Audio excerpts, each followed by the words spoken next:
As a waste instructor who has not received any students for 5 consecutive years at the Martial Arts Academy, this year finally has 2 young fools chosen you. But every day you either teach them to set up a stall and start a business, or take them out to eat, drink, and have fun, and you even threaten to train them into extraordinary warriors. Everyone laughed at you for being a fool. Even the dean scolded the 3 of you in anger. But what they don't know is that these 2 students actually have extraordinary talents. And the reason they chose you as their mentor is to better conceal their identities and achieve their goals. And after you have obtained the system of good teachers and helpful friends, you have already seen through everything. As for their purposes, you don't care at all. Because as long as you get the students' approval, you can share their talents and cultivation. The higher the approval rating, the higher the sharing degree. At this moment in the dean's office, Dean Lu Yuan of the Martial Arts Academy looked at the 2 new students behind you, his embarrassed expression deepening. Over the years, whenever he saw you, a second-level first-stage waste in the academy, he couldn't help but feel frustrated.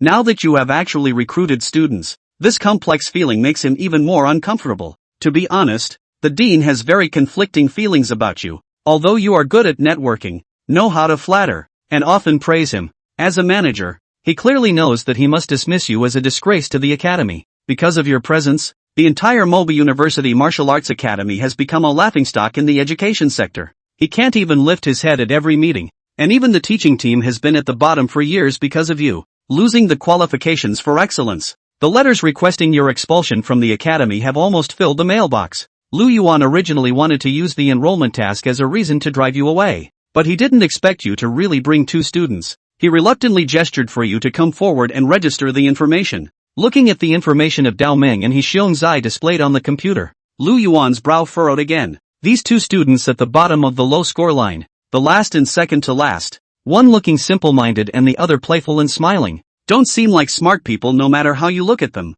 He couldn't help but kindly remind, are you sure you want to join Dong Tao's martial arts class? There are many other teachers in the school to choose from. Dao Meng immediately straightened his back. Principal, no need to consider. I want to follow Teacher Dong. He appeared straightforward on the surface, but in his heart, he secretly cursed, nonsense. If you speak too much, I'll give you a punch. The dean. I applied to Moe University just for Teacher Dong. This statement left Lu Yuan speechless. These 2 problematic students actually came for Dong Tao. This intelligence is indeed worrying. Lu Yuan could only sigh, wave his hand to let Teacher Wang complete the registration procedures. From now on, you are students of Teacher Dong. Study well. Looking at their young faces, Lu Yuan couldn't help but feel sorry for their future. Lu Yuan looked at the 2 students, then looked at you, still feeling a bit reluctant in his heart, and earnestly reminded, you must teach seriously and not mislead the students. You immediately patted your chest and said, Dean, rest assured, I will definitely train them to become extraordinary warriors.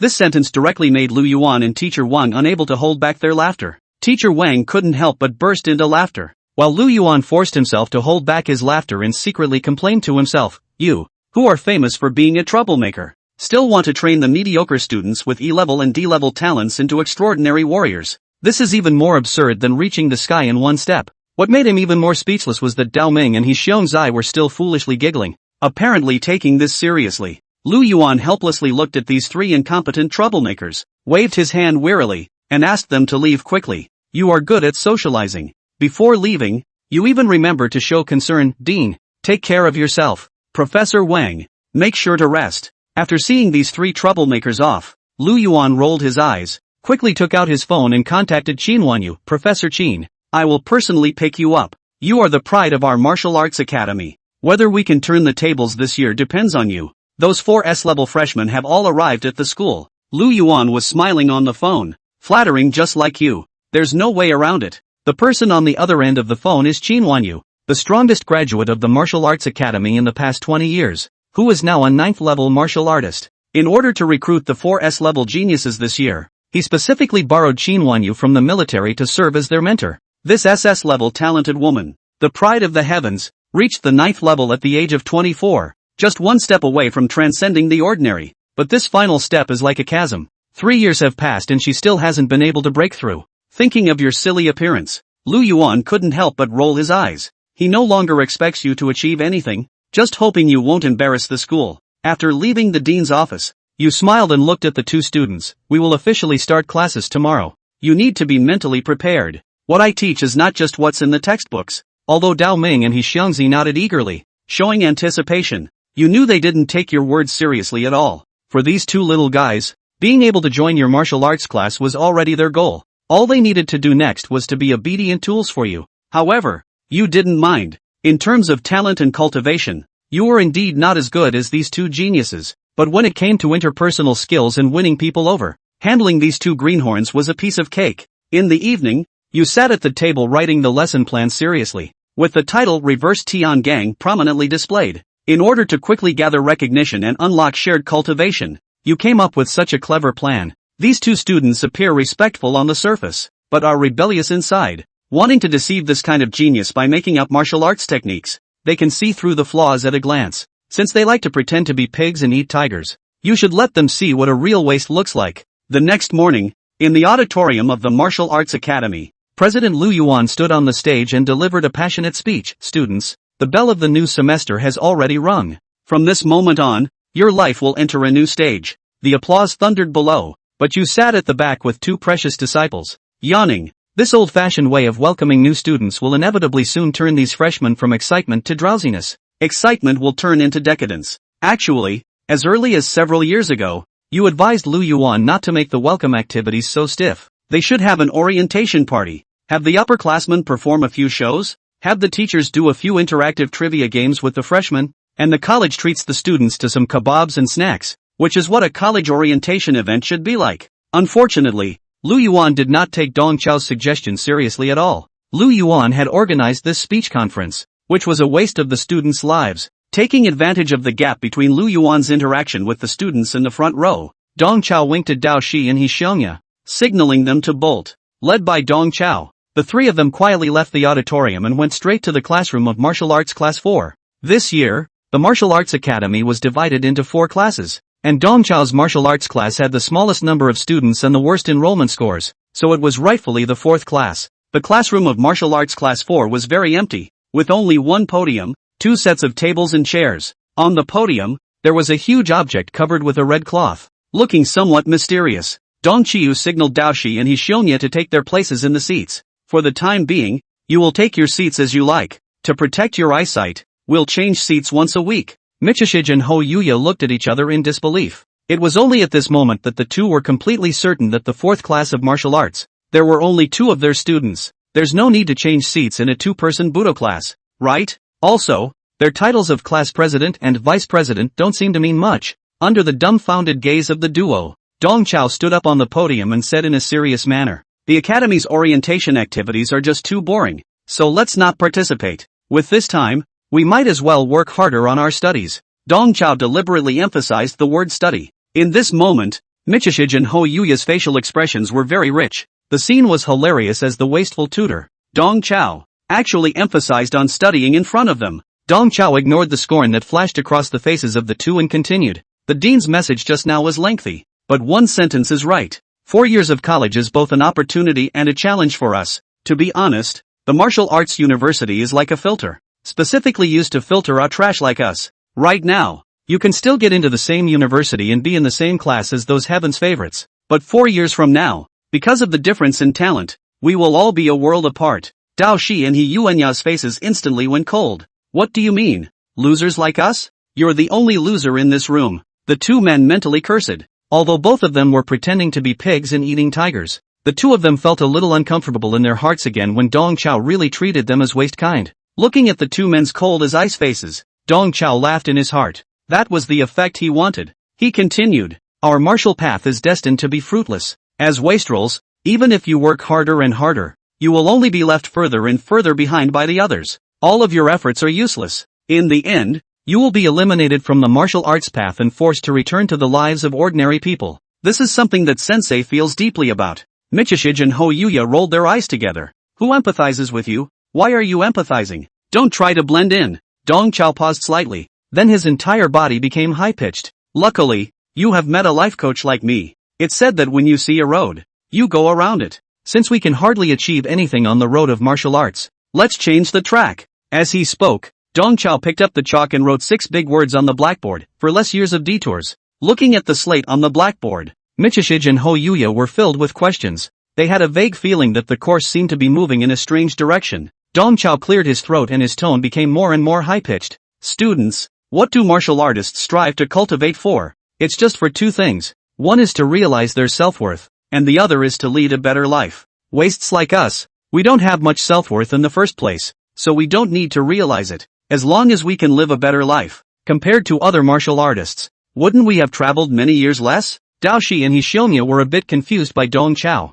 They felt that Dong Chao's words seemed right and wrong. As for how to live a better life, it's just from two aspects. One is to work hard to make money, and the other is to learn to enjoy yourself and learn to eat, drink and be merry. Dong Chao once again picked up the chalk and wrote on the blackboard the two lines of the board. College students set up stalls to start their own businesses and eat, drink and play. So, in Sensei's class, don't you guys think about that Bimudo anymore. From now on, let's just swing for the fences completely in martial arts, to devote our limited energy to setting up stalls to make money and eating, drinking, and having fun. Let's imagine that 4 years later, while other students are unemployed upon graduation, rejected by the military, rejected by martial arts clans and major corporations, and find it difficult to find employment, you guys are earning money and making waves in society with the various skills that your teacher has taught you. Isn't this 4 years less of a detour? Michishij and Ho Yuya were completely tense. What's all this? The two then realized that they might have underestimated Dong Chao before. This big-name trash mentor was even more outrageous than they had imagined. What drove the two men even more crazy was yet to come. Dong Chao looked straight at Dao Shi and Hishongya and said in a solemn tone, "Therefore, for martial arts wastrels like us, it is imperative that we learn to make money. The first lesson that Sensei teaches you is an absolutely lucrative stall project, the making of glutinous rice cakes." With those words, Dong Chao violently lifted the red cloth on the podium. Covered under the red cloth was actually a mobile food truck. The window of the food truck was filled with squares of sticky rice cakes. A mobile food truck with a watery appearance in the classroom? Looking at the mobile food truck in front of them, Dao Shi and Hishongya's cerebellums shriveled up. Learning how to make sticky rice cakes in a martial arts class? Is this something that a human being could think of? That's too abstract. Dong Chao rummaged through the dining car and pulled out a white apron, which he tied around his waist in a serious manner. Don't underestimate the glutinous rice cake program. This program is highly profitable. Still, when other students are unemployed upon graduation and have difficulty making a living, you have already become the most popular faces in front of primary and secondary schools with this program. When you think about it, doesn't it give you an instant sense of superiority? Dao Shi and Hishongya's gazes froze. They felt as if their chests had been hit by a giant hammer, and they couldn't even catch their breath. A martial artist who graduated from the University of Martial Arts goes to a stall in front of a primary or secondary school to sell glutinous rice cakes? Where the hell did this superiority complex come from? Dao Shi and Hishongya glanced at each other, and both of them saw extreme astonishment in the other's eyes. It was only at this moment that the two realized why Dong Chao had repeatedly emphasized that he would teach them many things that they could not learn from textbooks. It's true that you don't learn about stall entrepreneurship and the process of making sticky rice cakes in the textbooks of Budo University. It's definitely a little bit of a nasty disease. Chapter 7 Teacher. You teach useless things. Next, the teacher will spend one lesson teaching you how to make glutinous rice cake, how to pan the rice, soak the rice, grind it, and put it on the drawer. The teacher has broken it apart and kneaded it, teaching you without reservation. Guarantee that after you finish learning today,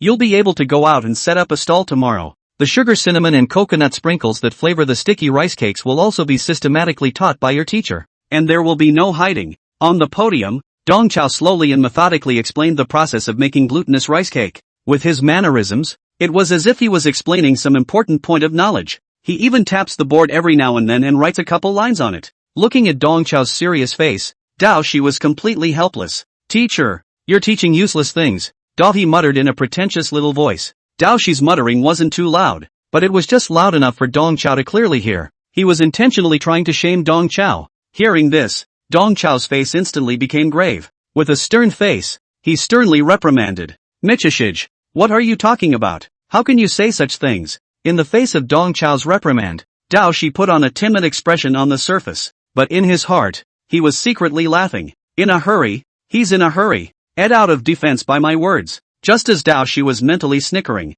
Dong Chao's tone slowed down and continued in a serious manner. "How can you say that you are useless? Oh Dao He, each and every one of you is a protagonist in your own life. Teacher won't allow you to be so presumptuous. Even if you're a waste, a fool, a white giveaway, useless, and worthless, you're still a teacher's student. You are not allowed to say such words without self-confidence in the future. Don't ever say you're useless again."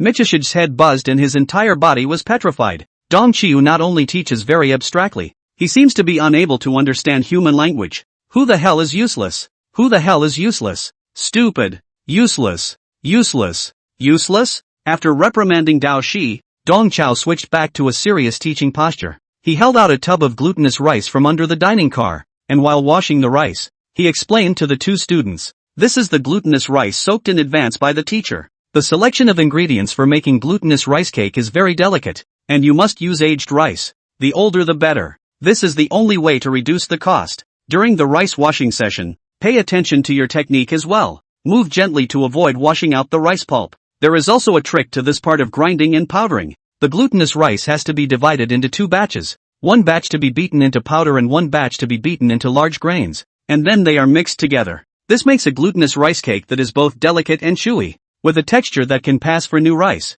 After grinding, it's all about filling the molds with glutinous rice flour and steaming them on the drawer." As he spoke, Dong Chao bent down and took out the induction cooker and steamer from under the podium. He generously boiled water in the classroom. When the water in the pot boiled, Dong Chao put the glutinous rice cake into the pot. Why is the teacher first to recommend sticky rice cake as a business program? Because this program is easy to operate. We can make it in the classroom, and we can even rub the school's water and electricity. And the expenses for the steamer and the induction cooker. The teacher hit the tuition and fees and the school reimbursed them. Michishid's entire body went numb. He, who had always had a deep heart, really couldn't hold it together this time. Actually, Dao Shi originally had some mental preparation for Dong Chao's martial arts class. He thought that Dong Chao was either reading from a book in class, or he was just making up some haphazard feats and pretending to be profound. In either case, Dao Shi would pretend to cater to Dong Chao and accompany him in his play. Dao Shi hadn't counted on Dong Chao being able to pull off such a big job even though he had made 1,000 calculations.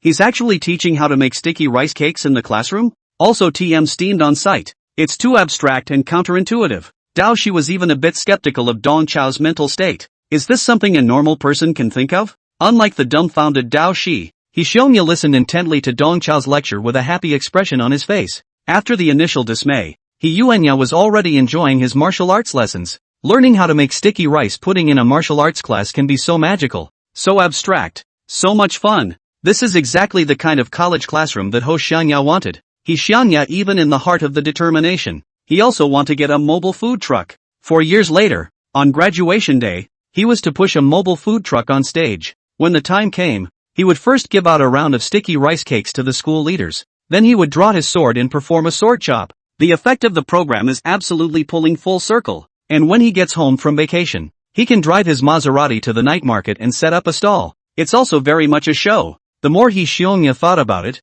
the happier he became. This was the big fun he had dreamed of. Yu Yaho's recognition +1. Yu Yaho's recognition +1. Yu Yaho's recognition +1. Dong Chao's ears rang with the system's triple beep. He raised his head, only to see Xianya with a smile on his brow and a look of eagerness to try. Dong Chao said to himself, "No way. A plain glutinous rice cake has made Xianya excited?" The inverted Big Dipper plan. It worked. To deal with such demonic students, you have to use demonic tricks. Dong Chao waved to Dao Shi and Xiongya. As the saying goes, it's not until you get it on paper that you realize whether it works or not. Don't just watch. Come and practice. Tao Hei said that Dong Chao is not only not very good at thinking, but his cultural level is also quite worrying. All the quotations and aphorisms have to be made up now. Just as Dao Shi was secretly spitting, Yuenya had already stood up and ran towards the podium with great gusto. Seeing this, Dao Shi could only harden his heart and follow Xiongya. Dong Chao rummaged through his apron and handed the two pairs of gloves.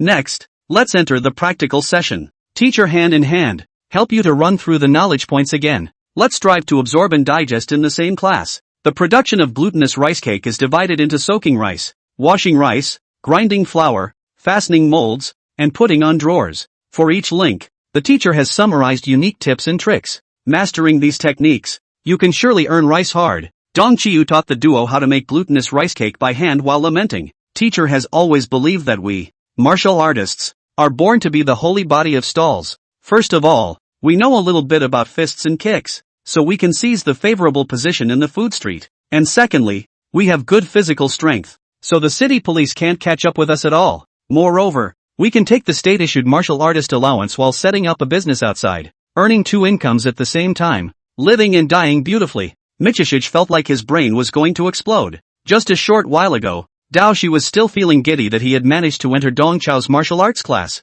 but now, he had some regrets. Unlike Doshi, who was in pain, He Yuanya was already enjoying his martial arts lessons. He Xianya hummed a little song and said joyfully to Dong Chao while panning the rice, "Teacher, your words have opened my mind. I will work hard to learn the craft from you. I want to be the king of stalls." "Good, good. I'm looking forward to seeing you." Dong Chao nodded repeatedly. Dao Shi nearly spewed a mouthful of old blood from the sidelines. Not only is his mentor Dong Chiu not quite normal, but this new classmate of his, He Xianya, is also a bit of a major disease. Chapter 8, full of social highs, must be a social brother. Michishige spat on it, but hardened his heart and opted in. He couldn't let himself seem out of place. Under Dong Chao's tutelage, it only took the two of them an hour to basically master the whole production process. Dong Chao was very satisfied with the progress of their studies. "What did I say? You guys were born with the holy body of stalls. You learn really fast. In the next 2 days, I'll find a time for teacher to take you out to the stalls and give you a practical exercise."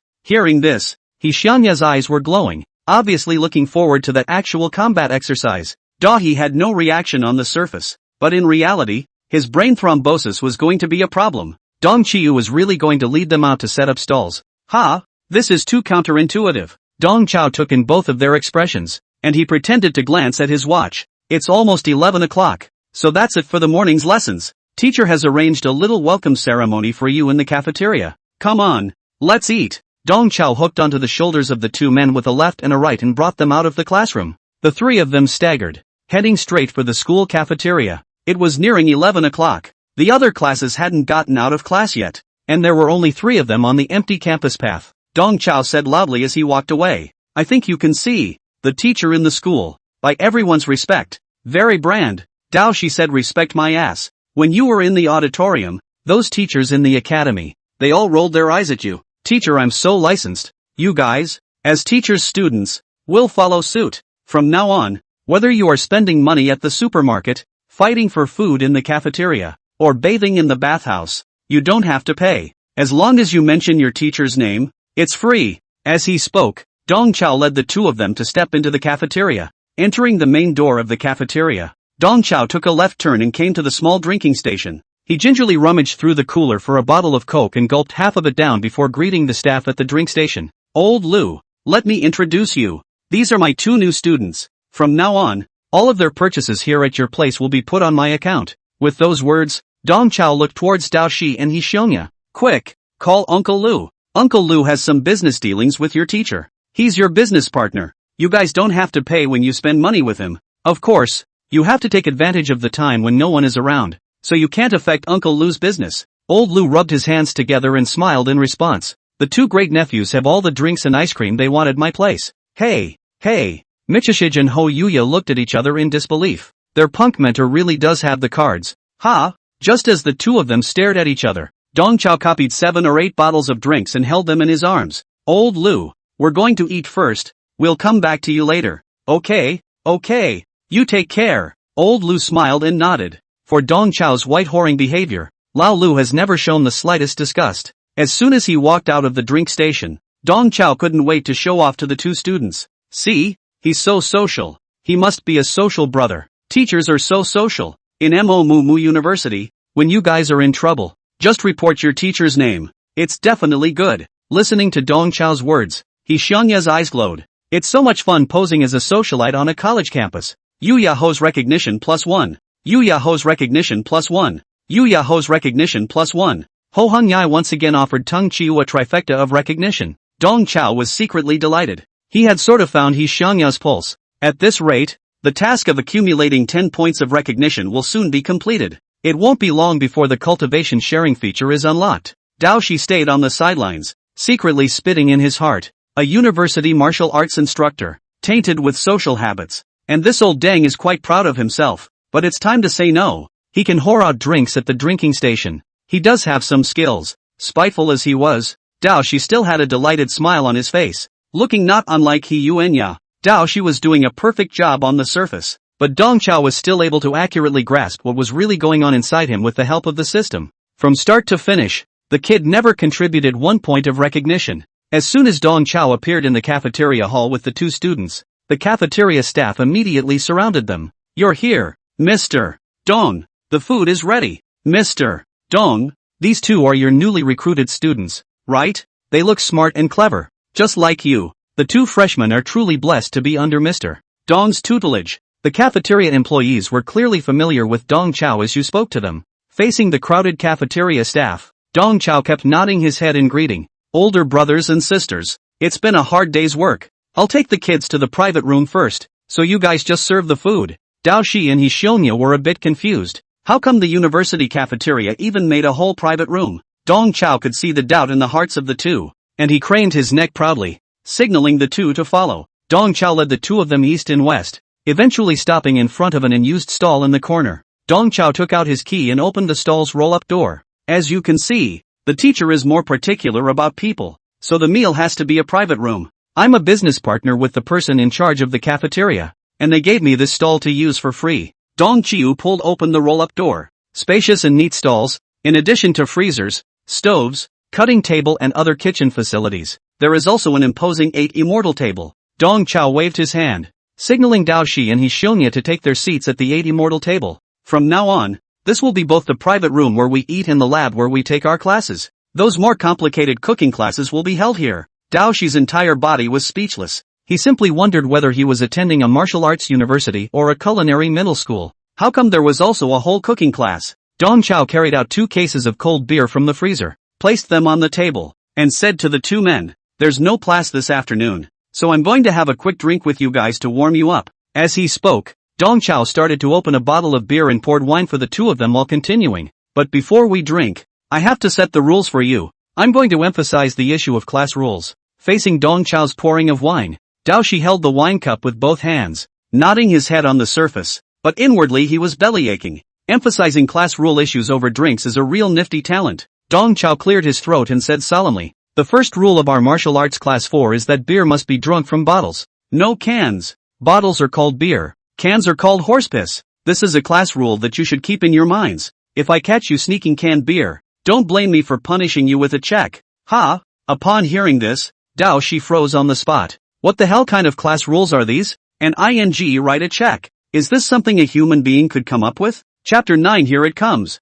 Strange class rules, it's here again. Just as Dao Shi and Hishionya froze, a cafeteria lady walked in with a tray. The tray is filled with chilled watermelon cut into fan-shaped pieces. Have some watermelon first to relieve the heat, and the food will be here soon. The cafeteria lady smiled and placed the tray on the table. Dong Chao first gave a burst of thanks, then introduced himself to Dao Shi and Hishionya. "This is Sister Wang from the main food stall. You call her Auntie Wang. Sister Wang's beef buns are the best in the cafeteria. You're in for a treat." As he spoke, Dong Chao nudged at the duo. "What are you waiting for? Give your Auntie Wang a toast." Seeing that the two were still frozen in place, Dong Chao had no choice but to stand up and personally pour a glass of wine for Sister Wang. "Sis, the 2 kids won't be able to do anything, so don't take it personally. I'll give you a toast for them." Auntie Wang accepted the wine glass with some haste. It's fine, Mr. Dong, there's no need to be so polite." Dong Chao clinked glasses with Sister Wang in a bold manner. "Sis, how many times have I told you?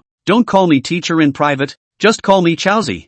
"I'll do it. Feel free." Dong Chao tilted his neck and poured the entire glass of beer into his belly. Sister Wang was also an open person and similarly drained her glass. "Older brother, you guys eat some watermelon first. I'll go steam the buns. They'll be ready in a while. I'll go help you guys rush the food again." Dong Chao sent Sister Wang away with a smile on his face, showing off his smoothness and worldliness. However, as soon as Sister Wang left, he resumed his cantankerous teacher's posture, educating Dao Shi and Hishionya in a serious manner. "You two, grow a pair. A toast." After educating the two, Dong Chao picked up 2 more pieces of watermelon and distributed them. "With this plate of watermelon, I'm going to re-emphasize the second class rule. The second class rule of our martial arts class 4 is that we are not allowed to eat watermelon with a spoon." Dong Chao ignored the two's astonished gazes and said to himself, "What a teacher despises most in his life is someone who eats watermelon with a spoon." Eating watermelon with a spoon completely destroys the texture and flavor of the watermelon. It's just like chewing oysters and wasting it.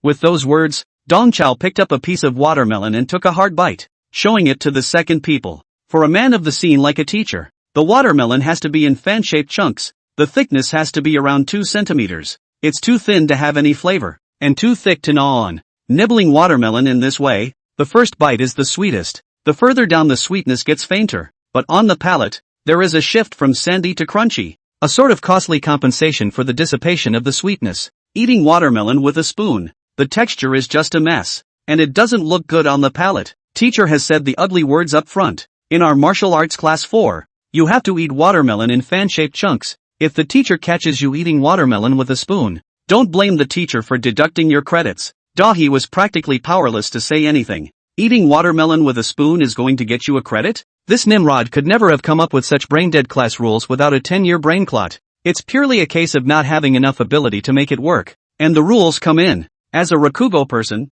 Hishianya could love the abstract atmosphere of Budo Class 4 too much. It was so energizing everywhere. Hishianya nodded frantically as he nibbled on the watermelon, clearly taking this class rule to heart. Teacher, don't worry. The object of a spoon will completely disappear from my life from now on. From now on, I'll use chopsticks to eat ice cream. Good. The children are teachable. Dong Chao nodded his head repeatedly in relief, looking at the two of them singing in unison in a stupid manner. Dao Shi really wanted to give them both a set of military boxing, just as Dao Shi was rolling his eyes in anger. Another cafeteria uncle walked into the stall. Flower hair 1. Elbows and marinades are here. The older man handed the steaming square tray to the trio. The tray was filled with shelled peanuts and hairy beans, quivering elbows in sauce, and a whole, fat, marinated goose. Dong Chiu duly introduced to the students. This is Old Zhong from the brine stall. You call him Uncle Zhong. Old Zhong makes marinated eggs and marinated duck legs that are all quacking with flavor. The elbows in sauce and the marinated goose are even his hidden dishes,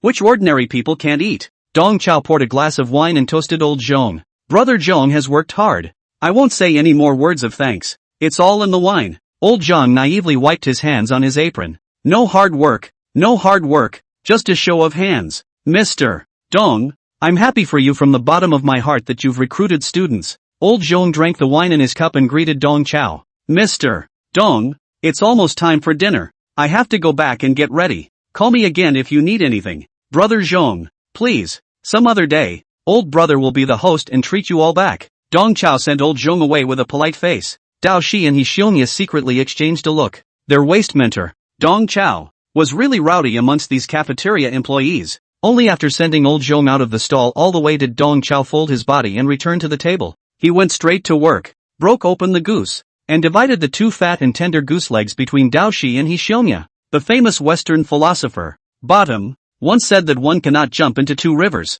but one can eat a big goose at every meal. Goose is a good thing. You have to eat it while it's hot. Dao Shi rolled his eyes, thinking that the Bottom in Dong Chao's mouth is not a serious philosopher. I'm afraid. Don't just stand there. Hurry up and eat. Under Dong Chao's continuous urging, Dao Shi had no choice but to pick up the goose leg and take a nibble. Once the goose leg is in your mouth, the rich sauce and mellow meat aroma, along with the steaming heat, blossom together in your mouth. The complex sauce aroma of the marinated goods complements the meaty flavor of the goose, the grease-filled skin and the firm, drawn-out goose meat, releasing long-lasting flavor in every chew. Under the soothing aroma of meat, Dao Shi's brain nerves, which had been ravaged all morning, seemed to relax. He peeked his eyes to watch Hishianya on the side and realized that Hishianya had finished gnawing on the goose leg in 3 or 2 bites and was reaching out to tear the goose wings from the plate. Fearing that he would lose out, Dao Shi hurriedly accelerated his eating speed, lapping up the whole goose leg and dazzling it into his mouth, as well as freeing his hands to tear the marinated goose.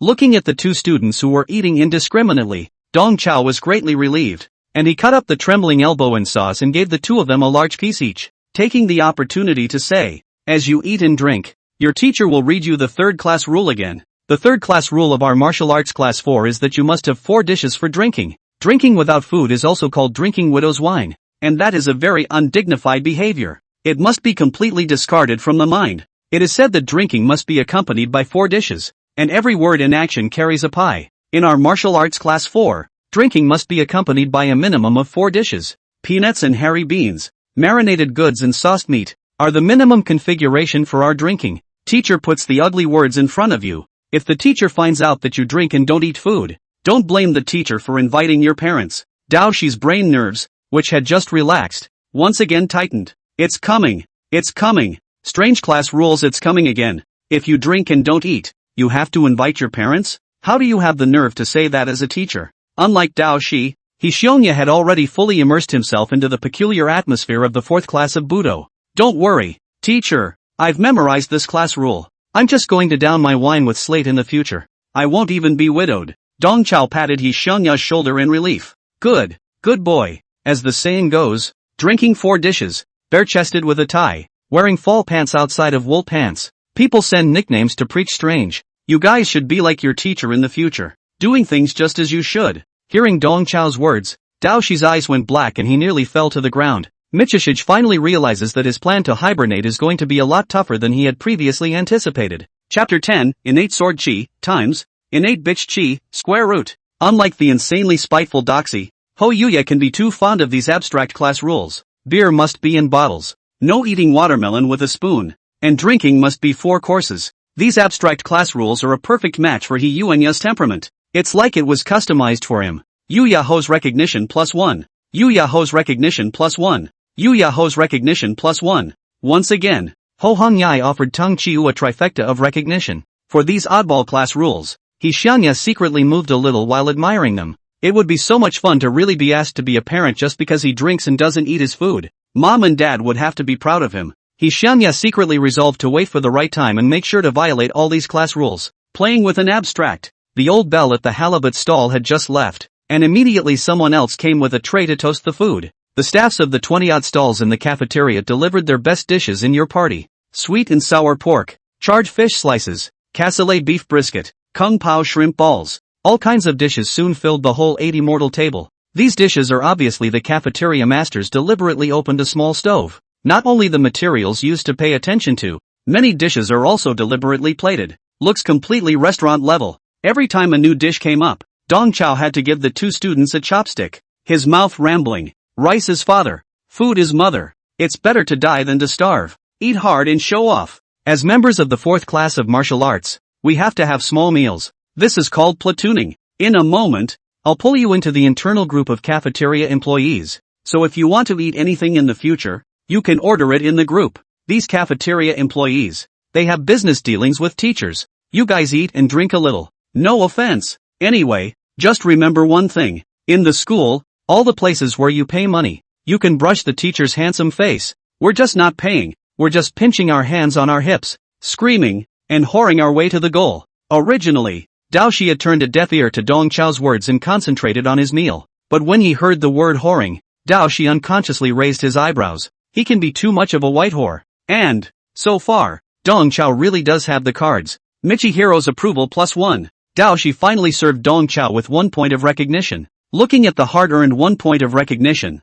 Dong Chao was thrilled inwardly. It's only been a morning, and the task of accumulating 10 points of recognition is complete. What's even more gratifying is that he seems to have somewhat caught the pulse of Dahi. The light of righteousness shines on the earth. You kid will explode in gold coins sooner or later. As soon as the first blood is paid, the next thing you know, you'll be reduced to an ATM machine. Dong Chao thought darkly inwardly. The system's beep sounded at the right time. Congratulations to the host. Having completed the 1 stage of the recognition accumulation task, the cultivation sharing function, now unlocked, accompanied by the system's prompt. 2 streams of qi and blood from Xiangya and Daoshi filled Dong Chao's body. Dong Chao could clearly feel that his cultivation level had increased. The originally dried up qi and blood had converged a little. The sinews and bones that had become withered due to the injuries also became filled up a bit. Dong Chao opened the system panel and realized that his cultivation level had already turned into the 5th level of the 2nd rank. For the past 5 years, Dong Chao had tried all sorts of methods, and his cultivation had hardly advanced an inch. And right now, with the virtuous teacher system, it had only taken a mere morning for his cultivation to recover 4 small segments. Dong Chao looked at the 2 students with immense relief. With only 10 points of recognition, the 2 students helped him recover to the 5th level of the 2nd rank. What does that mean? This means that the 2 students are top-notch cowboys and horses. Yeah. Phase 2 of the recognition accumulation task is now issued for the host. Please collect 100 points of goodwill as soon as possible to unlock the teaching treasure trove module. Receiving the new quest issued by the system, Dong Chao was secretly staggered. Just after receiving the newbie benefits, the numerical requirements for the next quest increased tenfold at once. This mentorship system is the same formula as cheating Kryptonite online games. But in all fairness, this mentor system is also really powerful. Now that he had only unlocked the cultivation sharing function, a small trial and error had allowed Dong Chao to see the hope of restoring his cultivation. If this unlocked the teaching treasure trove again, he'd be in heaven. Dong Chao grinned as he scrutinized the 2 bull and horse students,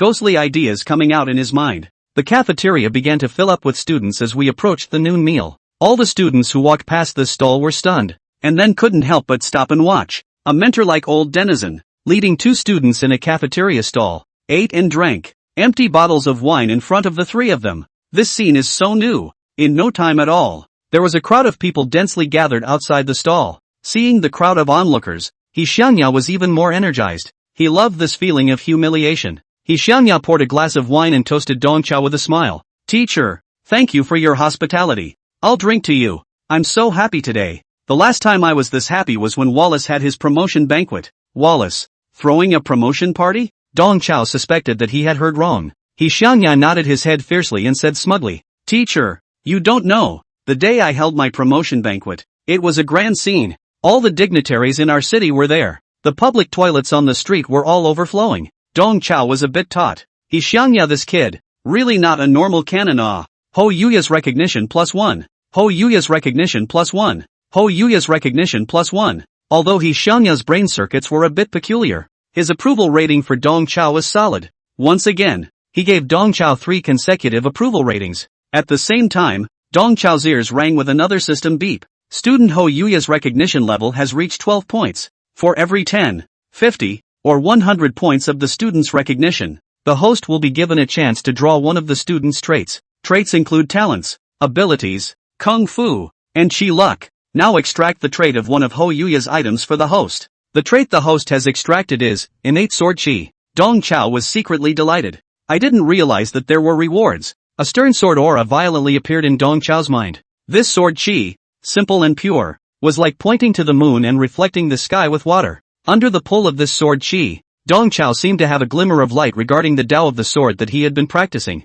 Dongqiao looked towards He Xiangya and said that He Xiangya was worthy of being a genius in the Tao of the sword. A single innate sword chi was as terrifying as this. This kid's got a lot of wool to pull over his eyes. He Xiangya did not notice Dongqiao's kind gaze. This guy in front of a crowd of onlookers. Dry eat broadcast. He Xiangya let out a gentle humming sound with every bite of the dish, and his eyes were slightly closed as he chewed, deeply savoring it, and even making barfing noises. As the son of a big family, what kind of food hadn't He Xiangya eaten? He put on this whole cheap look just to show off to the onlookers. Looking at him in this manner, Dongqiao simply doubted whether what he had extracted from He Xiangya was innate sword chi or innate pariah chi. This kid is so cheap too. In order not to cause a commotion, Dongqiao had to pull up the stall's roll-up door, blocking the eyes of the onlookers. Without an audience, He Xiangya resentfully put away that look and ate much more normally. Don't just eat the food. Have some more wine. Dongqiao poured drinks for the two students one after another and began to lay the groundwork for his next plan. After 3 rounds of drinking, Dongqiao began his performance. He held out his hand and pointed to the back window. See, our private room is not only private, but also has a great view. Outside the window is the back of the school's mountain. It's a quiet place with few people. When the weather is good, teacher will take you on a picnic. Dongqiao was only 1 point drunk, but he insisted on pretending to be 7. And when he spoke, he purposely slurred his words and even hiccuped in a series of hiccups. Daoshi and He Xiangya followed Dongqiao's finger and looked out the window at the back of the mountains, their minds becoming alive. Dongqiao took in the micro-expressions of both of them, and he poured 2 more glasses of wine, pretending to be 10% drunk. I can't, the teacher is a bit out of it today, so I'll have to take a nap. There's no class in the afternoon, so you guys are free to do whatever you want. With those words, Dongqiao made a forward lunge and pretended to be drunk on the wine table. Dongqiao knew that confrontation and competition always abounded between geniuses and geniuses. He deliberately pretended to be drunk in order to create an opportunity for the 2 talented students to touch base. Taking this opportunity, Dongqiao wanted to probe them. Chapter 11. I'm trying to compete with you, but not that kind of competition. Seeing Dongqiao drunk on the table, Daoshi and He Xiangya were slightly stunned. Teacher? A trace of contempt flashed across both of their faces as they softly called out to Dongqiao. This old deng is one thing after another at the drinking table, and he thought he was so capable of drinking. He's only had a few bottles and he's already unconscious? It's quite a food saver to drink with him. Confirming that Dongqiao was drunk and unconscious, Daoshi and He Xiangya's demeanor changed slightly. He Xiangya put away that enjangling face, and Daoshi was no longer the same naive and mute look he had before. The two of them stared straight at each other, and a suffocating tension swirled between them, eventually evolving into thick hostility. Under the wrapping of both sides' auras, the surrounding air was compressed into 2 cyclones, tilting and colliding with each other, emitting hunting sounds. The two had actually quietly engaged in multiple eye contacts this morning, and now that there were finally no outsiders present, they no longer had to hide it. Both of them can feel each other. The other person's cultivation is not bad, is not any martial arts waste. The martial arts class 4, which was claimed to be stacked with wastes, was actually only the instructors themselves who were wastes. The situation at the moment was like two thieves putting their hands into the same pocket. The two of them were curious about the other's practice of concealing their cultivation while at the same time having a mentality of competing for supremacy. Eventually, Daoshi took the lead and broke the long eye-to-eye confrontation. Classmate, we can't tell a difference even if we stare at each other like this. Why don't we go outside and compete? Just as an after-dinner snack. Teasy, we're thinking the same thing. Xiangya's tone was teasing, but his entire person was like a sword, radiating a sharpness. The two of them tacitly looked toward the back window, and then showed their dexterity, and with a gentle leap, they tumbled out of the back window and hurried toward the back of the school's mountain. But in the work of 3 to 5 seconds, the two of them ran out 100 meters away to the flatness of the back of the mountainside. Just as Xiangya pulled back and was about to strike, Daoshi suddenly interrupted him. Wait a minute, allow me to take off my jacket. With that said, Michishige took off the sweatshirt he was wearing, folded it carefully, and set it aside. Over the years, it was only through his mother's odd jobs that he was able to bring up Daoshi. The family's difficult circumstances had made Daoshi a meticulous calculator. He did this because he was afraid of ruining the new clothes his mom had bought him in a fight later. After removing his jacket, Michishige thought better of it and simply removed his sweatpants as well. After another moment's hesitation, Daohi took off his socks as well. Michishige's strange behavior startled Hoyuya. What are you doing? I'm trying to fight you, but not that kind of fight. Hoyuya tries to stop Daohi's outrageous behavior. Daoshi didn't pay any attention to Yuenya as he took a deep breath and his entire being changed. Daoshi's figure instantly skyrocketed, and in the blink of an eye, he grew to 1.9 meters. At the same time, his appearance changed slightly. At the moment, Daoshi is tall and fit, tiger back and B-waist, face like a silver plate, eyes like a bright star, two long eyebrows like a sword inserted diagonally into the sideburns. Heroic. This image of a handsome, rich and handsome man. This is the true face of Daoshi. Daoshi only wore a pair of loose shorts all over his body, but he gave off a dashing atmosphere of the bright moon entering his arms. On his bronze-colored skin, dragon scale-like tattoos began to appear, and these dragon scale tattoos seemed to be alive as if they were living, accompanying his breathing with slight ups and downs. In this state, Daoshi's entire body erupted with intense chi and blood fluctuations. Xiangya felt as if he was being pressed down by Tarzan, and his breathing became grueling. Under the suppression of the powerful aura, the sword bones in Xiangya's body emitted a buzzing sound. He had to make the first move to break this invisible pressure. Watch the move. Xiangya let out a bellowing cry, and with a hook of his foot, he picked a branch in his hand. He used the branch as a sword and attacked Daoshi. Xiangya's sword mind was clear, and every blade of grass and tree in his hand could be transformed into a sword. With the addition of his sword intent, the branch in his hand erupted into a sword aura and stabbed straight towards Daoshi's face. Xiangya's move looked like a simple straight thrust, but it actually implied 4 sword stances. Ruffling the sword, crashing the sword, pointing the sword,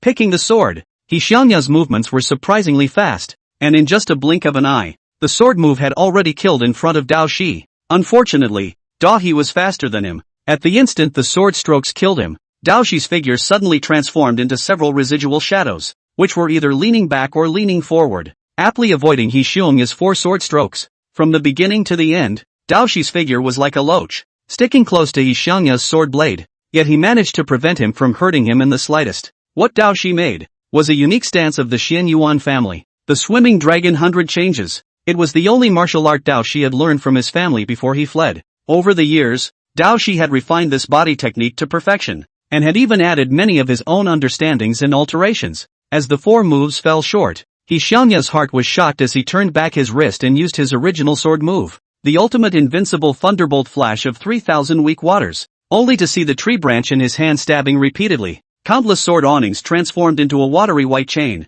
wrapping Daoshi in it. For this ultimate invincible thunderbolt flash of weak water, Xiangya was very confident. This move is not only strong, it has a great name, not to mention immortal flesh. Even a piece of steel plate would be easily stabbed into a hornet's nest by this move. He didn't want to make such a vicious killing move, but the sense of oppression Daoshi gave him was too strong. Xiangya wasn't afraid of hurting Daoshi by mistake. He could retract his sword aura at any time as long as he made Daoshi suffer a bit. What Yuenya didn't expect was that in the face of such a powerful killing move, Daoshi still dodged in a series of dodges. This guy was like a leaf floating in the air, always able to stick to the blade and dodge Xiangya's subtle sword moves. Xiangya's heart was shocked. This tall and lanky body of Daoshi was actually so agile. Dodge was completely pulled full. Under the shock, He Xiangya's sword stance made a slight mistake, and was immediately seized by Dao Shi. Dao Shi found a crack in the roiling sword shadows. He flew up and kicked He Xiangya's body with a swift wind shadow kick that cut through the dense sword shadows. He Xiangya let out a muffled grunt, and his entire body seemed like a kite with broken strings, flying backwards a dozen meters away. He Xiangya was horrified in his heart. He could tell at a glance that what Dao Shi was using was a basic leg technique from a high school martial arts textbook. The wind shadow leg, an incomparably mediocre introductory martial art. Dao Shi was actually able to use such a mediocre martial art to whip him over 10 meters away? Not only is this guy pulling full agility, but full attack? Just in the moment when He Xiangya was horrified, Dao Shi's ghostly figure had already arrived close by, in the face of Dao Shi's pursuit. In desperation, He Xiangya could only drop the branch in his hand and hastily launch a palm. What He Xiangya used was the same basic martial art from the high school martial arts textbook, the mountain shaking palm. However, compared to Dao Shi's swift and fierce leg technique, his palm was soft, rigid and unchanged. Dao Shi just slightly sidestepped and avoided He Xiangya's palm wind. A palm fell short. He Xiangya didn't lose the slightest bit. Instead he even revealed a wry smile. He deliberately made this palm strike rigid and dogmatic in order to conceal the real killing move. Chapter 12, Dawai. Where are you kicking? That's a good place to kick. The moment the palm wind landed in the air, He Xiangya transformed his palm into a finger, and the middle finger of his index finger radiated a number of sword-ons, attacking Dao Shi's chest vitals. As an innate sword cultivator, He Xiangya's sword intent covered his body, and with a single fist or finger, he could release sword awnings. These several sword-ons accurately stabbed at Dao Shi's Shin Gui, Hua Gai, Tanzhong and other acupoints. In the face of such a powerful killing moves, Dao Shi, even if he was not injured and hanged, he was bound to be overstretched and tired to cope with it. He Xiangya thought that he had grabbed the first opportunity, and had even plotted a follow-up combo in his mind. But what he didn't expect was that in the face of the many oncoming sword manies, Dao Shi didn't flash or evade. He just slightly lucked out, and the dragon scale tattoos around his body instantly protruded out of his body surface. Clang, clang, clang, clang. Several sword strokes struck Dao Shi's body, only making a few crunching sounds of gold and stone striking each other, not even leaving a white strike mark. He Xiangya's eyes darted wildly. What kind of monster is Dahi? Attack and agility pulled full while defense is full? He was actually able to resist the sword blade with his physical body. It was only then that He Xiangya realized that those dragon scales on Dao Shi's body were not tattoos, but actual scale armor that grew on him. A man with dragon scales? Just as He Xiangya gave birth to a series of questions, Dao Shi had already killed in front of him. Dao Shi once again used his mediocre wind shadow kick, only this time, he kicked at He Xiangya's crotch. Boom! A muffled sound resounded through the mountains. Lay down the law. Ha! He Xiangya looked at his crotch incredulously, and the intense pain coming from the vital area caused him to hunch up and fall limply to the ground. With one move, Dao Shi didn't stop. He rode across He Xiangya's body, and Dabi Doodle and Wang Baoquan beat on He Xiangya like he didn't need any money. Dahi pushes for a pin as he beats on it. Playing games? Are you playing games with me? You still want to use that kind of trick to sneak up on me? If I don't beat the green out of you, you haven't even eaten leeks. At this moment, Dao Shi's vicious and sinister demeanor was a far cry from his previous naive and honest appearance. Each of Dao Shi's attacks was as heavy as a mountain, but they avoided all the vital points of He Xiangya's body. Such an attack was not very damaging and extremely insulting. It was as if 10,000 grass mud horses were galloping past in He Xiangya's heart. The only thing he could do was to hold his head in his hands and beg for mercy. Brother, I was wrong. Let's just call it a day. We're all buddies. Meanwhile, 100 meters away, Dong Chao lying in the back window, eating after dinner fruit, while peeping out of the window at the wonderful show in an old-fashioned way. Where are you kicking? Can you kick that place? Are you trying to sterilize your classmates? But should not say. He Xiangya, this kid is really resistant to beat. Dong Chiu recited a real-time tasting. In terms of cultivation talent, these two students of his were truly one in a billion demons. Even in his heyday, Dong Chao was not qualified to guide them. But in terms of combat experience and combat intelligence, as a former squadron leader of the Great Wall of Flesh and Blood, Dong Chao can teach them a lot of things. Seeing that the competition outside the window had come to an end, Dong Chao drew out his lesson plan book from his arms and began to write and draw on it. Dao Shi, bug-level demon. This kid's hands are dark enough, and that eating kick is quite like me when I was young. You can focus on cultivating him in the direction of being underhanded and poisonous. He Xiangya, combat IQ is quite high, and excellent in field adaptation, but the sword moves are flashy but not practical, must be cut down and simplified. On the back mountain, Dao Shi finally ended the one-sided beating, and Dong Chao hurriedly hid the lesson plan book back in his arms. 2 minutes later, when Dao Shi and Xiongya tumbled back into the cafeteria through the window, Dong Chao pretended to have just awakened and looked at the two with drunken eyes. "What have you been up to, teacher?" "The two of us went to the back of the mountain to take a walk and sober up," Dao Shi returned with a deferential look on his face. At this moment, Dao Shi reverted to that honest and naive appearance, looking harmless. Behind him, Xiongya's nose was bruised and swollen, his feet were inside out, and his entire body was devoid of energy. Seeing Xiongya in this state, Dong Chao asked in fervent alarm, "Yo, Yuya, what's wrong with you?" "The hills were too slippery. I was careless and fell." Xiongya's eyes flickered as he stammered. Like magic, Dong Chao pulled out from his arms jars of bone-setting wine, gold sores, bone-setting pills, life-renewing ointment, Yanji Andan, and golden throat booster, and stuffed them into Xiongya's arms in a single bound. "You're too careless, you child. These bruise ointments. You take them and use them. Teacher will write you another note, and if you need any more medicine, go to the infirmary to get it." Holding the piles of medicine jars, Xiongya was both amazed and speechless in his heart. "I'm amazed that the waste mentor can do magic, to be able to conjure up so many bottles and jars. Breathless is that these medicines are really too much. Not to mention the treatment of bruises. Even a zombie can also be softened, right? Also, Yenqing Dan and golden throat. I don't think they cure bruises." Seeing Dong Chao change so many medicines out of thin air, Dao Shi raised his eyebrows covertly from the sidelines, and a trace of surprise flashed across his face. Dong Chao wasn't doing magic at all. He was clearly using some sort of space storage device. A space storage device. A very rare type of strategic support equipment. A large-capacity spatial storage device could even solve the logistical supply problem of an army. As far as Dao Shi knew, space storage devices were very rare. Even in the Xian Yuan family, which was known as the Blessed Family, only a very few people could possess them. And this wasteful Olden with his cultivation pulling crotch in front of him even possessed a piece of spatial storage equipment? Michishich felt that all of his perceptions had been shocked in some way. Just as Dao Shi was slightly stunned, Dong Chao took out a pen and paper and wrote a note to Xiongya. "Old Tan, from the infirmary, has business dealings with teachers too. If you take this note, you can get any medicine for nothing."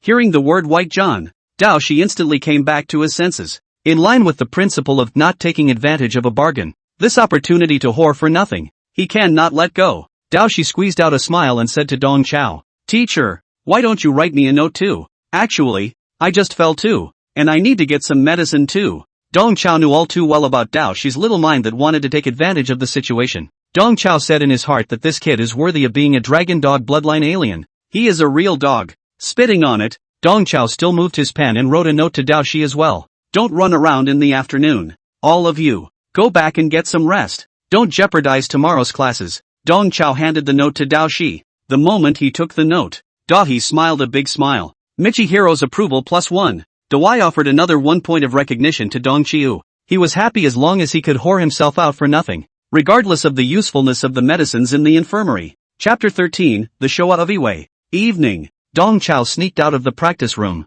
He looked left and right for a moment to make sure no one had noticed him, and then he breathed a sigh of relief and resumed his usual lazy demeanor. Just now, Dong Chao practiced his sword skills in the practice room. This kind of behavior, which goes against the poser persona, must be done secretly and never be noticed. While practicing his sword, Dong Chao truly felt that his cultivation level had, indeed, improved. Moreover, the integration of the innate sword chi allowed Dong Chao to have some more delicate understanding and flavor when he made his swords. It was just that with his current cultivation level and chi in blood, he was not yet able to transform those understandings into actual battle power. Right now, Dong Chao was like a vegetable patient who had been in a vegetative state for many years and finally reacted with a blink of an eye. He recovered little, but the situation is promising. After being injured, Dong Chao had tried countless feats and tried countless potions, all of which failed to restore his cultivation by a single point. But now, all he had to do was to ruthlessly puwa those two precious students, and he would be able to regain his cultivation,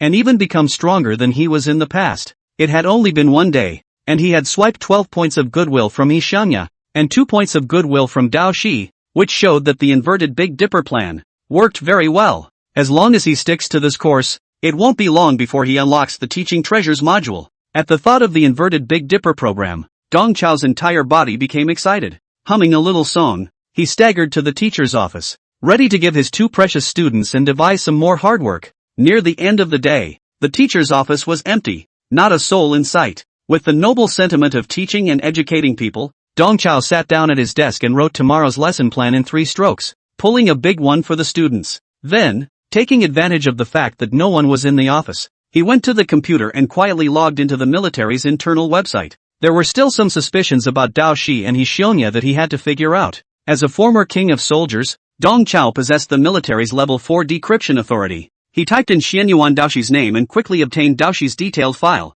Before, Dong Chao had found it strange that with Daoshi's qualifications and cultivation, he should have dived within the Xianyuan family. So why did he come to attend the martial arts university? Seeing this file, Dong Qiu realizes that Daoshi is the son of a traitor. His father, Xianyuan Prime, was the instigator of the Yue catastrophe 10 years ago. Daoshi's father, Xianyuan Prime, and uncle, Xianyuan Chang, were originally young talents within the family. They were promoted to transcendent martial artist at a young age and were known as the Regulus twins. Both had served in the military and had accomplished a lot of battlefield feats. However, because the two were from the sideline, the status within the Xianyuan family was not high. The more they made war achievements, the more they were suppressed and isolated by the direct descendants. And over time, the psychology of the two became distorted. Coupled with the demon race's compulsion and lure, the two finally chose to defect. They handed over a piece of top-secret information from the military to the demon race. This information recorded the detailed information of 20 transcendent martial artists in China,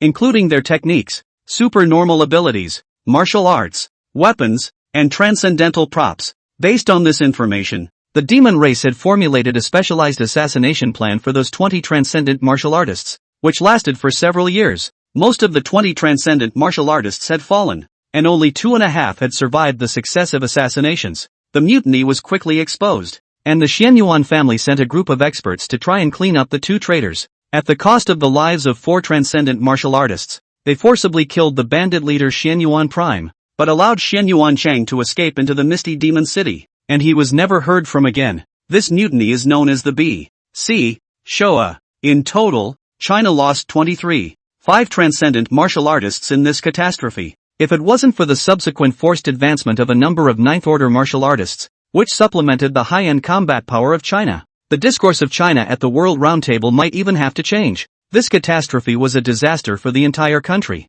and for the Xianyuan family, it was even more of a shame and a stain. As the only son of the traitor Xianyuan Prime, Xianyuan Daoshi was inevitably implicated. The Xianyuan family was ready to abolish Daoshi's cultivation, but did not expect Daoshi to flee in the night, hiding for so many years, never found by the family. Looking at this internal military file, Dong Chao frowned slightly. He really did not think that Daoshi could have such a deep connection with the Biwei catastrophe 10 years ago. He's the son of the poison dragon Xianyuan Chang. But that's not the point. The point is, this dossier, there seems to be some slip-ups. Dong Chao flipped back and forth through this internal file, and the more he looked at it, the more wrong it became. What the world knows as the Ebenezer Showa may have a hidden agenda. When he was in the army, Dong Chao hadn't spent much time working with the Xianyuan family. He still had some understanding of the Yuanhua clan. As far as Dong Chao knew, the Xianyuan family did not have any side direct lineage. As a blessed family that has been passed down for thousands of years, the Xianyuan family has only one criterion for selecting talents,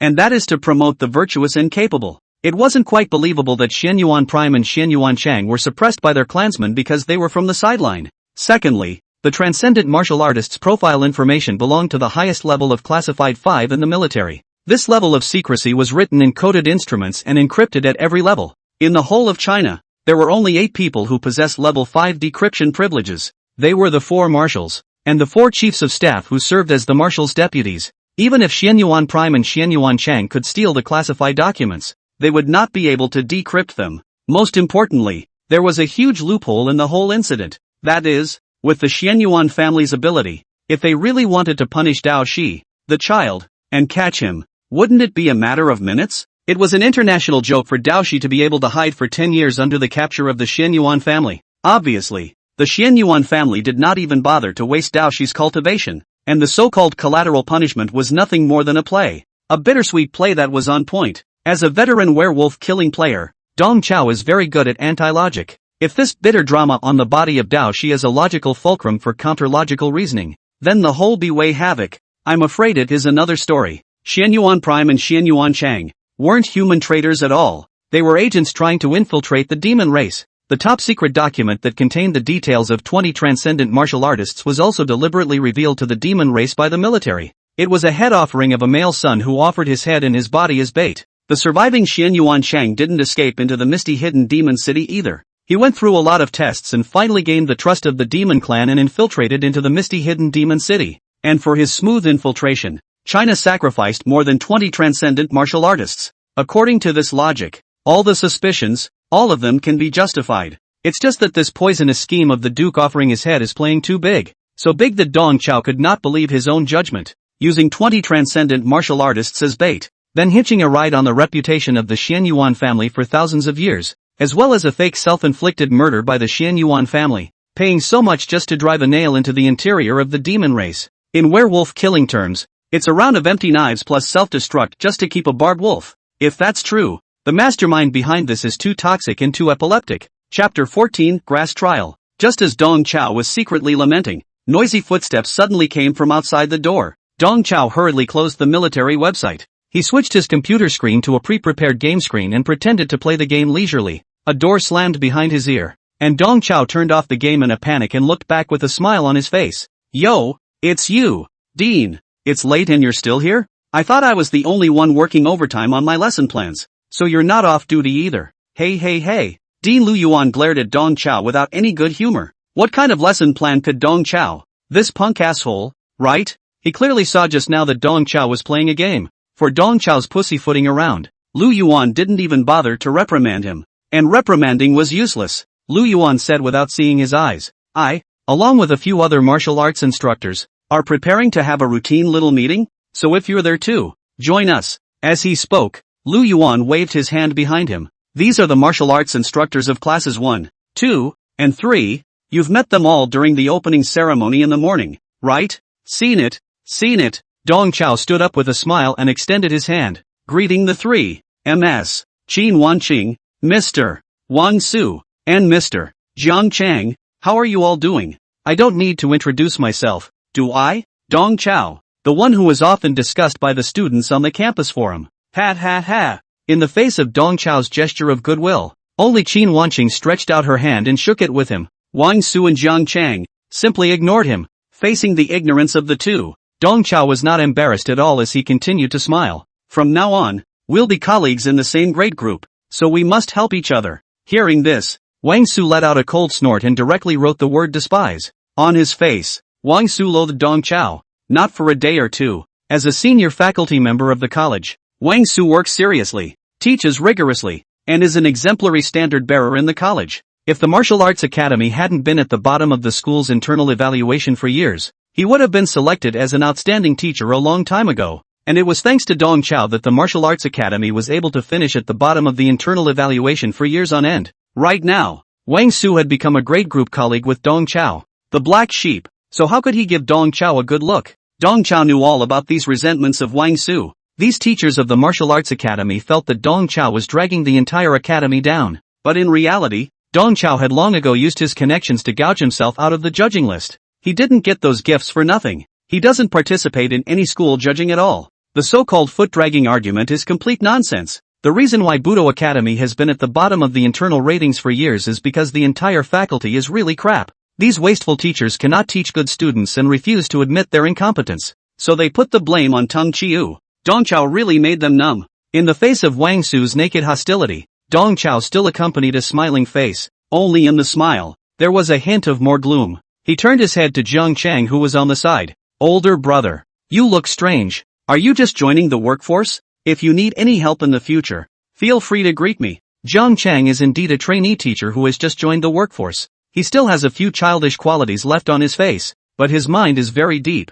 Jiang Chang could see that the dean and Mr. Wang Su were not treating Dong Chao well. At this time, he must stand with the leaders and the backbone of the college. Jiang Chang grimaced coldly and ignored Dong Chao once again. The atmosphere in the office became a bit awkward, and after a short silence, it was Qin Wansheng who eventually rounded off the conversation. Mr. Dong, in the future, when I encounter any difficulties in my work, I really have to ask you for advice. Please take care of me. After saying this, Qin Wanqing turned her head to look at Lu Yuan again. Dean, don't you have a meeting? It just so happens that everyone is here. So get started. Lu Yuan was prepared to watch Dong Chao's jokes. But he didn't expect Qin Wanqing to speak up and moderate. Qin Wanqing was the golden thigh that the academy had hired back with great difficulty. So of course Lu Yuan had to sell her face. Lu Yuan cleared his throat and spoke. It's getting late, so let's keep it short. I'll mention a few things briefly. First thing, the academy is going to conduct a mapping exam in the near future. So you guys have the students prepare for it.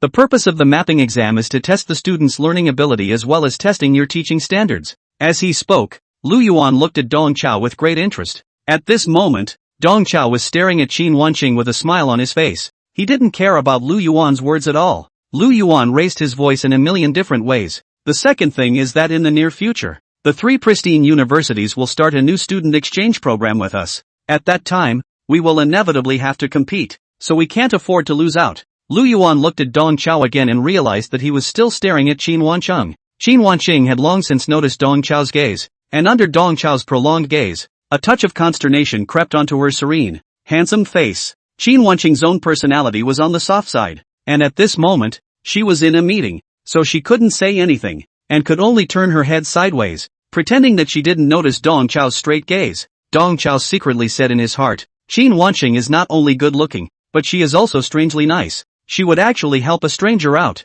Had he known this, he would have forcefully argued for Qin Wanqing to participate in that green grass trial back then. Qin Wanqing didn't know Dong Chao, but Dong Chao had known her for a long time. Dong Chao had not only read Qin Wanqing's information, but he had almost become Qin Wanqing's instructor. 5 years ago, Qin Wanqing was also a member of the waiting list for the last green grass trial held by the military. It was only at the last minute before departure that she was eliminated. The military leaders believed that compared to those 4 geniuses who had participated in the trial, Qin Wanqing's talent was ultimately 1 point inferior. The probability of her passing the green grass trial was 0, and the instructor of the green grass trial was Dong Chao. It was also during that trial that Dong Chao had forcibly activated his spatial ability in order to save the 4 trainees participating in the trial, causing his body to rebound and his roots and bones to be destroyed. Thinking of those vivid past events, Dong Chao lamented in his heart that this world was really too small. So small that he had already become a swinging asshole. Yet he was still able to meet the alternate participant of that green grass trial.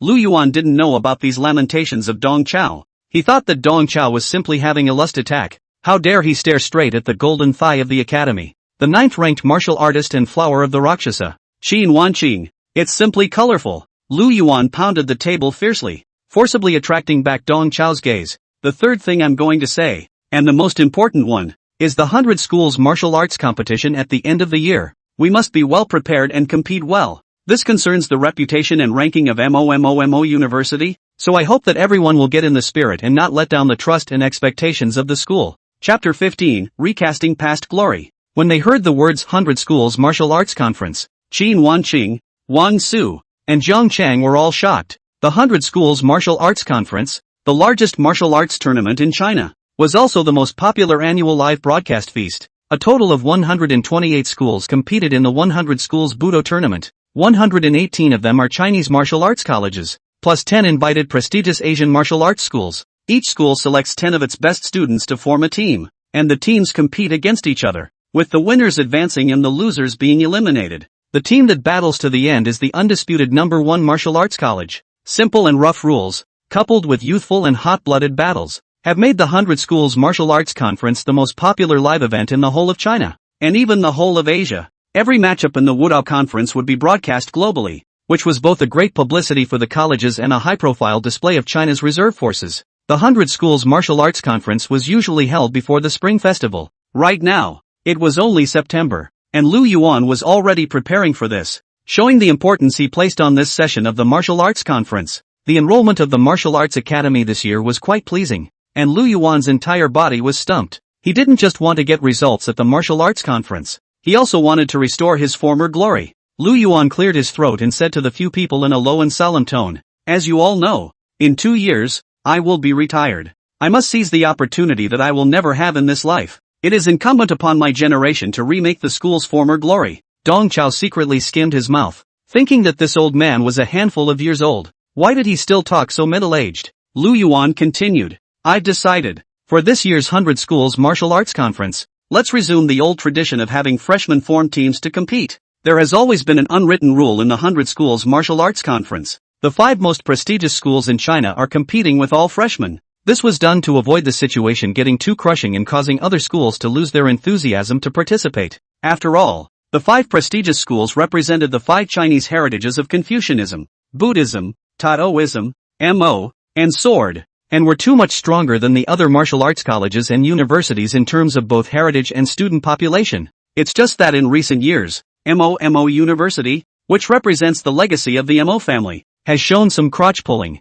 Originally, the main force that represented Mo University in the competition was the Organs Puppet Academy. It was only in recent years that the Organs and Puppets Academy had certain problems and no longer sent contestants to compete. The Budo Academy was forced to pick up the slack. Unfortunately, the Martial Arts Academy simply didn't have the ability to pick the top students. Over the years, Lu Yuan had shamelessly sent up senior students, but the results were still not as good as they could have been. In the previous 2 martial arts congresses, the Mo Academy had relied on the luck of the draw and barely made it into the top 30. Meanwhile, Yuelu University, representing the Confucian heritage, Sanqing University, representing the Taoist heritage, Urban Buddhist Academy, representing the Buddhist heritage, and Jiangya University, representing the Sword Dao heritage, perennially dominated the top 4 seats in the Wudao Conference. The achievement gap is widening at the same top 5 schools, but this year, Lu Yuan is full of confidence. As you all know, the Academy's enrollment results this year are very pleasing. The Academy has recruited 4 good scholars with S-class talent. These 4 good saplings have all joined Teacher Qin's martial arts class. Our team this year will use these 4 good students as the cornerstone of our team. As he spoke, Lu Yuan looked at Wang Su and Zhang Chang. Of course, you 2nd and 3rd classes can't slack off either. There are students with excellent grades that the Academy will also focus on. Lu Yuan had actually made a decision a long time ago that the 10 students who would participate in the Collegiate Martial Arts Conference would all be screened from Qin Wanqing's first class of martial arts. The reason why he said this to Wang Su and Zhang Chang was actually to draw a pie for the 2. As for Dong Chao, Lu Yuan was too lazy to draw a cake. Those 2 foolish students in Dong Qiu's class are having a hard time graduating, so don't even think about the martial arts conference. It's not something those 2 poor students should be thinking about. Lu Yuan twisted his head and looked at Qin Wanqing again. Teacher Qin, I'll leave the preparations for the competition to you. After all, you have participated in the martial arts conference as a contestant before, and are more familiar with matters related to participation. Qin Wanqing said back decisively. Dean, don't worry, I'll get the job done. Lu Yuan nodded in satisfaction and raised his volume. You guys probably don't know that 9 years ago, Teacher Qin used to represent Mo University and participated in the 100 Schools Martial Arts Conference that year. In the 32-16 match, Mr. Qin defeated the famous Fusan School, Wazita Spellcraft Academy, with 1-4, almost by himself, and led Mo University to advance to the top 8. It's a pity. That year's martial arts conference was comparable to a fight between the gods. If it wasn't for the encounter with one of the 4 little heavenly kings, Nan Wu Yue, in the round of 16, Teacher Qin might have even led us to break through to the top 8. Lu originally wanted to brag about Qin Wanqing, but unfortunately, his horse's ass patted on the horse's leg. Hearing the words 4 little kings, Qin Wanqing's face stiffened for a moment. In that martial arts conference 9 years ago, Qin Wanqing had indeed performed admirably, but even more amazing than her performance is the now famous 4 little kings, Yi Zhiqiu, Nan Wu Yue, Wen Tianchen, Mu Shi Liang. After meeting the 4 little kings, Qin Wanqing realized what it means to be a genius. But there is also a gap. Qin Wanqing, like the 4 little heavenly kings, was at SS ranked talent. However, the 4 little heavenly kings were rated as SS ranked because there was ultimately a line of difference between them and the legendary SSS ranked. And Qin Wanqing was rated as SS rank only because she was slightly stronger than S rank. Back then, at the martial arts convention, the 4 little kings had suppressed Qin Wanqing. Later, they participated in a secret trial program of the military, and their cultivation skyrocketed, completely closing the gap with Qin Wanqing. Nowadays, the 4 little heavenly kings had long since advanced to transcendent martial artists, becoming the mainstay of the new generation in China and shaking the world with their fame. Qin Wanqing, on the other hand, was stuck at the beginning of the 9th stage, and after so many years, it was difficult to make an inch of progress. Obviously, they were all SS-level geniuses, and the gap between the 2 sides, however, grew wider and wider. Every time she thought of the 4 little heavenly kings, Qin Wanqing would develop a kind of red-eyed and helplessness that was born of both. Lu Yuan could see that Qin Wanqing's mood was not quite right, and he hurriedly changed the topic. Let's not mention the past. Now that Ms. Qin's identity has changed, I believe that under her leadership, we will definitely make gains this year. Not only are we going to restore our former glory, but we're also going to pick off those 4 prestigious schools. For the school, we're regaining our lost honor. And for you personally, Ms. Sheen, it's to make up for the regrets of that year. Lu Yuan used his pie painting stunt again. Dong Chao grinned and snickered from the side, thinking that this old bastard really didn't know the heights of heaven. Recruiting 4 S-ranked students and floating like this? As far as Dong Chao knew, the other 4 prestigious schools all had very good enrollment results this year. Moreover, the 4 little kings had returned from the army to their respective alma maters to catch up on their teaching duties. Those 4 boys,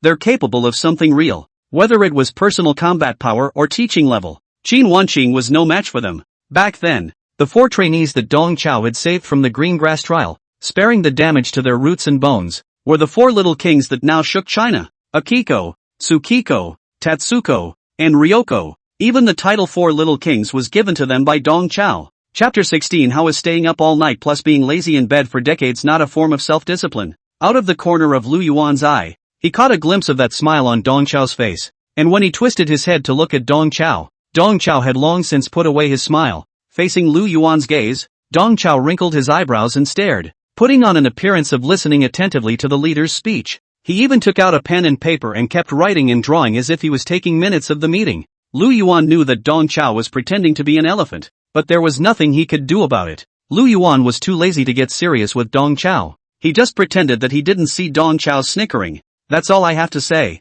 If you have nothing to add, then the meeting is adjourned. Hearing the word adjourn, Dong Chao Zero framed his hand and rushed out of the office in a swift and furious manner. The remaining few people looked at Dong Chao's disappearing back and were confused for a moment. This guy's cultivation isn't high, but he runs fast enough. Day 2. Martial Arts Class 4 Classroom. At 10 o'clock in the morning, Dong Chao leaned against the podium, flipping through the pamphlet in his hand while letting out a cackle. Michishige and Ho Yuya sat in their seats, bored and waiting for the class bell. Michishige looked at his watch as he pulled out his water glass and took a sip of the slate drink in it. He then took out 2 golden throat lozenges and stuffed them in his mouth. The note Dong Chiu wrote to him yesterday really worked. He had gotten a lot of free medicine from the school's infirmary. For Dottie, free is best. Free slate is the equivalent of a punch. The free golden throat lozenges are mints. A free bruise poultice is the equivalent of a hand and foot warmer. With a sip of Banlangen and a couple of throat lozenges, Dao Shi's little life was nourished. In just one day, Dao Shi had seen that their mentor, Dong Chao, was indeed quite a brand. The teachers at the school may not have treated him well, but the security guards, the housekeepers, the housekeeping aunts, and the supermarket attendants all treated him as a friend. Yesterday, as soon as Dahi returned to his dorm room, the school supermarket sent him a $1,000 shopping card. Immediately after that, the barber store sent a haircut card, the laundromat sent a laundry card, and even the school's bathhouse sent a bath card and even a bunch of sauna experience coupons. Indeed, as Dong Chiu had promised before, as his student, he was able to whore himself out for nothing at all of the school's places of consumption. The embarrassment of his family's situation made Dao Shi develop a frugal and cool character of white whoring. Before he came to college, he had always cautioned himself to spend as little money as possible while on campus to take the pressure off his mom. Now, Dao Shi realized that with the name of Dong Chao student, he didn't need any living expenses. He could buy anything for nothing. He was even able to turn the tables and mail his mom a little bit of slate and golden throat lozenges. Thinking of this, Dao Shi once again offered 2 points of recognition for Dong Chao. Michihiro's approval +1. Michihiro's approval +1. His view of Dong Chao had also changed slightly. Putting aside those outrageous courses, the wasteful tutor's martial arts class is actually not bad. At the very least, food and drinks are free, and there's a pretty resistant genius sword cultivator who can act as a sandbag. Dao Shi turned his head sideways and looked at Xiongya in a domineering manner. Although he had just violently beaten up Xiongya yesterday, Dao Shi still recognized Xiongya's talent and cultivation very much. This cheap and jangling fellow even had a cultivation level of the middle stage of the 6th rank. For a freshman to have a cultivation of the middle stage of the 6th rank, this was definitely a rare genius in the world. The kind that would be madly snatched by all the major martial arts colleges and martial arts families. Unfortunately, in front of Dao Shi, such a genius could only be reduced to a sandbag to be beaten. There is also a gap between genius and genius. Dao Shi didn't care what exactly Yuenya chose to join Dong Chao's martial arts class because of. In this class anyway, he would only get beaten up. Facing Dao Shi's domineering gaze, Xiongya was not the least bit afraid. He confronted Dao Shi with a cheap smile on his face. Xiongya even pointed to the sword bag on his back with a provocative face. Ever since he was a child, Xiongya had always beat up others, And yesterday was the first time he had been beaten up. The feeling of being punched in the face is kinda new. After the fight with Dao Shi, Hishionya became more and more convinced that his life is a video game with a hang-on. In this video game called life, he is the undisputed protagonist. The other people around him are all experienced monsters or NPCs serving him. Only this theory explains why his life was so smooth and his heart was always in the right place. Hishionya wanted to continue his martial path, so the heavens gave him another chance to awaken the second sword bone. He wanted fun, and the heavens sent him a martial arts instructor like Dong Chao. He wanted excitement, and the heavens sent Dawson again. The entire martial arts class was as if it was customized for him. Hiyuenya could tell at a glance that Dao Shi was one of those pre-level bosses that were common in the game. High attack, high sensitivity, high defense, and no weaknesses in his body. It has to be defeated with skillful maneuvers, and absolute numerical crushing. Going up against a level boss like this is just exciting enough. Yesterday's one-sided beatings, instead of bringing any psychological shadow to Hishionya, inspired his great passion for the game. Last night, he spent the night meditating with his sword in his arms. This was the first time in his life that Hishionya had practiced overnight. In one night's time, not only had he comprehended a new sword stance, his cultivation had also seen a breakthrough. Nowadays, his cultivation level came to the 5th level of the 6th rank. In martial cultivation, the 6th rank was already considered a rare mid to high-end combatant. How many 6th-ranked martial artists had struggled to advance even an inch after years of bitter cultivation? And Hishionya only used one night to break through one realm. If he hadn't been watching a live stream of beautiful women in the second half of the night, he might have broken through more. Right now, Hishionya was full of confidence and was ready to challenge Dao Shi as a level boss again. He lost so dryly yesterday, partly because of his lack of strength, and partly because his weapon was not in his hand. Using a tree branch as a sword was more or less affecting his play. Today, Hishionya brought his $1 million C-class dual swords. He's going to be true to his word and fight Dao Shi. Facing Hiyuenya's provocative gaze, Dao Shi showed a smile on his face. He liked Hishionya's look like he hadn't gotten enough beatings. Their eyes clashed repeatedly in the air, and a strong sense of war swirled around the classroom. Without any verbal communication, they accomplished an appointment all by intention. After class, in the back of the school, the two are going to again. Just then, the class bell rang and Dong Chao staggered onto the podium. Standing on the podium, Dong Chao yawned sleepily and asked casually, "What time do you all go to bed at night? What time do you get up in the morning?" "Teacher, I strictly follow the school's work schedule. I go to bed at 10 at night and get up at 6 in the morning." Hishionya lied without blinking an eye. Dong Chao was dissatisfied with this answer from Hishionya. With a stern face, he said to Hishionya, "You are already college students who are free from your parents, so have your own opinions. Don't blindly follow the school routine. Learn to discipline yourselves. Our martial arts class 4, we only have one class a day. Class starts at 10 o'clock every day. You guys wake up at 9:30. It's totally in time. And how can you all go to bed at 10 p.m.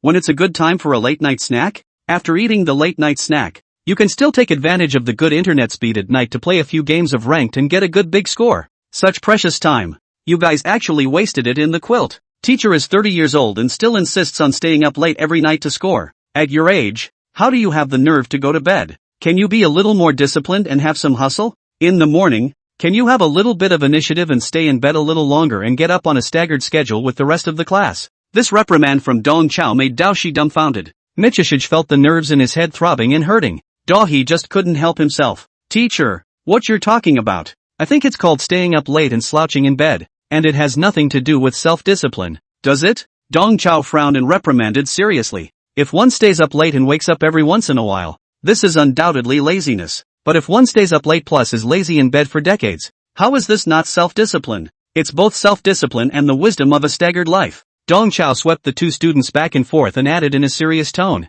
"Teacher, this is all for your own good. When you enter society, you will see how colorful the nightlife of successful people can be. For the sake of those colorful night lives in the future, you must develop a good habit of staying up late as early as possible." Dong Chao's lecture had dried Dao Shi's brain to smoke. Michishige stared with his mouth open, unable to speak for a long time. Worthy of being a well-known asshole in the education world, this martial arts instructor of his own is truly extraordinary. Chapter 17, Martial Arts Hipsters Dressing Tips. Seeing that Dao Shi was convinced to remain speechless, Dong Chao nodded in satisfaction and began to get to the point. "Yesterday, we had a martial arts operation class and learned how to make glutinous rice cakes. Afterward, Sensei did some self-reflection, and the pace of Sensei's teaching may have been slightly faster, causing some learning pressure on you. Today, Let's combine labor with pleasure and have a relatively easy lesson on martial arts theory. As he spoke, Dong Chao picked up a piece of chalk and wrote the word Wudao on the blackboard. At the sight of those two words, Dao Shi's eyes lit up. This old dang is finally going to teach a little bit of knowledge related to martial arts? Must pick his mistakes and shame him a bit. Dao Hi's stomach flipped up in a bad way. With his cultivation and insights, he would be able to pick out mistakes no matter what Dong Chao said. Dong Chao only wrote the word Wudao and then turned around, assuming the posture of a tutor. As we all know, martial arts cultivation is like a year in days. To put it more bluntly, it means that every day should be as happy as the new year. Michishige and Ho Yuya were dumbfounded. What's the explanation for the idiom of a day is like a year? To be happy every day. We need to improve our quality of life, so we need to study when it comes to food, clothing, housing and transportation. In this lesson today, teacher will start with dressing, and share with you briefly, teacher's small experience of dressing. With those words, Dong Chao turned around and filled in the blackboard slate. Dressing tips for the Wudao hipster. Looking at the large words, Dao Shi did a double take. From days like years to wearing tips, the waste mentor's perception of martial arts seems to be not quite the same as normal people. Dong Chao ignored Dao Shi's astonished gaze as he old-fashionedly rolled up his sleeves, revealing the sea yellow string on his wrist. In this lesson, let's talk briefly about the contribution and influence of textile jewelry on hipster wear. You guys may not know that the entire market of literary jewelry in the martial arts world was discovered and deeply cultivated by Sensei. The appearance of these literary jewelry has brought the taste of martial artists dressing up to a big level. The help of literary jewelry for dressing is obvious. Take the teacher's dress today as an example. The teacher today is wearing a plain color bead embroidery stacked embedded 100-flower shirt, the main a comfortable home style, but with this sea yellow string, immediately has a unique temperament of a chicken standing in the crowd. Dao Shi rolled his eyes, thinking that the idiom of a chicken standing on its head was an accurate use of the word, just by looking at the temperament. Who could have imagined that this old dang, who was covered in ding-dong jingles, was a martial arts lecturer at MOMO University? For Dao Shi's blank stare, Dong Chao just ignored it. Just pairing it with a string gives the whole look a new look. And that's the dressing tip for making good use of accessories. As my Dong Chao students, you must be equipped with basic cultural accessories like strings. Otherwise you'll make people laugh. In the next few days, the teacher will hold a special class on string coiling, and give you a good lecture on string coiling techniques, so that you won't go astray and get carried away. Dao Hi was beyond excellent. String disking lessons? What's the point of going off the deep end? Is that a word a human being can come up with? Michishige twisted his head and looked at Ho Yuya. He was prepared to join He Xianya in secretly laughing at their punk mentor. Unexpectedly, He Xianya was holding a pen and a book, taking notes earnestly. Michishige felt like he was surrounded by two retards. What's with taking notes on all this stuff that the crap instructor is talking about? He Yuya is also very sick. Dong Chao took in the reactions of both students, and he continued teaching without moving. Making good use of accessories is a top priority in the hipster dressing system. Oftentimes, we can make a complete change in dressing style just by changing accessories. With those words, Dong Chao took off the string, and with a vain grab from his arms, he grabbed an emerald Buddha tablet and put it around his neck. See, the teacher just replaced the string with an emerald Buddha sign, and it immediately went from a home comfort style to an elite business style. The main focus is a band pie. Dao Shi once again rolled his eyes, thinking that the elite in business did not see that crazy is really crazy enough. Dong Chao pinched his waist and posed for a few male model poses, tirelessly imparting his experience in dressing. One small detail to keep in mind when wearing the Jade Buddha medallion is to pull up your pant legs and show off your ankles. As the saying goes, men wear Goddess of Mercy and women wear Buddha, and you must show the neck of your feet when you wear pants. Once the neck of the foot is exposed, it immediately gives a visual stretch and makes the legs look long. In order to show off the neck of your feet, your teacher suggests that you wear shallow cloth shoes on your feet, and the color of the cloth shoes should ideally echo the color of your blouse, which is the Oreo principle of dressing tips. Michishige had the urge to spit out blood. Men wear Goddess of Mercy, women wear Buddha, and you have to show your neck in pants? This is Murmur University, not the Irving Buddhist Academy. As a student, is it appropriate to wear an emerald Buddha medallion around your neck? Just a short while ago, Dao Shi was all about picking faults with Dong Chao and bringing him down. Now, Dao Hi was completely convinced. All of these points imparted by the waist tutor hit Dao Shi's knowledge blind spot. Dao Shi had to be unconvinced. However, these dressing skills cannot be said to be of little help to martial arts cultivation, only that they are useless. Might as well not teach. Just as Dao Shi was shattering his thoughts, Dong Chao once again reached into his pocket and grabbed two strings and two Buddha medals in the void. As my Dong Chao students, you all have to be equipped with these literary jewelry. These two strings are the very best in sea yellow.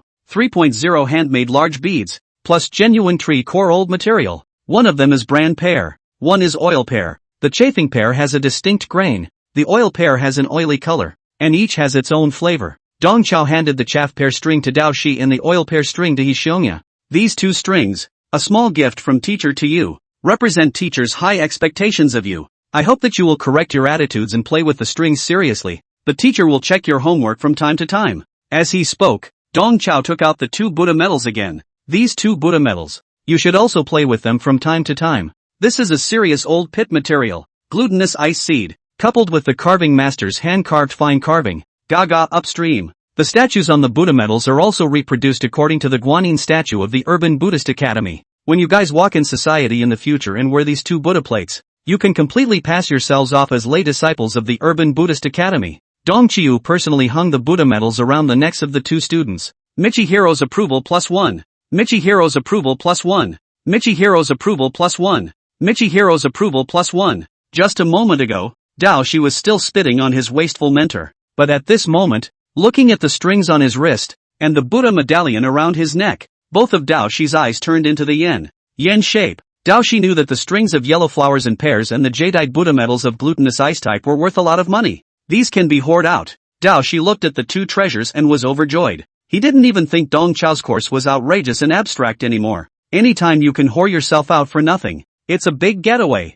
Michi followed the example of her waste mentor and mentally came up with a rhyme. Chapter 18 Defense, Women's Self-Defense. Ho Yuya's recognition +1. Ho Yuya's recognition +1. Ho Yuya's recognition +1. Ho Hunyai also presented Dong Chiu with the recognition trifecta. He Xiangya didn't care about the value of the strings and Buddha medals. He just really felt that after listening to today's lesson, he had really taken a step forward towards being a martial arts hipster. For every point of recognition the duo contributed, Dong Chao's cultivation rose by 1 point. At this moment, his cultivation level had already come to the 8th level of the 2nd rank. Dong Chao didn't move on the surface, but inside, he couldn't wait to kowtow to the two students. It took Dong Chao a lot of effort to suppress the excitement in his heart. Next, he has a big job. Dong Chiu stood back up on the podium. The way of dressing is profound, and teacher is only taking you through some superficial fur today. Today's lesson, that's it, teacher has to cook. At noon, teacher will personally cook. Let you all taste teacher's handiwork. Dong Chao looked at Dao Shi. Joy, you stay and clean the classroom. I'll call you when the meal is ready. When he heard the name Hei Zi, he Xiongya poofed. This appellation was too earthy. But soon, he Xiongya couldn't laugh anymore. Jocko, don't be idle. Go to the cafeteria and give me a hand. Ha! He Xiongya almost spat out a mouthful of old blood. Jocko is a terrible title. It's not as bad as Kiko. Dong Chao hooked his finger and led He Xiongya out of the classroom, leaving Dao Shi alone in the large Budo class 4. Dao Shi took a broom and mop, and in 3 tries, he got the sanitation work done. Then, with a godly head, he came to the podium. Dao Shi was genuinely curious as to what exactly the wasteful mentor was looking at before class that he could let out a lewd laugh like that. Under the podium, He found 2 pamphlets, and he picked them up curiously. The 2 booklets, both stamped with the library seal, would have been borrowed from the library by the waste mentor. Looking at the title of the book on the title page of the pamphlet,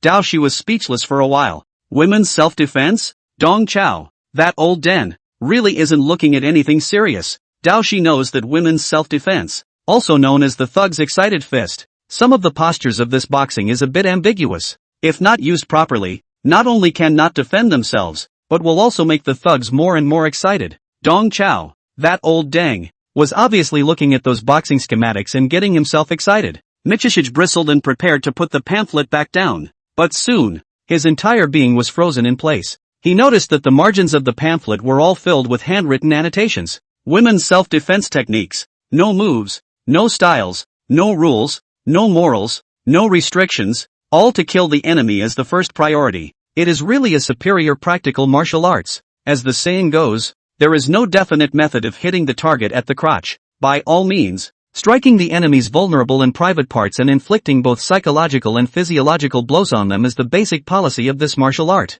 Looking at these annotations, Dao Shi was both shocked and enlightened. Especially the phrase "the law is not fixed." The crotch hit the target. Let Dao Shi enlightenment at the same time, but also feel the crotch of the pants slightly cold. The person who wrote these annotations was definitely a practical expert. He actually took the women's self-defense technique and transformed it into a martial art. The core of this martial art is a series of underhanded moves such as kicking the crotch, poking the eyes, spitting, slapping, stomping on the toes, pinching the chest, gripping the hair, and cursing the idle street. This martial art was a bit of a departure from the norm, but it worked. Just like the endorsement said, this unique martial art with no morals and no limitations was a great killer in real combat. Ordinary women were too weak in strength to utilize the true power of women's self-defense techniques. A martial arts fierce man like Dao Shi, who was more than 1 meter 9, had the strength of 10,000 pounds with a single punch, and if he were to perform these underhanded tricks, it would inevitably deal a devastating blow to the enemy's psyche and physiology.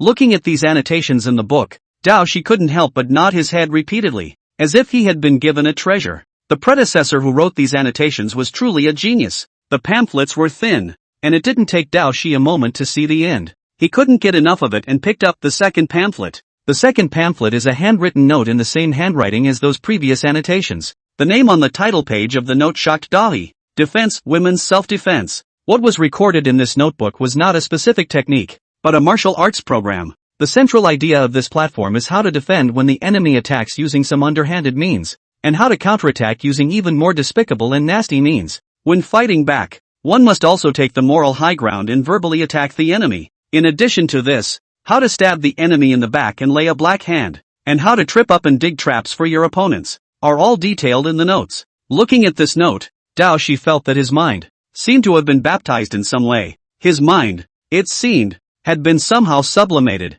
Sitting in SSS ranked talent, Dao Shi was making progress in his cultivation pole, and his line of work was full and complete. However, he was not without his predicament. Dao Shi's dilemma was that the mindfulness he practiced was too elementary. The dragoning bodybuilding technique that he practiced was a toddler initiation technique within the Xian Yuan family. In the Xian Yuan family, youngsters who had reached the age of 6 would first practice the dragoning healthy body technique to strengthen their muscles and bones when they stepped into the martial arts path. It's just a basic mindfulness technique for young people to build their foundation. Since escaping from the Xian Yuan family, Dao Shi never had access to superior martial arts mind techniques. He could only use the dragoning physical fitness technique as the basis for his self-mapping and self-modification. He transformed the dragoning bodybuilding technique into the dragoning overlord technique. Although there is only a one-word difference in the name, there is a huge difference in power. His original Dragon Song Overlord body skill not only enhanced his body's functions, but also changed his body shape and appearance to a certain extent, helping him to evade the clan's capture. It was just that his Dragon Song hegemony skill was incomplete and couldn't fit perfectly with his roots and bones. Dao Shi carries the bloodline of discord. His destiny is half dragon and half dog. The Dragon Song hegemony skill could only fit that half of the dragon bloodline in his body and could not resonate with his canine bloodline. However, this defensewoman's defense in his hands was an unparalleled match for his canine bloodline. This note is, in fact, too much of a dog. If you combine the dragoning overlord technique with the women's defense technique, Dao Shi's self-created mind method will be complete. In this way, Dao Shi's fighting style seems to be wide open and bright, but in fact, it secretly hides underhanded and detrimental moves, lack of morality and smoke. This dual temperament of being a dragon and a dog happens to be a perfect match for Dao Shi's discord bloodline. With this note, the problem of his mind that had plagued him for years was so watertight. Dao Shi hurriedly flipped through the 2 pamphlets again, memorizing every word. In his brain, at the end of the pamphlet, Dahi found a hidden signature, the black knife. It is obvious that these subtle and original notes were written by this Black Dagger senior. For this senior whom he had never met before, a strong sense of gratitude and admiration rose in Dao Shi's heart. Dao Shi a strong feeling that the gap between people is really too big. Jerkasses like mentor Dong Chao just know how to look at those ambiguous boxing schematics and giggle. Whereas a martial arts genius like Senior Black Dagger was able to comprehend a set of martial arts techniques from the women's self-defense techniques, and even a set of mind platforms. The two are simply different. Thinking like this, Dao Shi gained a little more admiration for Senior Black Dagger. If I were fortunate enough to know Senior Black Dagger and ask him for face-to-face guidance, I would definitely benefit a lot. Michishige couldn't help but mentally envision it. Chapter 19, I have a friend. In the meantime, and used stalls in the cafeteria, Dong Chao, who was busy chopping vegetables, received a prompt from the system. Xian Yuan Daoshi's approval rating +5. Xian Yuan Daoshi's approval rating +5. Dong Chao's ultimate secret has obviously benefited Daoshi greatly. Dahi popped him a huge wave of gold coins. Xian Yuan Daoshi's recognition level has reached 18 points.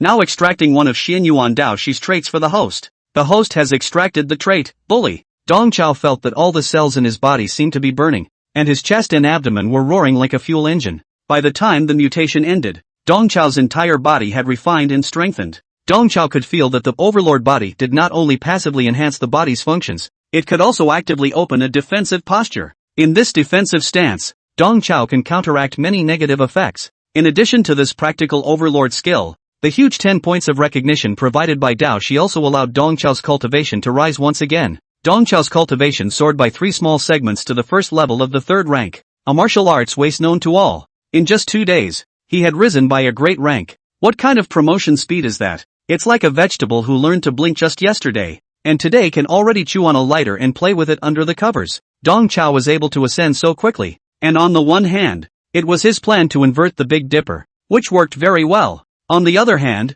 it was also because of his low starting point and poor cultivation right now, and sharing a little bit from the 2 talented students had an immediate effect. As his martial Dao rank increased, his promotion speed afterward would inevitably drop drastically, but Dong Chao wasn't worried at all. He had sort of played with the virtuous teacher system to understand it. As long as he hugged the student's thighs tightly, Dong Chao's promotion to transcendent martial artist lying down was all but guaranteed. Right now, having been promoted to the 3rd rank, he would have another slot to hug his thigh. Congratulations to the host for advancing to the 3rd level of martial arts. Now unlocking a new enrollment slot for the host. A blank student page appeared in Dong Chao's mind. Pending binding. Dong Chao knew in his heart that every binding slot was crucial to his laying down a big win. He must be cautious. Moreover, after seeing the demonic talents of Dao Shi and Xiongya, Dong Chao could not even look at the other scholarly seedlings in the academy. Even those 4 S-rank students who were regarded as the jewels in the palm of Dean Lu Yuan's hand were no different from cerebral thrombosis in front of Dao Shi and He Yuenya.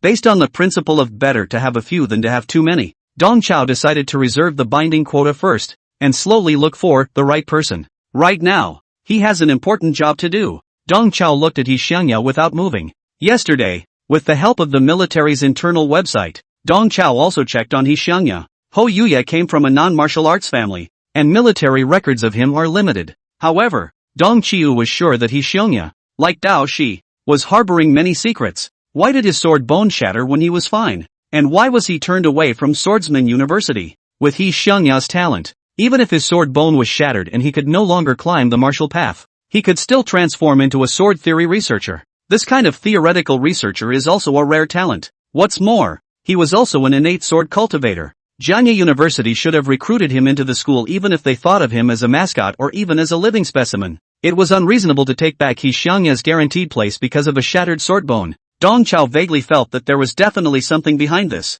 Although he didn't get much information from the military's website, Dong Chao had other channels though. His little old brother, Yi Zhiqiu, one of the 4 little heavenly kings, Xiuzi, had now returned to Jiangye University as the director of studies. Dong Chao was ready to find a chance to ask Xiuzi what the hidden agenda was behind this. He Xiongya didn't notice Dong Chao's frequent gazes. At the moment, he was standing by the sink, perfunctorily washing vegetables. He Xiongya's mind was obviously not used on washing the vegetables. The guy picked up a few leaves every now and then, picking or stabbing them against the water flow, obviously trying to figure out a sword move. Dong Chao quietly came behind He Xiongya, ready to do the business. Dong Chao reached out his hand and patted the sword bag on He Xiongya's back, using the sword to introduce the topic. Good swords, really good swords. Jocko, these 2 precious swords of yours, they're not expensive, are they? Hearing Dong Chao's words, He Xiongya returned to his senses and revealed a smug, cheap smile. Ha, it's just 2 ordinary longswords, not worth a few dollars. It's only $1 million or so. He Xiongya's mouth was being modest, but his entire person revealed a sense of showmanship and bragging. Dong Chao could tell at a glance that these 2 longswords of He Xiongya's were C-grade weapons produced by the Taiyu arsenal. The weapons and defenses used by martial artists were strictly graded, like the delineated grades of talents. There were 8 grades from E to SSS. Of these 8 grades, grade C is the highest grade that can be purchased with money. Weapons and defenses of C grade and above can only be exchanged through military merits. He Xiongya's pair of twin swords were already rare gems on the market. However, it was still far from being worthy of him. Dong Chao used the twin swords as a natural way to introduce the topic. You're practicing the Mandarin duck double sword? A rare school. But then again, Sensei has a friend who practices the even colder 3-sword stream than you.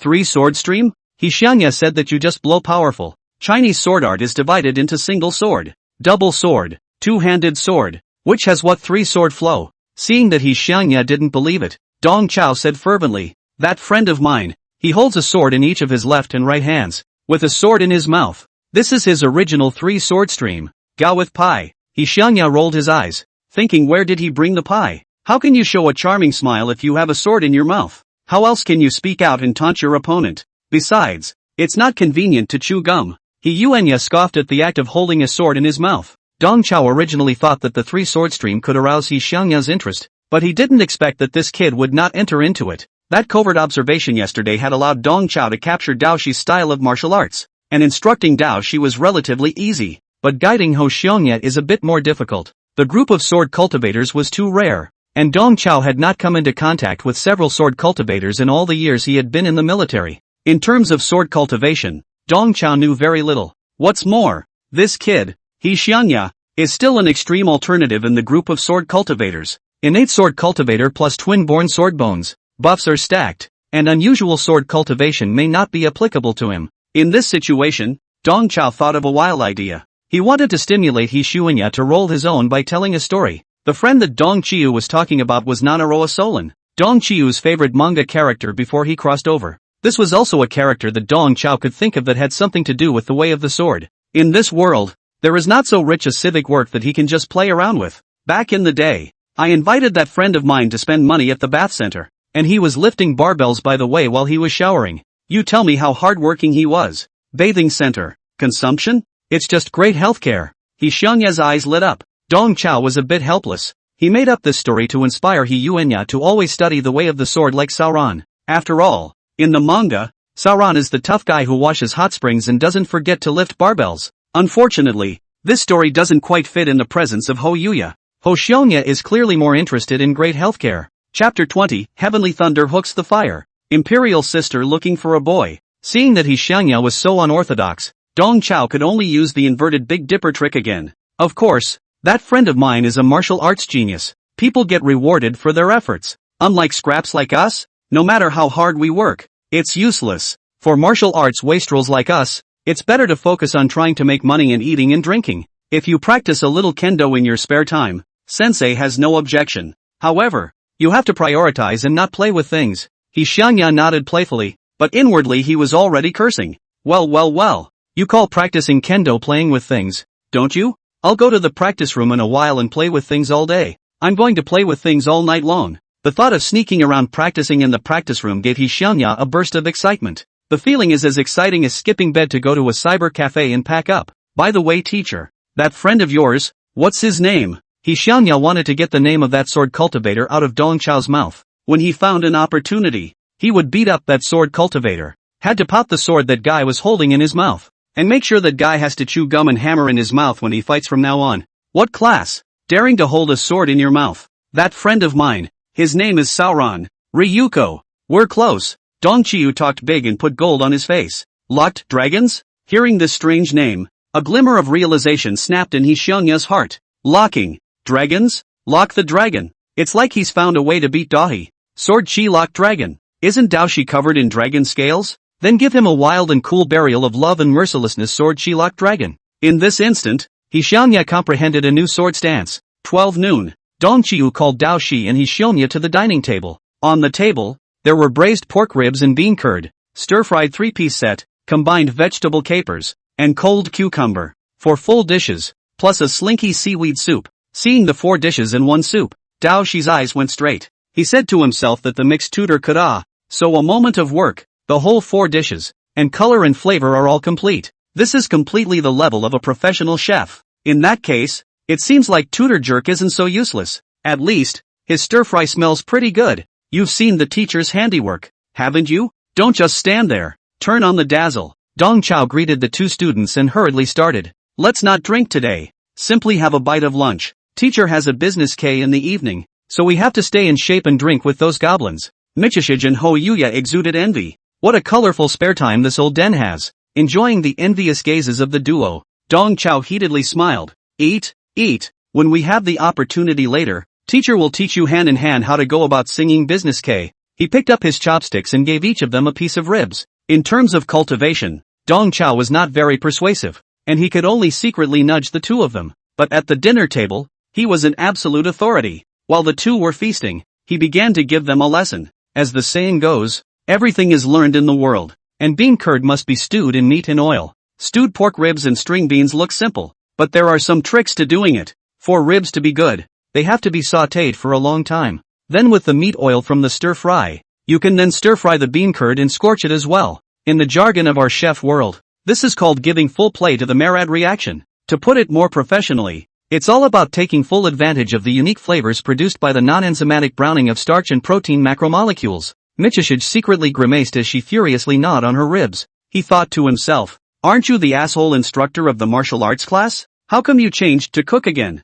But the jerk mentor's call was quite a bluff, and Dao Shi didn't understand a word of it. Dong Chiu continues to show off his skills to the students. In addition to the ribs stewed with bean curd, all other dishes, too, are skillfully difficult. When frying the combined vegetables, the leeks and bean sprouts should be fried to 8 maturity, and finally covered with a spread egg cake on top, naturally stewed to 10 maturity. The bean sprouts and leeks fried in this way are crisp and tasty and won't wilt. Pat cucumber also has a tip, that is, to use the ice sheet jade tablet, pat out no pear flavor. Teacher mixing gazpacho or using a special gazpacho tablet, special dishes, to avoid tampering with the flavor. Also, the cucumber must be patted. And the cucumber that is patted out is sweet and crunchy and has a cucumber flavor. This is utilizing the cell-breaking principle. If you're afraid of watery cucumbers, you can also slightly grab a little sesame oil before chilling. Doxy and Ho Hong Yai have like ducks listening to thunder. Dao Shi vaguely developed a bad feeling. The asshole tutor explained in such detail as if he really wanted to teach them how to cook. After introducing a few appetizers, Dong Chao pushed the real main course. In front of the two students, the most technical dish on this table is this stir-fried 3-piece set, lamb's waist, lamb's egg, and lamb's gun, commonly known as the 3-piece kidney tonic set. They are all fishy, but when done well, they have a wild flavor. If you want to do well in this dish, you have to go to the waist. Use the material water to suppress the stench of the sheep gun and sheep eggs, and when you are stir-frying, the fire has to be in place to reach that line of the zone between raw and cooked, only between raw and cooked, to ensure that the taste of the soft and crunchy. This all requires perennial stovetop kung fu. As the saying goes, heavenly thunder hooks the earth's fire, and the royal sister is looking for a young man. At your age, it's a crucial time to replenish your kidneys. You have to eat more of this dish. Dong Chao allocated half a plate to each of the two men. Then, in a solemn tone, he exhorted the two students. Each of the 4 disciplines of eating, drinking and playing is profound. Take eating alone. There's a lot to learn here. It's really a matter of living to learn. As my Dong Chao students, you must not only be able to eat, but you must also be able to cook. In the area of stir-frying, you must be proficient. Otherwise you'll be laughed at. Ho Yuya's recognition +1. He Xiangya nodded his head heartily and repeatedly while sucking on the kidney tonic 3-piece set like noodles. You get to learn to cook in the middle of a martial arts class. This college is worth it. Dahi was in a state of raw frustration. He thought he was going to get a brain bruise. A martial artist studying stir-fry every day. That's what would be laughed at, right? Dao Shi decided to irritate Dong Chao a bit as he said to Dong Chao in a conspiratorial tone. Teacher, your cooking skills are really hot. It would be a shame if you didn't go to a culinary college to teach cooking. Hearing this, Dong Chao instantly slapped on his face and rebuked in a serious manner. Michishige, what are you talking about? How could you even think such a thing? Remember teacher's words. A good university is no worse than a culinary middle school. Don't you look down on our MOMOMO university? Dong Chao glared at Dao Shi, and his tone softened slightly. Compared to the culinary middle school, the culinary heritage of our MOMU university is indeed a bit weaker, but cultivation is up to the individual. As long as you are willing to work hard, your teacher will definitely let you systematically master various cooking techniques from scratch. After you graduate, whether you go out and open a stall or contract our school's cafeteria, it's all hard-earned rice. Dahi felt that he was speechless in his native language. Is the asshole mentor incapable of understanding sarcasm? What do you mean a good college isn't worse than a culinary middle school? And Nymphettes open stalls and contract school cafeterias? What the is that? Seeing that Dao Shi stopped speaking, Dong Chao also stopped reprimanding, and he turned his words around and started boasting. It is no exaggeration to say that in this area of cooking, the teacher is an unearthly genius. As the saying goes, how to stir water with beef stuffing, why pineapple meat sticks to your mouth, how to dish out wine glass legs and savor the richness of fat. You guys just follow teacher and learn slowly. Dahi doesn't want to talk to this dumbass anymore. He simply turned his anger into appetite, and under Dong Chao's chanting like nagging, he smothered his head and frantically dried his rice. Chapter 21, Inactive Meetings, Problematic Thinking. The 3 of them had a windfall, and in no time at all, they had eaten a pot dry. During this time, Dong Chao's mouth had been preaching. but the speed of the dry rice had not received the slightest impact. After eating, Dong Chao instructed the two. It's the same as usual in the afternoon. You guys are free to move around, but don't just focus on playing. While you're playing games and swiping videos, also recall today's lesson and refresh those dressing points that the teacher taught you. While making abstract remarks, Dong Chiu did not forget to make a reverse Big Dipper remark. As martial waste, we have no hope in cultivation, but in terms of dressing, we must compete. If we can't be elite martial artists, we can at least be hipsters. Ah yes, yes, yes. Listening to Dong Chao's abstract remarks, He Xiangyan nodded his head repeatedly. For his part, Dahi was cold and didn't squeak. She only wanted to do one thing right now, and that was to hurry to the practice room, and sew together his long-in hegemony technique, an anti-women's defense technique.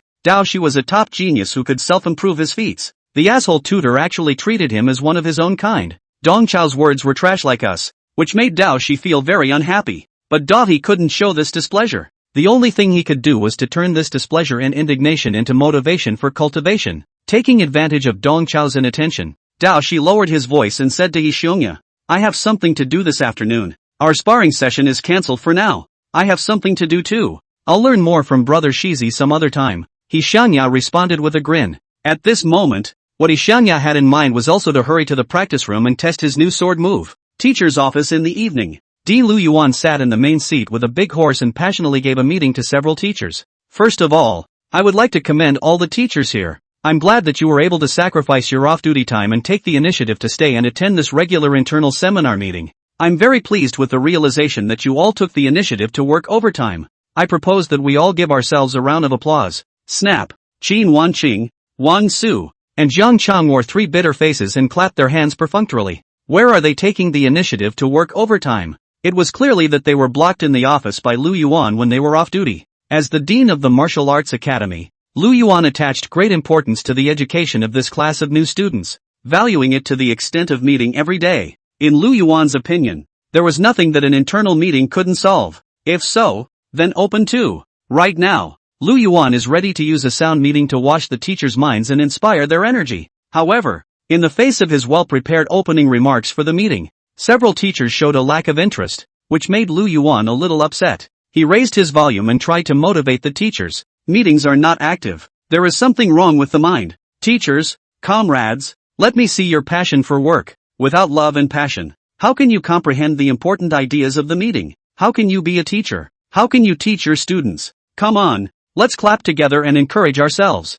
Lu Yuan thought that this through speech was uplifting. However, Qin Wanqing, Wang Su, and Jiang Chang have put on a mask of pain. A few people on a day of classes is already physically and mentally exhausted. After the class still have to participate in the regular meeting, the excitement can be high on the strange. What's worse, President Lu Yuan is a typical meeting type leader. Meeting for the sake of meeting. The content of his meetings is nutritionless and pure torture. At this moment, the Dean Lu Yuan asked everyone to applaud and interact again. Several people in the heart of the mom and dad at the same time, but also had to harden their heads and comply with Lu Yuan's instructions. Just as a few people raised their hands, ready to deal with the errand, there was a sudden, crisp and rhythmic applause beside them. Pop, pop, pop, pop, pop, pop, pop, pop. Only Dong Chao was seen sitting at the end of the conference table, holding his back and applauding vigorously. Dong Chao applauded while nodding his head repeatedly at Lu Yuan with a high-pitched gesture. Good, Dean. What you said is wonderful.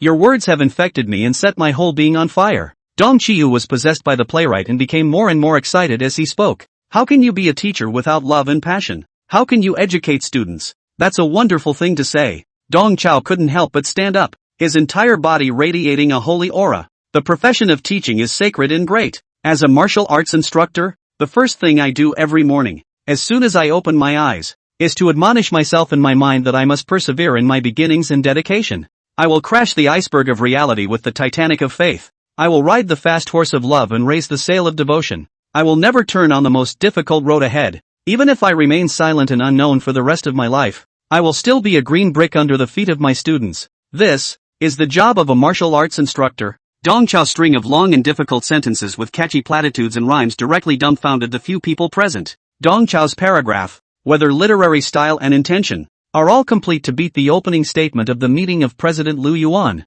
It's just that such a richly risque passage, coming from the mouth of Dong Chao, a jerk, gave off an absurd sense of incongruity. Even though the expression on Dong Chao's face was sacred and sincere, it just gave the impression that he was bull ******* ting. Several teachers looked at me and I looked at you, wanting to laugh but not daring to do so. Principal Lu was grim, with a look of wanting to knife someone. In the entire office, the one who cooperated the most with himself was, on the contrary, Dong Chao, the inept jerk. Lu Yuan even suspected that Dong Chao was ostensibly actively cooperating with himself, but in reality, the bastard was using an abstract performance for some sort of connotation and irony. But suspicion after suspicion, Lu Yuan could not have a seizure at this moment. After all, Dong Chao was the only person in this meeting who had given him emotional feedback. Although the feedback wasn't quite in the right flavor, Lu Yuan had originally prepared many small sessions of emotional interaction in the meeting, which were used to stimulate the teacher's subjective motivation. But after being messed up like this by Dong Chao,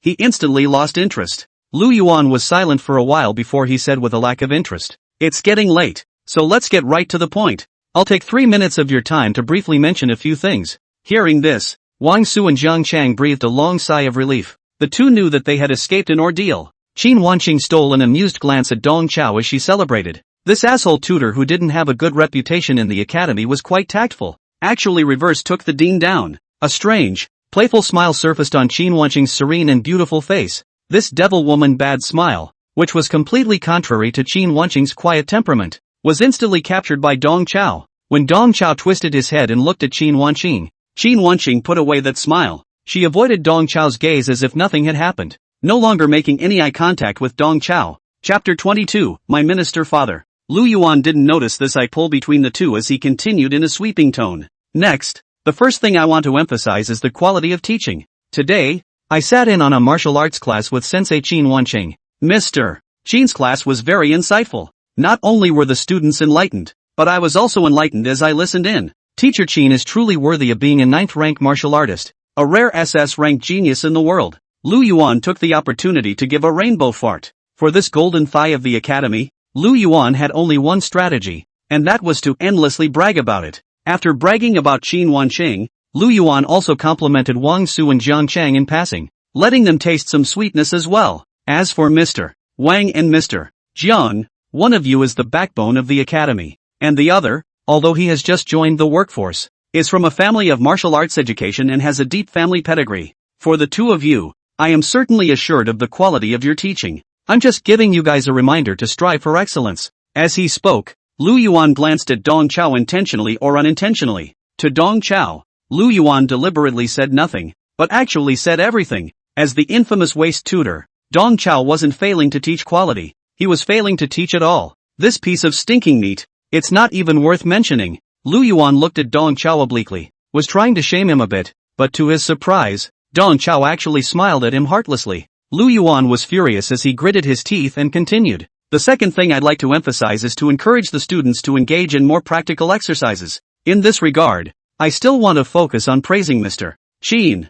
Under the leadership of Teacher Qin, the students of the first class of martial arts have begun their one-on-one practical combat confrontation. Lu Yuan did not only observe the lessons of the first class of martial arts today, he also observed the students' actual combat drills. The level of combat power displayed by the first class of martial arts had made Lu Yuan very satisfied. Especially those 4 S-rank geniuses had performed amazingly well. Among the 4, one of them had already reached the early stage of the 5th rank in terms of cultivation, and the remaining 3, all of them, were also at the great circle of the 4th rank. In the actual combat drills, the 4 of them were as if they stood out from the crowd, incomparably conspicuous. The excellent performance of the 4 made Lu Yuan look forward to the 100 Schools Martial Arts Conference at the end of the year. He looked at Wang Su and Jiang Chang and started to draw the pie for the 2 of them again. You second and third shifts. You need to keep up with the first shift as well. There are going to be more actual combat drills. Students who excel in actual combat will all have a chance to be on the shortlist for the Martial Arts Congress.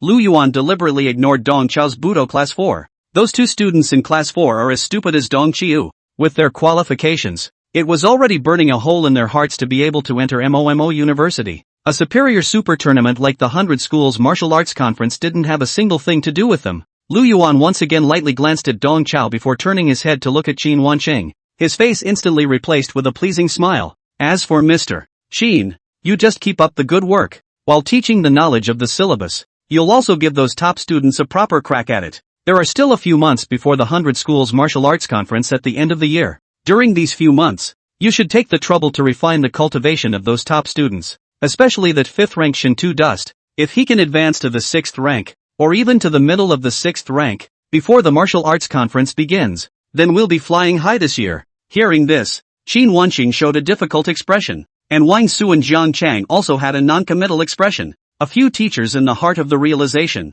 Lu Yuan Dean is obviously perennial detachment from the front line of education, resulting in the heart of the absence of B number. A freshman, promoted to the 6th rank before the start of the martial arts competition? And it's still the middle of the 6th rank? This was such a terrifying thing. How dare Dean Yuhara speak such bespeak? When he thought about it, when Qin Wanqing participated in the martial arts conference as a contestant, her cultivation level was only at the beginning of the 6th rank. She, on the other hand, was the strongest genius in the martial arts academy for 20 years. Although Shintu Dust's talent in the first class of martial arts was good, there was still a considerable gap compared to Qin Wanqing. Expecting Shintu Dust to advance to the middle of the 6th rank was better than expecting him to be Qin Shi Huang. Looking at the confident Lu Yuan, as well as the several teachers who frowned frequently, Dong Chao was unmoved on the surface, but smiled inwardly. Lu Yuan, this old denizen, really thought that he could make waves at the 100 Schools Martial Arts Conference with just 4 S-ranked freshmen. He even wanted to challenge the other 4 prestigious schools. He was really overconfident. The 4 S-ranked freshmen were a revival of sorts for the Martial Arts Academy. But looking at the whole of China, such a participating class wasn't really quite enough. How many talents there are in the world? Just like the 4 little kings of the year, and the Southern Ocean twins that have risen to fame in recent years, which of their qualifications and talents do not blow away S-class martial artists by a dozen streets? It wasn't an exaggeration to say that those heavenly talents who had shown in the Martial Arts Congress could almost reach 80% of the level of Dao Shi and Hixionia in terms of talent. It was not Dong Qiu Versailles. It was his 2 students, like 2 animals, who were ridiculously strong. One was high in attack, high in sensitivity, and high in defense, plus a divine beast bloodline, without the slightest weakness in his body. The other dual-born sword bone, even though half of the sword bone was damaged, was still able to reach SS grade innate sword cultivator. These 2 animals chose to join MOMO University, and it was actually MOMO University that burned high incense. For S-ranked students, let Lu Yuan treasure into this way. If let this old boy know the real talent of Dao Shi and Hixionia, he must not lick his tongue all bald skin? When he thought of Lu Yuan's fawning appearance, Dong Chao secretly laughed in his heart. Lu Yuan scanned everyone present and realized that everyone's looks were quite complicated. He simply thought that a few people were having trepidations. Don't be afraid. There is nothing difficult in the world. Only fear of those who have the will. As long as we have more meetings, and good meetings, we can overcome any kind of difficulty. I'm full of confidence in this martial arts conference. Hearing that Lu Yuan wanted to hold more meetings, the few people present were all in 2 minds. That's all I have to say about business. Oh, yes, there's one more little thing. Lu Yuan made a show of slapping his head as if he suddenly remembered something. In reality, what he was going to say next was the top priority. Along with the enrollment of new students, our college's student union has also opened its recruitment process. Many new students have submitted written applications, wanting to join the student council and contribute to the college. I certainly strongly support the students' enthusiasm to participate in management.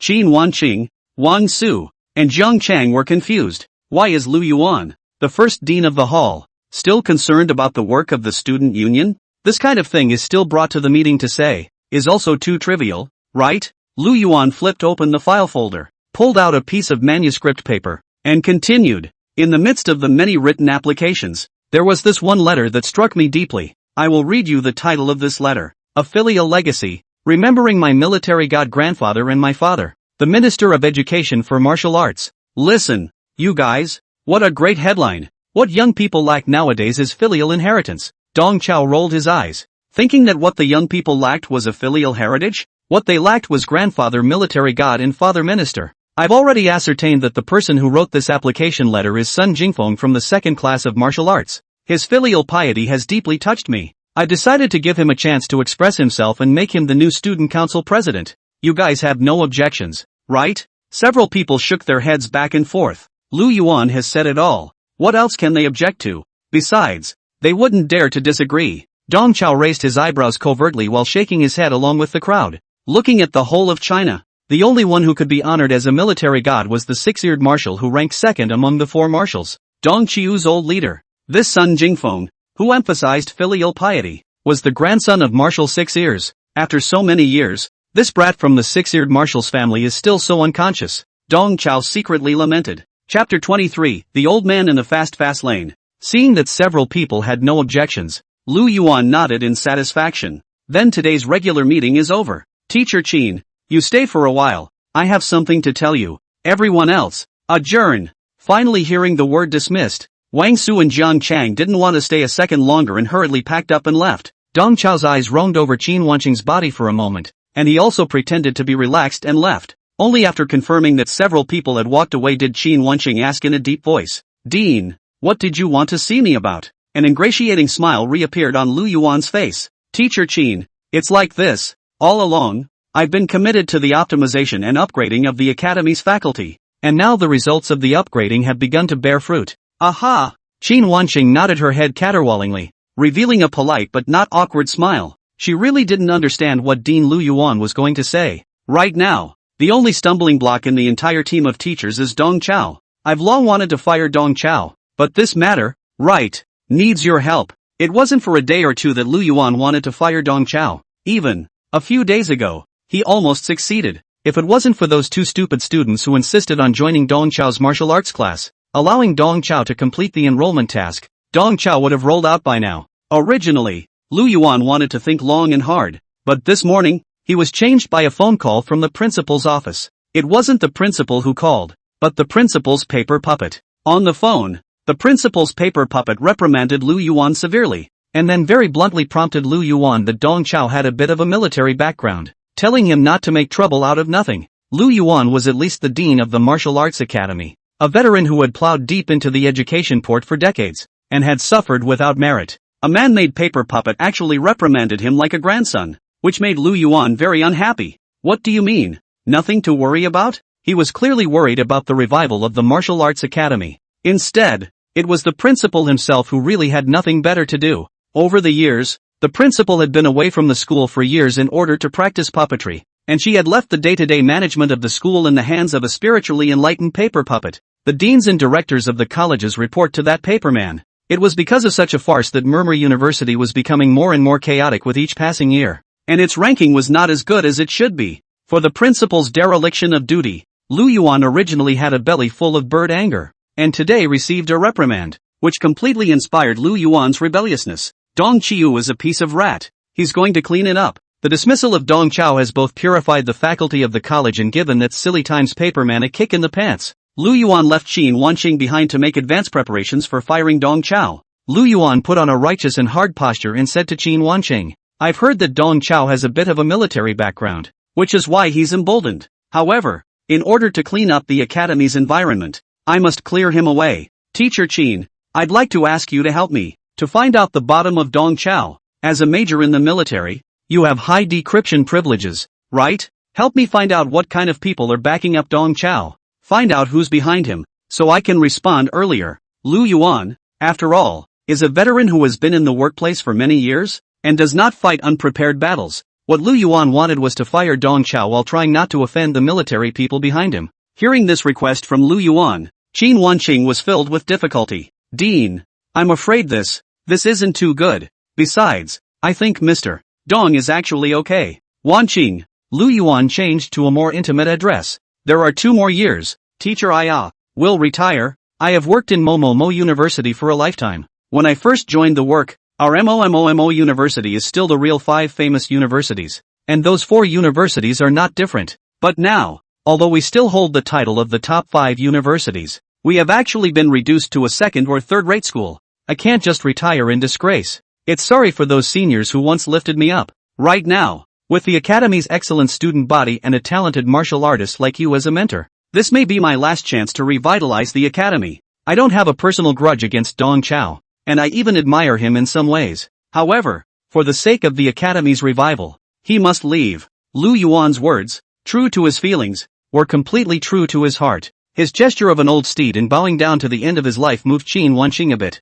Qin Wanqing recalled the scene years ago when she was a student. When Lu Yuan taught them, Dean Lu Yuan might be a bit pedantic, a bit of a bureaucrat, and didn't have much to offer in terms of education, and even had a bit of geriatric middle-agedness at times. However, he was truly devoted to the Martial Arts Academy. while Qin Wanqing was deeply moved. A naughty little thought arose in her heart. In front of Lu Yuan, Qin Wanqing forcefully suppressed the trace of naughtiness in her heart. Dean, you have said so. Then I will help you check Dong Chao's bottom tonight. Qin Wanqing finally agreed to Lu Yuan's request. Good, good, good. Lu Yuan nodded repeatedly. It's getting late. You go back to rest early. You still have to attend classes tomorrow. Dean, I'll go first then. The moment she turned back around, Qin Wanqing's facial expression began to crumble, changing from serenity to a bad smile. It would be so much fun to probe Dong Qiu's old self and have Dong Qiu and the Dean fight each other. The corners of Qin Wanqing's mouth rose high, and her two bright eyes curved into two evil crescents.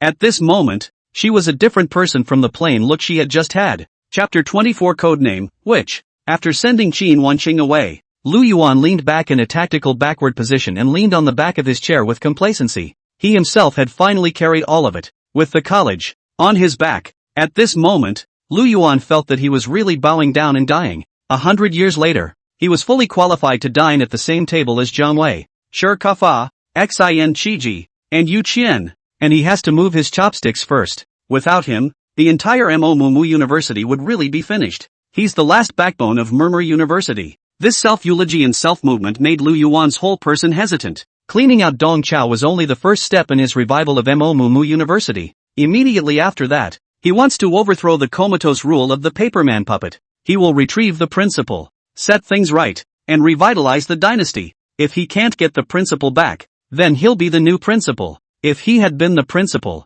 he would have taken the teachers and students to conferences every day. Good conferences, good meetings. In meeting after meeting, he would turn the school's culture around and bring the ghosts of Murmur University back to life. The more Lu Yuan thought about it, the more excited he became, and the elderly middle-aged soul in his body was burning. He is deeply convinced that he has a great deal of work ahead of him. At the same time, he is convinced that no difficulties or stumbling blocks can stop him from moving forward in front of his ambitious goals. Take for example the stumbling block at hand, Teng Qiu. So what if Teng Qiu has some military background? Who doesn't have some background and connections anymore? Lu Yuan's favorite student, Qin Wanqing, was a SS-level genius that the military focused on cultivating, a 9th-ranked martial artist, the flower of the Rakshasa, and a major officer. Jiang Chang, Lu Yuan's hand-picked graduation internship teacher, came from a family of martial arts educators, and his uncle was a well-known martial arts educator with strong ties to the military. Most importantly, the student council president that Lu Yuan had just promoted was the grandson of Marshal Six Ears, the son of the Minister of Martial Education. Who wouldn't have made a few connections already? Lu Yuan is now a little bit involved with the top military bigwigs. Although this layer of relationship is very far-fetched, but no matter what, Lu Yuan is also considered to climb the high branch. If we could use Sun Jingfeng as an opportunity to strike up a conversation with Marshal Six Ears and Minister Son of the Ministry of Martial Education, wouldn't it be a breeze to fire Dong Chao? No matter how much background Dong Chao has, it's impossible for him to know the four marshals, right? Ha ha ha ha ha. Lu Yuan amused himself with this little thought that popped up in his mind. How many connections could a martial arts douchebag with a cultivation level of second rank have? It was impossible for him to come into contact with bigwigs at the level of the four marshals even if he was sitting on his second kick. How can one still associate mole crickets with the sun? Lu Yuan was helpless and amused at this absurd idea that suddenly popped up. Hey, hey, hey, hey, hey, hey. Night, teacher's dormitory. Qin Wanqing sat at the dining table, indulgently nibbling on a duck neck while logging onto the military's internal website with her tablet. At the moment, Qin Wanqing was wearing an open riveted jacket lined with a sports corset, a wild and casual outfit that was a sharp contrast to her quiet appearance during the day. At this moment, she was not the real Qin Wanqing, but Qin Wanqing too. Or rather, she was Rakshasa. Qin Wanqing's special ability was the Rakshasa bloodline. She was able to transform into a Rakshasa during battles, boosting her body's functions. But it also gave birth to her second personality, the Rakshasa woman personality. Legend has it that the Rakshasa woman is stunningly beautiful, but is an evil spirit in the clouds. Under the Rakshasa woman personality, Qin Wanqing's entire body exuded a sexy and enchanting aura, and at the same time, her original gentle and kind character had turned into a bellyful of bad water. Right now, Rakshasa Qin Wanqing cackled and gnawed on a duck neck, and the piles of white bones on the table were hard to create a general atmosphere of horror in the lion's hump. Ah shucks, after a bout of sucking and chewing, Qin Wanqing managed to spit a whole duck neck bone out of her mouth. Showing off her unique talent in some way, she licked her fingers in satisfaction and typed in keywords such as MOMO University and Dong Chao on the search bar of the military's website. At this moment, Qin Wanqing was not just fulfilling Lu Yuan's commission, she was also satisfying her curiosity. After just 2 days of getting along, Qin Wanqing had a hint of curiosity about that asshole co-worker. A jerk with a cultivation level of only the first rank of the second order was actually not submissive when facing a rank 9 expert like Qin Wanqing. He even dared to have a brilliant mind and peaked frequently. He was ostracized by his colleagues and leaders, but Dong Chao was able to take it easy. I don't know if it's because he's too strong mentally, or he's just a dead pig. It was indeed a bit annoying to be peeped at frequently by Dong Chao during the meeting, but the one Dong Chao peeped at was Qin Wanqing. What did it have to do with her? The Rakshasa lady? It's not like this body is under his control during the day anyway, so it's a good idea to look at it. As for at night, she was a Rakshasa woman. Was she still afraid of being peeped at? With this atmosphere and spontaneity, Rakshasa Qin Wanqing pressed the enter key, and the military's search engine began to run quickly. Qin Wanqing is a major in the Chinese headquarters, with first-class declassification authority from the military. Although it was only the lowest level of level 1 authority, it was already very rare. The military's declassification authority is only granted to a few elite officers. The fact that Qin Wanqing could have first-class authority at such a young age showed the importance that the military leadership attached to her. Accompanied by the press of the enter key, the screen quickly displayed all of Dong Chao's basic information. Dong Chao, male, 30 years old, unmarried, martial arts instructor at MOMO University, cultivation level 2nd rank 1st. Important resumes and honors, 3rd prize in Huaxia Shouting King Cup shouting competition. Top 10 players in Mahjong werewolf slaying elite competition. 1st prize in respect for the elderly and love for the elderly Sunset Cup chess competition. 2nd prize in one-shot clearing cup billiards competition. Winning prize in I Love My Home Cup mixed cold vegetable competition. Dong Qiu's resume is filled with odd awards. Looking at this bizarre information, Rakshasa Qin Wanqing's eyes widened, and for a while, she forgot to gnaw on her duck neck. This internal information of the military. The style of painting is also too strange. It's a bit nonsensical. Leaving aside those strange awards, the various basic information about Dong Qiu in the profile is just too general and sketchy. What kind of family did Dong Qiu come from? What kind of upbringing did he have? And what else did he do before becoming a martial arts instructor? What are his supernatural abilities? Is there any connection with the military? All of this important information is missing. The military's internal website was so powerful that every Chinese citizen's detailed information was included in it, and there shouldn't be such a lack of information. There's something wrong with this information from Dong Qiu. It's obviously been tampered with. Rakshasa Qin Wanqing's expression became a bit more serious, but her inner curiosity grew stronger. She returned to the login page of the military's website and typed the word which into the ID field. As a major in the Chinese headquarters, Qin Wanqing had first-class declassification authority, and as Qin Wanqing's second personality, Rakshasa Qin Wanqing has second-level decryption authority. Her code name in the military is Witch. I didn't expect it. You really have a military background? In order to probe your old background, I even had to turn on my secondary authority. It's true that you can't judge a person by their appearance. Rakshasa Qin Wanqing grinned up at the screen, revealing a set of sharp tiger teeth. That basic information on Dong Qiu has obviously been tampered with. If it was an ordinary person, it wouldn't be too easy to probe Dong Chao's bottom line. She wasn't just anyone though. She was a magical girl with military level 2 clearance. Rakshasa Qin Wanqing unlocked secondary access to see what this information really looked like before it was altered. On one side is the asshole with a deep background who can tamper with the military's internal information, and on the other side is the dean who is full of energy and has no B counts. This is a good show. It's getting more and more exciting. A harmonic smile appeared on Rakshasa Qin Wanqing's face at the thought of Dong Chao and the dean's impending fight. Chapter 25, The Plan to the Death. Unlocking the secondary authority, Qin Wanqing once again entered the search bar and typed in Dong Chao's name. The basic message that pops up on the site is no different than it was a moment ago. Ka-ching. Qin Wanqing crunched the duck neck in her mouth with a look of incredulity. How is this possible? The witch has secondary access to 85% of the military's top secret files, not to mention the resume of a mongrel teacher. She had the right to view the status of the garrison in each city in China and the deployment of the various bases. But at the moment, she actually couldn't view a jerk's real profile. Qin Wanqing didn't believe it and typed in keywords such as Dong Chao and real information again. But this time, what she got was a pop-up message from the military's website. User which has repeatedly violated the rules, and has now blocked witch's secondary access. Qin Wanqing was then kicked off the login page of the military website. Violations? What's this about? Rakshasa Qin Wanqing was dumbfounded. The violation prompt is only triggered when probing secrets higher than one's own decryption privileges. Could it be that Dong Chao's identity information is a high-level secret? Far higher than Rakshasa Qinhuanqing's level 2 decryption clearance? She repeatedly probed for high-level secrets above her declassification level. So she was locked out of access? A chill ran down Rakshasa Qinhuanqing's spine. This Dong Qiu. What's his story? Just a few minutes ago, Rakshasa Qinhuanqing had smiled as she unlocked her secondary authority and attempted to retrieve Dong Qiao's true information. But now, she's hip to it. Dean Lu Yuan has his heart set on firing Dong Qiao. But looking at the stance, it seems like he's chopped into the aorta. This drama has become more interesting.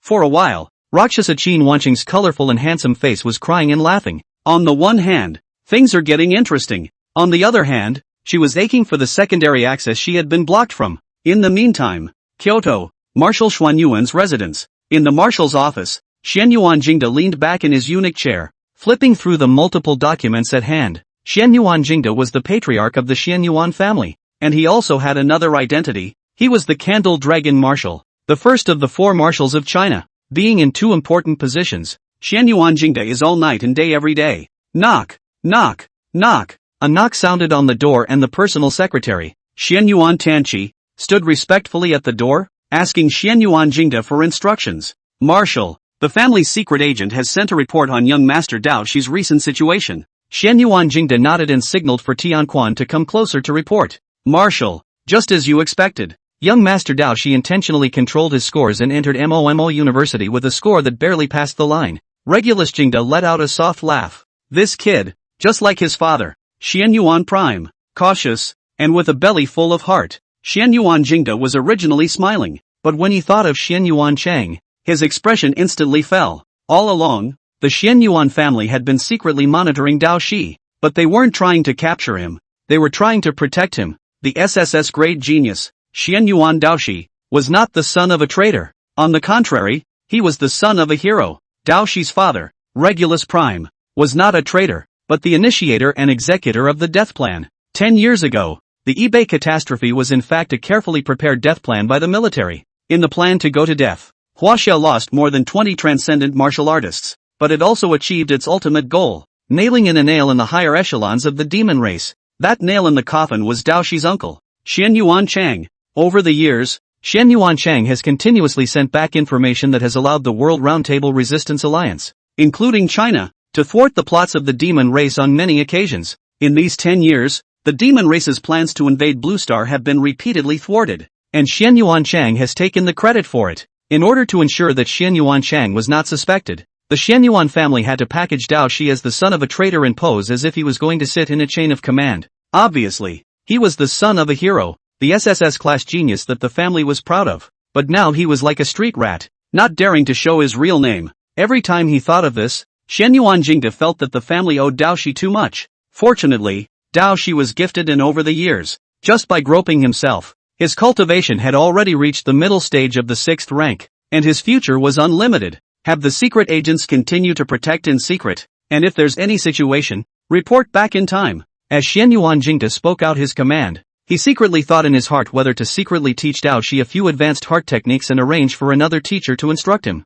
That child fled the family at the age of 8, and has not come into contact with any high-level mind techniques over the years, and with only a dragonine healthy body technique, he has cultivated hard to the 6th rank, which is really a bit unbelievable. But no matter how talented Dao Shi was, without advanced heart techniques to back him up, his cultivation was like a sandcastle that lacked a main beam. However, if we contact Tao He rashly, it may reveal the death plan. As the only son of Xianyuan Prime, Dao Shi was the only break in the plan to go to his death. In fact, for so many years, the demon race for the plan to die has always been skeptical. Just this hand of Huaxia's male offering head to play is really too ruthless and poisonous, so that they have to believe. Xianyuan Jingde was in a dilemma for a while. He didn't want to waste the family's proud SSS rank genius, but he also didn't want to undo the plan to go to his death at great cost. After a long period of contemplation, Xianyuan Jingde suddenly realized that Secretary Tanqi was still standing in place without moving. He asked in a hushed voice, "Why? Is there something else?"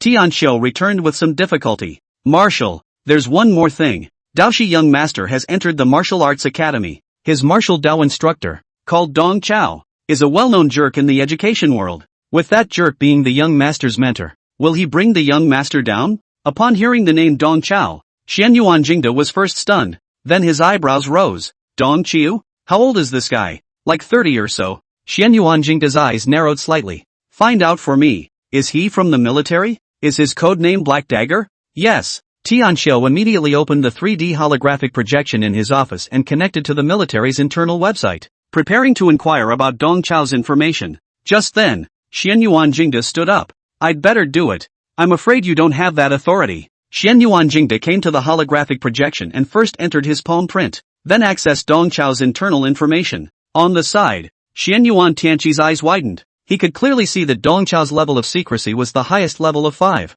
a level that can only be unlocked by the 4 marshals and the 4 chiefs of staff. That's him. Squadron leader of the Great Wall of Flesh and Blood Troops, leader of the Sharp Blade Anti-Rape Special Operations Team, sole instructor of the Green Grass Trial Program, colonel of the Chinese headquarters, and a former 8th Order martial artist. The Black Knife Dong Chao, the sharpest knife under martial 6 ears. This kid, how did he become a teacher? Xian Yuanjingda laughed softly a few times, seeing Dong Chao's message again after many years. Marshal Xuan Yuan's face was filled with undisguised delight. Although not a soldier under his own command, Xian Yuanjingda hadn't heard much about Dong Chao's exploits. Regarding Dong Chao, Marshal 6 Ears had a very famous comment. In terms of natural talent, Dong Qiu was not a genius, but in terms of brains, he was a ghost talent that was even rarer than a genius. He was also the undisputed king of soldiers for the past 10 years. Chapter 26, Black Sword Dong Qiu. Black Sword Dong Chao has become Dao Shi's martial arts instructor? Good, good. The more Regulus Jingda thought about it,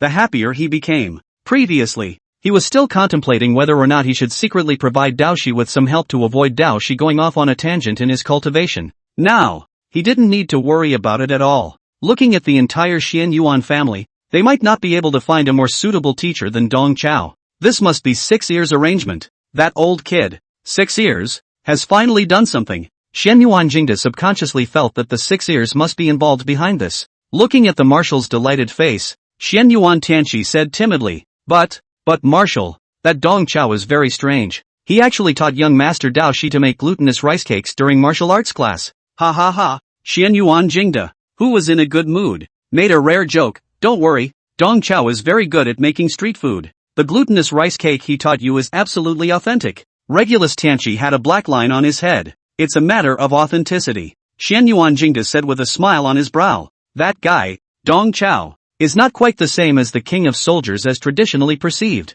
I'm not surprised no matter what he does. Mentioning Dong Chao, Regulus Jingda had admiration written all over his face. He was interested in lifting up Xian Yuan Tianqi who was beside him. Tianqiu, the family has been training you as a reserve chief of staff. Today, let's break the rules and let you meet the current strongest soldier king of Huaxia. Xian Yuanjingda controlled the projector and showed Dong Chao's rich resume to Tianqi. Perhaps in the perception of ordinary people, a soldier king should be sharp and domineering. But that guy, Dong Chao, is smooth and worldly, and even has a mercenary aura. But it's also this unique temperament of his that has made him unbeatable in all his operations, taking the assassination missions alone. As the leader of the Sharp Edge Riders team, Dong Chao has executed 7 assassination raids on human traders without fail. Moreover, the targets he assassinated were all above the 9th level of cultivation. Regulus Tianqi had an incredulous look on his face. An 8th-ranked martial artist, specializing in assassinating 9th-ranked powerhouses, assassinated them 7 times, and none of them failed? How is this possible? Tianxiu's incredulous look was completely expected by Xian Yuanjingda. Xian Yuanjingda directly called up the detailed reports of Dong Chao's previous assassinations. Those traitors that Dong Chao assassinated were not idle. You've heard of the long-armed Darshur, haven't you? Before this guy defected, he was the senior chief of defense in Tianzhu, with a mid-9th order cultivation. In order to assassinate him, Dong Qiu disguises himself as a barbecue vendor and uses the smell of the barbecue to lure Del Suk. When Del Suk came to buy a skewer, he was stabbed to death by Dong Chou's cold shoulder. The look of surprise on Tianxiu's face increased. Regarding Dong Chao's brilliant battle record, Xian Yuanjingda was as if he knew it by heart. There's also this Jenny Makaba. This was a high-ranking nun of the Holy Roman sect before her defection, with a 9th order grand round cultivation. In order to finish him off, Dong Qiu disguised himself as a nightclub male publicist and accompanied the sold for a night of ballroom dancing. Dong Qiu danced the into a frenzy, then stabbed her to death. The amazement on Tianxiu's face changed to shock. Regulus Jingda's narration continued. St. Gilges, the deputy leader of the Knights of the Jousting with the Dragon Order, with a cultivation of the middle stage of the 9th order. Dong Chao disguised himself as a bath scrubber and stabbed Gilges to death while he was taking a Turkish bath. And then there's Paon Galumphan, who was the commander of the City Defense Force Police in Siam before his defection. Dong Chiu disguised himself as a massage technician and stabbed Pa Ong to death while giving him a Thai oil push. Tianqiu's mouth was wide open and his jaw dropped to the ground. And then there's Nancy Patricia, former machine secretary of the North American Joint Parliament and advocate of the gender diversity movement. Dong Chiu disguised as a male ketone and stabbed him to death at a male ketone dating party. Ivan Nosik, a loyal machine servant of the Mechanical Truth cult and a board game enthusiast. Dong Chiu disguised himself as a tabletop game player and stabbed Ivan to death while playing Please Close Your Eyes When It's Dark with him. Taking advantage of the night's action time, listening to Dong Chow's brilliant achievements, Tianqiu's entire body went numb. He felt as if his brain had been stabbed countless times, and he couldn't even turn around. Regulus Jingda's narrative, however, continued. Dong Chiu's most illustrious assassination resume was the assassination of Fuso's ghost boy Kazuo Kawasaki. Kawasaki is an Oni clan from Fusan, and they have long colluded with the Demon Clan. Kawasaki Kazuo has been indoctrinated with the idea of human treachery since he was a child, and at the same time, he is the most outstanding genius of the Kawasaki family in the past 600 years. He's a rule-based alien ability possessor, SSS grade talent, and at only 19 years old, he's promoted to Transcendent. This son has been brainwashed by the demon race since he was a child, and the consequences of letting him continue to grow are unimaginable. Tianqiu was secretly staggered. This Kawasaki Kazuo was surprisingly as talented as young Master Michishige, both of whom were SSS ranked. Moreover, in terms of ability levels, Kawasaki Kazuo's rule-based ability was one level higher than young Master Daoshi's bloodline-based ability. This Fusang Ghost Boy is really scary. As the world knows, the martial artist's psychic abilities are categorized into 5 major categories with 3 levels. The lowest ranked ability is the enhancement class ability: strength enhancement, epidermal enhancement, mind enhancement, digestive system enhancement, transforming palms into axes, eye-shooting lasers. Any psychic ability in which a part of the body is strengthened or mutated belongs to the enhancement class of psychic abilities. This type of psychic ability is the most common, and the upper ceiling is relatively fixed. It is difficult to carry out high-level application and development, so it is called the lowest grade psychic ability, also called basic psychic ability. The second level of psychic abilities were divided into 3 categories, which were inheritance-type psychic abilities, bloodline-type psychic abilities, and elemental-type psychic abilities. Sword cultivators who carried sword bones, Mozi puppet masters who manipulated puppets with their love threads, and Sanqing Taoist cultivators who practiced the art of star sacrifice all belong to the inheritance class of supernormal abilities. The Xianyuan family's dragon beast bloodline, the Shinto family's tiger beast bloodline, and the Sun family's ape beast bloodline all belong to the bloodline type of psychic abilities, and the ability to manipulate the power of elements such as wind, thunder, water, fire, earth, frost, time, space, etc., is an elemental class ability. These 3 categories of psychic abilities have large individual differences, large gaps between the upper and lower limits, and are difficult to compare between the various categories, so they are collectively referred to as second-level psychic abilities, and the highest-ranked psychic ability is the rule-based psychic ability. A rule ability holder holds a rule that cannot be broken. Some of these rule-based abilities were completely chicken ribs that didn't help in combat in the slightest. Some were completely bug-like. The Lone Wolf Marshal, who was ranked 4th among the 4 great marshals of Huaxia, was a rule system alien ability holder. Lone Wolf Marshal possessed a rule ability called Forced Deathmatch. With this ability, he is also known as the strongest single combatant in the Blue Planet. Although Tianqiu didn't know what Kawasaki Kazuo's rule ability was, but listening to the tone in which Marshal Xianyuan Jingda spoke, Tianqiu could imagine that Kawasaki Kazuo's rule system ability was definitely not weak. Regulus Jingda knew what Tianqiu was thinking, and he added in a timely manner. Kazuo Kawasaki's rule ability is called Human Ghost Sharing. He can share his life with the ghosts he harnesses. As long as one of him and the ghosts survives, the life sharing will not be disconnected. Simply put, Kazuo Kawasaki and his 7 Oni form an aggregate life form. In the state of the Imperial Ghost, both he and those 7 ghostly creatures must be destroyed in order to cause their death. Otherwise, both those ghostly creatures and Kawasaki Kazuo's main body can be reborn indefinitely. Hiss! Tenkako wrinkled his brow and stared with an expression of egg on his face. Just by listening to the marshal's narration, he already felt how terrifying this Kawasaki Kazuo was. This guy was practically unkillable. Unless he and the 7 ghostly creatures were wiped out at the same time within a short period of time, they would come back to life indefinitely. Kawasaki Kazuo is a transcendent martial artist. It was not easy to kill him and his ghostly creatures in a short period of time. While sighing at the fact that Kawasaki Kazuo was too powerful, Tianqiu became more and more curious in his heart. Martial, such a powerful transcendent martial artist. How did Senior Dong Chao assassinate him? A complicated expression of crying and laughing surfaced on Xian Yuanjingda's face. He's in an online relationship with Kazuo Kawasaki. In this instant, Tian Shou wondered if he had heard wrong. Chapter 27, The Despicable Soldier King. Xian Yuanjingda struggled to control his facial expression, laboriously maintaining his authority and seriousness as a marshal. Dong Qiu disguises herself as a Genki girl and hooks up with Kazuo Kawasaki through a handheld game called Original Magic. He assumed the alias Dong Chao Chao, and with the help of his pseudo-voice skills, he chatted east to west with Kawasaki Kazuo in the game with a sweet and cute lowly clip sound, and soon teased Kawasaki Kazuo to the point where he was in a state of pent-up fascination. The two embarked on a 6-month-long online romance. In the meantime, Dong Qiu always emphasized to Kawasaki Ikkyo, consciously or unconsciously, that he was timid by nature and was most afraid of those ghosts and gods. After a long preparation, he reluctantly agreed to Kawasaki Ikkyo's request to meet Ben Now. The meeting place for the two of them was agreed to be on the streets of Ginza. In order not to scare his online love interest, when they met, Kawasaki Kazuo purposely disengaged his Oni status and didn't let those ghosts follow him around. And Dong Qiu also changed into his carefully prepared JK female costume and went to the appointment. Speaking of this, Xian Yuanjingda couldn't hold it together any longer, and he had a helpless smile on his face that didn't match his status or age at all. Can you imagine what kind of collapsing feelings a 19-year-old innocent boy has when he waits for his online love on the street and ends up waiting for a tigerish old man in women's clothes? The moment he saw Dong Chao, Kawasaki Kazuo's entire body was dumbfounded. Instead, Dong Qiu seized the opportunity, and while calling out for his brother, he instantly moved in front of him and stabbed him to death. That boy Dong Chao only used one slash to kill a transcendent martial artist who was nearly impossible to kill. A vicious chill ran through Tian Shou's body. He was inexplicably reminded of an internet catchphrase. What a cap, my old meanie. Where does Senior Dong Chao look like a soldier king? He clearly looks like an old six. Even, like he is held by the poet for these egregious deeds. For a moment, Tenkeki actually empathized with Kawasaki Kazuo, who was a human traitor.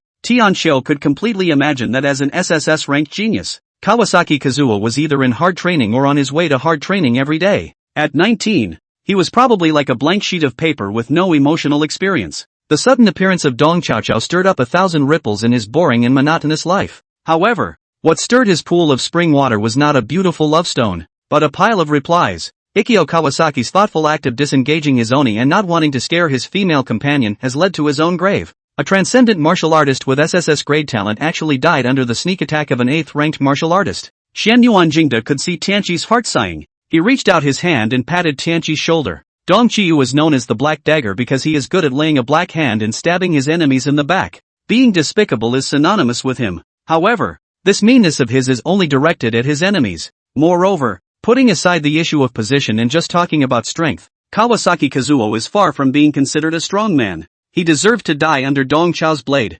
Kawasaki Kazuo's cultivation and talent are certainly strong, but his heart is far from mature. Perhaps given 3 to 5 years, he could slowly move towards maturity. But Dong Chao just seized the opportunity and strangled him in his childish stage. Speaking of this, Regulus Jingda turned his words around. A despicable assassin who is good at figuring out other people's hearts is also bound to be a good teacher who is good at polishing his students' hearts. Cultivation realm is important, but only those who can defend against open fire and dark arrows are worthy of being called masters. There was another sentence that Xian Yuanjingda held in his heart and did not say. With Dao Shi's identity and talent, the open shots and dark arrows from the demon race in the future would never be few. Dong Qiu was definitely the best person to teach Dawei. Tian Shou knew in his heart that the marshal was intentionally promoting himself by saying so much to him. He respectfully said, "Marshal, I've memorized everything you've said. That's all I have to report. I'll retire now. You have an early night." Xian Yuanjingda nodded, signaling that Tian Shou could leave. Tian Shou bowed and withdrew a few steps before Xian Yuanjingda violently opened his mouth to ask again,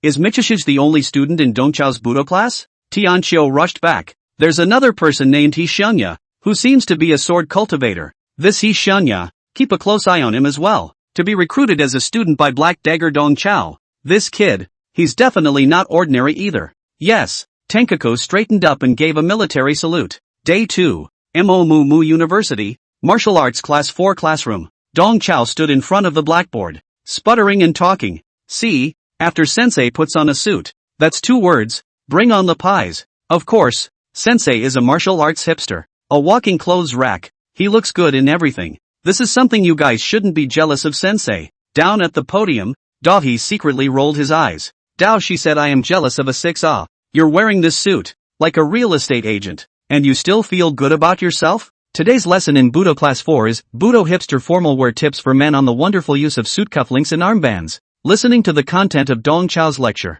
Dao, she was like an on his back, like a fish in his throat, like walking on thin ice. Listening to Dong Chao for one lesson would be a real waste of 40 minutes. That's all for now about the wonders of cufflinks and armbands. When you have a chance in the future, your teacher will tell you more about how you should wear your back pants, and whether you can play basketball while wearing them or not. Hearing Dong Chao utter his final concluding words, Dao, she let out a breath of air as he felt that he was finally alive again. On the side, He Xiangya was filled with a look of disbelief. The Wudo hipster dressing class was just wonderful. Who said this class was boring? This class is fantastic. He simply couldn't hear enough. Dong Chao took off his suit jacket and put this suit away carefully as a teaching tool. Right. There's something I forgot to tell you guys. Today and tomorrow, the academy is going to have a mapping exam. This afternoon, we'll take a written theory test. And tomorrow, we'll take a practical exercise. Of course, for losers like us, touch the bottom or not, we are at the bottom of the academy. Let's just eat, drink, and don't take the results to heart. When the exams, give the dean face, go to sign in on the line. Upon hearing that there was a touch test, Dao Shi and He Xiongye exchanged glances, and both of their expressions became enriched. Chapter 28, A Discipline from the Ministry of Martial Arts Education. Dao Shi had intentionally controlled his scores even in the martial arts entrance exam. He certainly wouldn't expose his level just because of a small touch test, but He Xiongye is different. He's already thinking about how to live a whole life. The facial micro-expressions of the two were all seen by Dong Chao. Dong Qiu was about to knock He Xiongye to keep this kid out of trouble when the sound of hurried footsteps suddenly sounded outside the door. Dong Chao turned his head sideways, only to see Dean Lu Yuan standing panting at the classroom door, hooking his finger at Dong Chao. You, come out here. Seeing this, Dong Chao immediately greeted him with a winking smile on his face. Dean, what did you want to see me about? This fawning attitude of Dong Qiu made Lu Yuan's heart feel good. However, he still had a stern face and said to Dong Chao in a reprimanding tone, Of course I'm looking for you, just follow my lead and don't ask questions you shouldn't. Seeing this, Dong Chao could only turn back and let Dao Shi and He Xiongye go to eat first, while he himself followed behind Lu Yuan with his ass in the air. Lu Yuan brought Dong Chao with him and arrived at the door of the classroom of the first class of martial arts in a flurry of wind, completely different from when he was looking for Dong Chao. Lu originally put on a curt smile outside the door and then gently knocked on the door. Mr. Sheen, are you out of class? If class is over, I'd like to invite you to the conference room. Lu Yuan's tone highlighted a politeness. Dean, wait a moment. I have a few more words to instruct the students about the afternoon exam. Qin Wanqing on the podium didn't give Lu Yuan too much face. Lu Yuan fawned more and more. It's fine, Mr. Sheen. You are busy with your business. Don't delay your business. I'll wait at the door for a while. Lu Yuan smiled all over his face. Qin Wanqing nodded and continued to lecture the students. For the afternoon exam, I hope you can take it seriously. This set of exam paper, I'm the one who came up with the questions,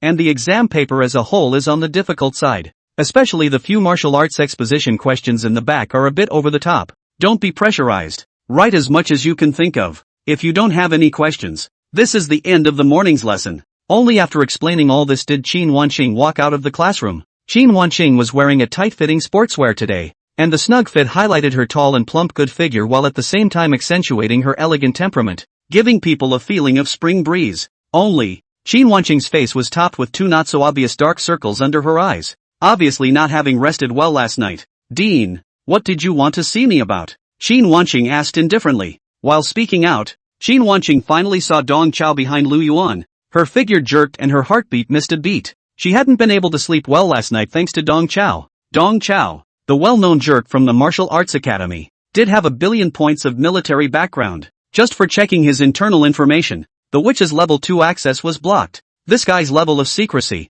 it's horrendous. Although he didn't understand how this guy with weak chi and blood fluctuations and a low cultivation level could have such a high level of secrecy, there was one thing that was obvious. Dong Qiu's position in the army is definitely not low. The so-called asshole mentor is just his disguise. Looking at Dong Chao, Qin Wanqing had some nervousness and constraints, but Dong Chao smiled and nodded at her. Good work, Mr. Qin. Smoking a huazi? Dong Chao violently took out a brand new box of huazi from his arms. Dong Qiu doesn't smoke himself, but he keeps a box of huazi on him all year round for ushering in. It's just that his actions in the school building, honoring a female teacher with a cigarette, are more or less abstract. This unexpected little joke of his drew a snort of laughter from Qin Wanqing, and the somewhat awkward little atmosphere between the two dissipated. Good noon, Mr. Dong. Qin Wanqing pulled up the corners of her mouth, revealing a warm smile. Good noon. Dong Chao was just about to respond when Lu Yuan violently stepped across and stopped between the two. Lu Yuan glared at Dong Chao and reprimanded.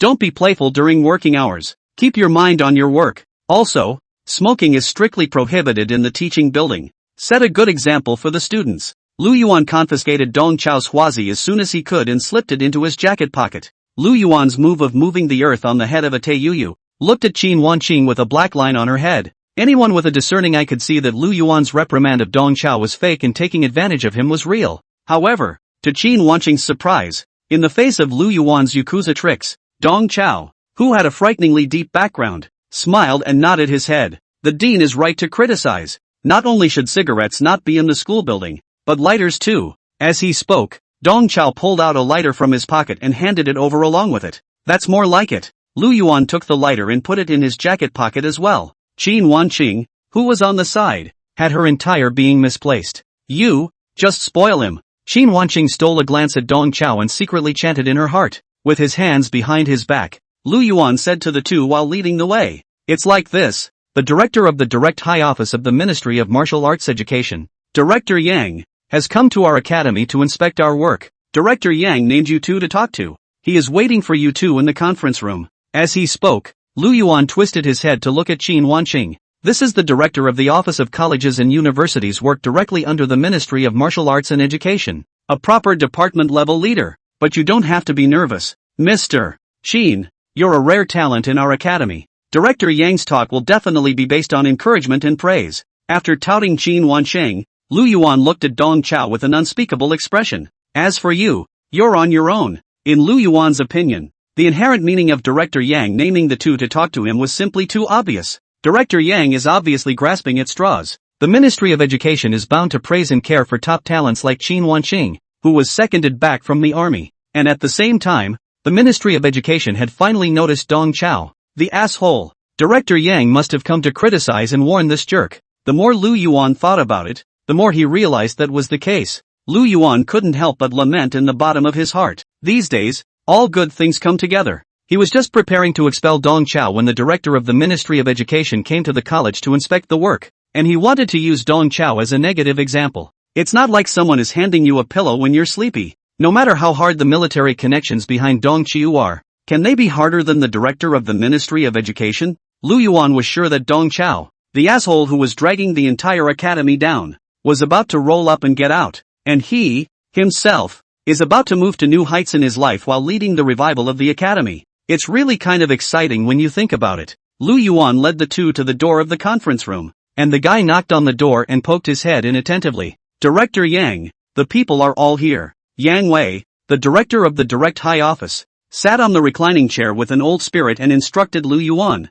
I'm going to talk to them one-on-one. Let Qin Wanqing come in first. You wait outside. Yes, yes. Lu Yuan nodded attentively and repeatedly. At Lu Yuan's gesture, Qin Wanqing walked into the conference room. The moment the door of the conference room closed, Yang Wei raised his hand fiercely and summoned several iron curtains out of thin air, sealing the doors and windows to avoid the sound from leaking out. Only after doing so did Yang Wei look at Qin Wanqing and said expressionlessly, Qin Wanqing, right? I'm the director of the Direct High Office of the Ministry of Martial Arts Education, as well as the director of the Army's Cybersecurity Supervision Division, colonel of the Huaxia headquarters, Yang Wei. Yang Wei took out his officer's license from his arms and waved it in front of Qin Wanqing. I called you here today to talk to you about your illegal use of the military's internal website yesterday. Yang Wei's words were like a thunderbolt, causing Qin Wanqing to freeze on the spot. Chapter 29 Don't Tear the BA. It's all for the kids. While Qin Wanqing's body froze, her thoughts were running fast. Just because he looked up Dong Chao's information on the military's internal website,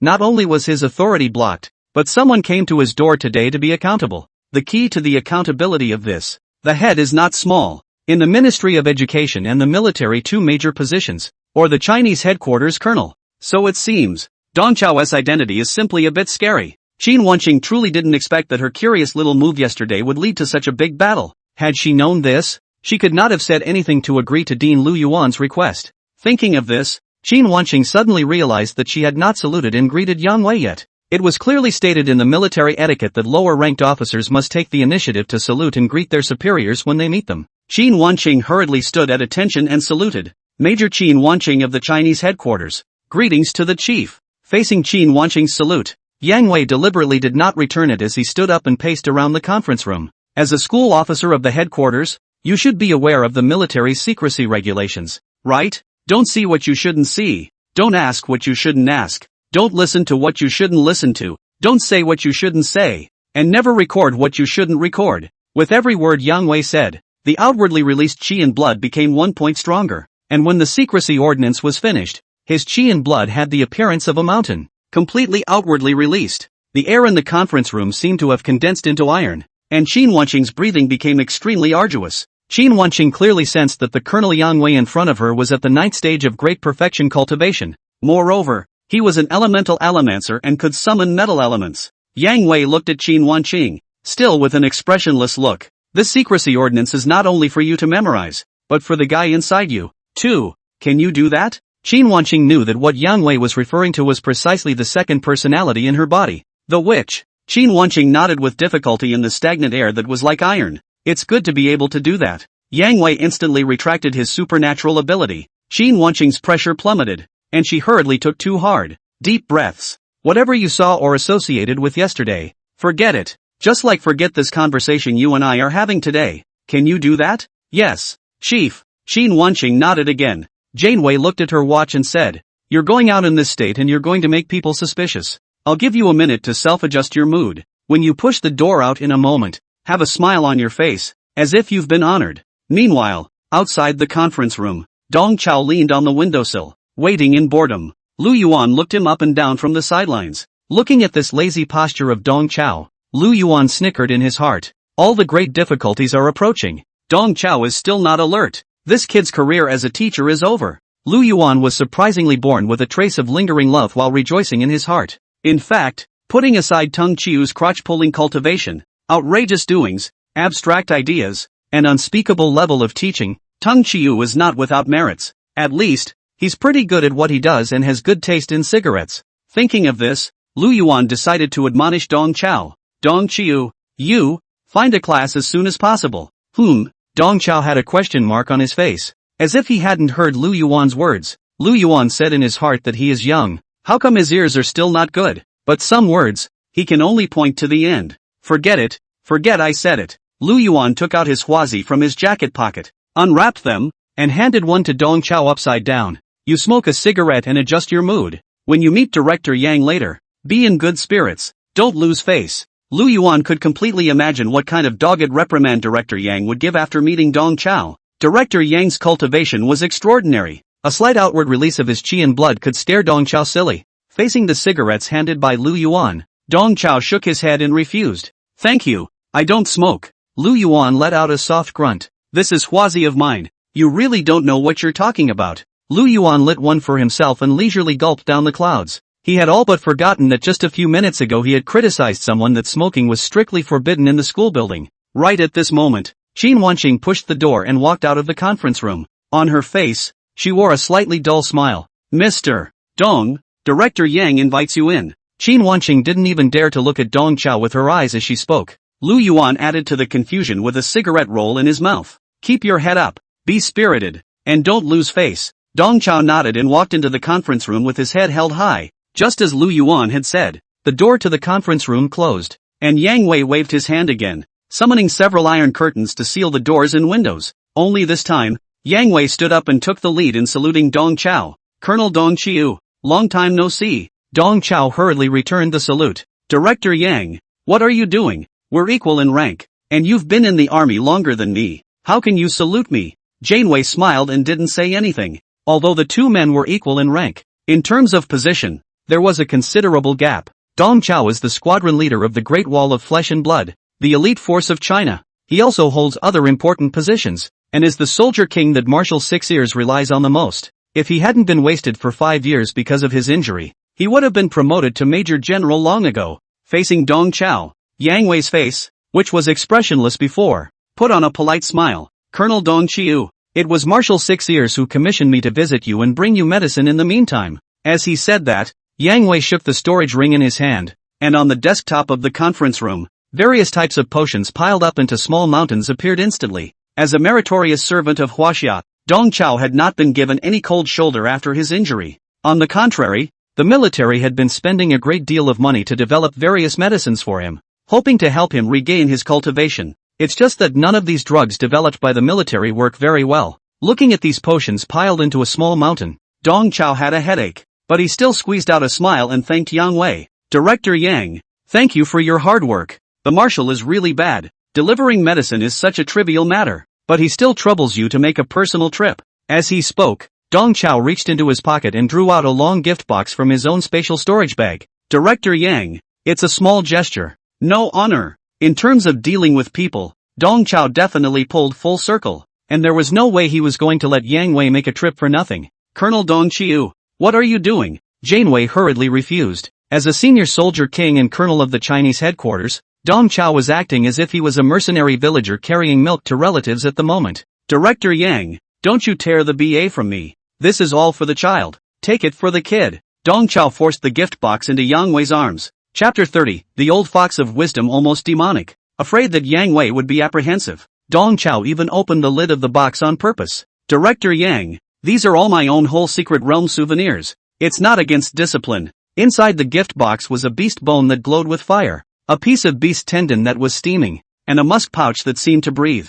This is the Fire Orchid Musk Trio? You call this a local specialty? Yang Wei was a knowledgeable person. He could tell at a glance that these rare materials came from the 8th order exotic beast, the Fire Orchid Musk, a powerful beast that lived in the secret realm of the Withered Blood Mountain Range. The Fire Orchid Musk is a beast with dual attributes of poison and fire, capable of releasing group-type musk poison attacks and flame attacks, making it very difficult to deal with. Its animal bone, animal tendon, and musk capsule, known as the 3 treasures of Fire Orchid Musk, are good auxiliary elixirs, and are good aids for forging the bodies of young child martial artists who have just stepped into the martial way. However, it is not easy to get the complete Fire Orchid Musk trio. Fiery Orchid Musk, a foreign beast, was very rigid, and when they were on the verge of death, they would take the initiative to bite through their musk sacs, releasing large-scale clouds of musk venom in a desperate fight to the death. The best way to get the complete musk sac is to sneak up behind it and kill it with a single blow. Thinking back then, Dong Chao used these Fire Orchid Musk to practice and hone his assassination skills.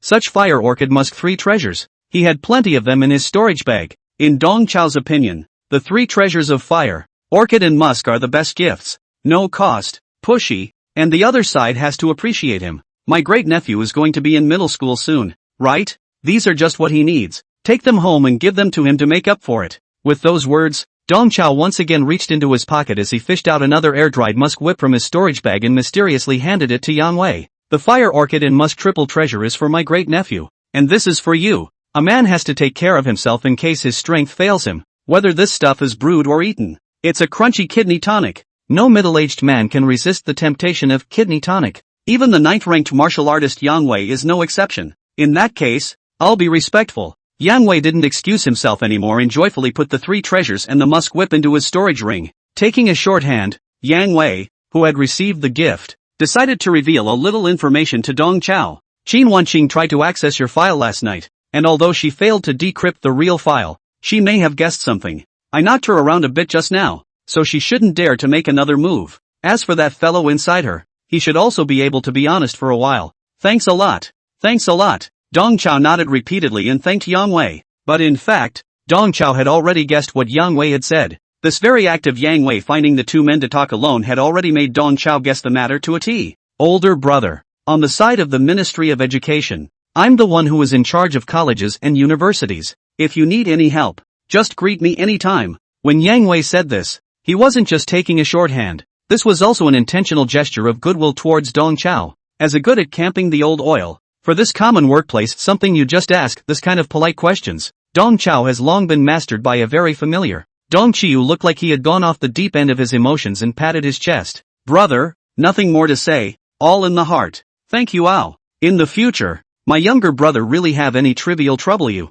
You don't think I'm troublesome ah? This response from Dong Chiu was, first of all, to express his gratitude and not to let the other party's goodwill dissipate into the air. Secondly brother mess call. Pull the 2 sides close to the feelings, but also secretly praise Yang Wei. Leave a button at the end, so that when something really troubles Yang Wei in the future, It will make it hard for Yang Wei to refuse. In this world of martial arts, the minds of martial artists were all used in martial arts, and very few people studied these routines for ushering in the world. With the rich experience Dong Chao had accumulated from being a social animal in his previous life, pinning down these martial artists in terms of dealing with people was simply easy. Although Dong Chao's response was a bit oily, it made Yang Wei's heart feel hot. Yang Wei also changed his name to Dong Chao. Older brother. There's still work in the ministry, so I'll go back first. If you have anything in the future, just look for me. Brother, I'll give you a ride. Dong Chao stood up and hooked up with Yang Wei toward the door. In the meantime, outside the conference room,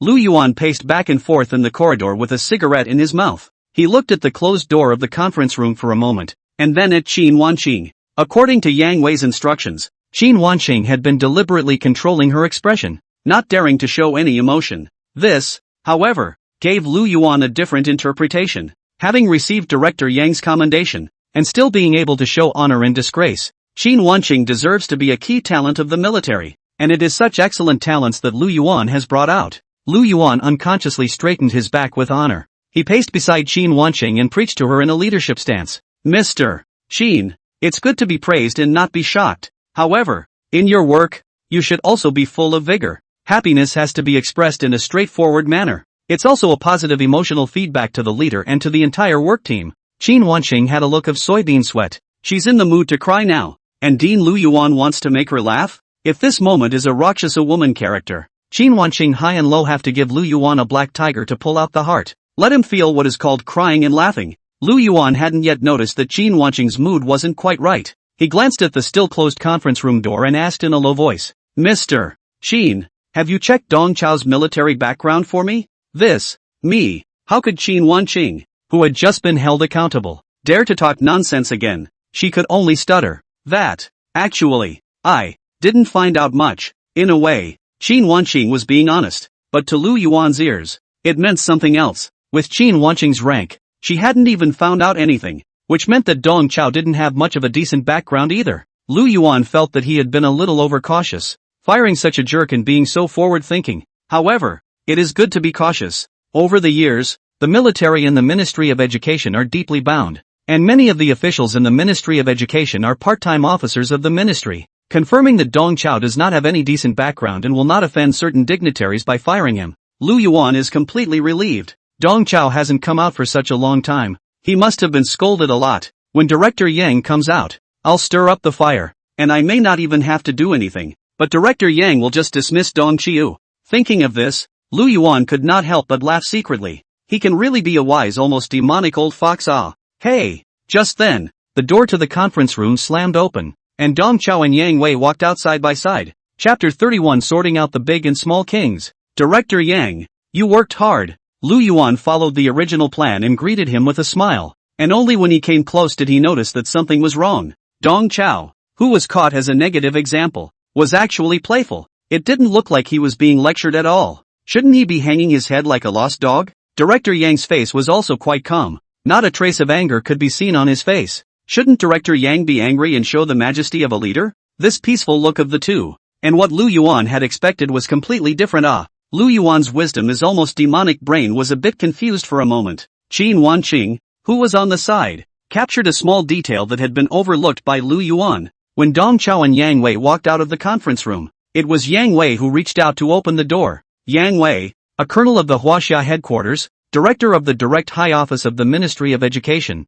and a cultivator of the Ninth Order of the Great Circle, actually showed a pleasing and polite manner in front of a mixed-up teacher of the Second Order of Cultivation, although he had long realized that Dong Chao's identity was not ordinary. However, the scene in front of her still gave Qin Wanqing quite a shock. Qin Wanqing's heart was filled with questions. What was the origin of this Dong Chao, who was treated as a waste by all the teachers and students of the academy? Even if she was occupied by curiosity, Qin Wanqing did not dare to show anything at the moment. She had just been emphasized on the confidentiality regulations. Don't ask what you shouldn't ask. Don't look at what you shouldn't look at. Qin Wanqing put on a bashful appearance, not daring to cast her eyes on the two again. Only, she could control her gaze, but not the naughty, stupid part of her heart. Driven by curiosity, the Rakshasa womanhood within her became active again. Dong Chao and Yang Wei walked all the way up to Lu Yuan before Lu Yuan barely managed to come back to his senses. Although his head was still dazed, Lu Yuan still put on a fawning smile and flattered Yang Wei.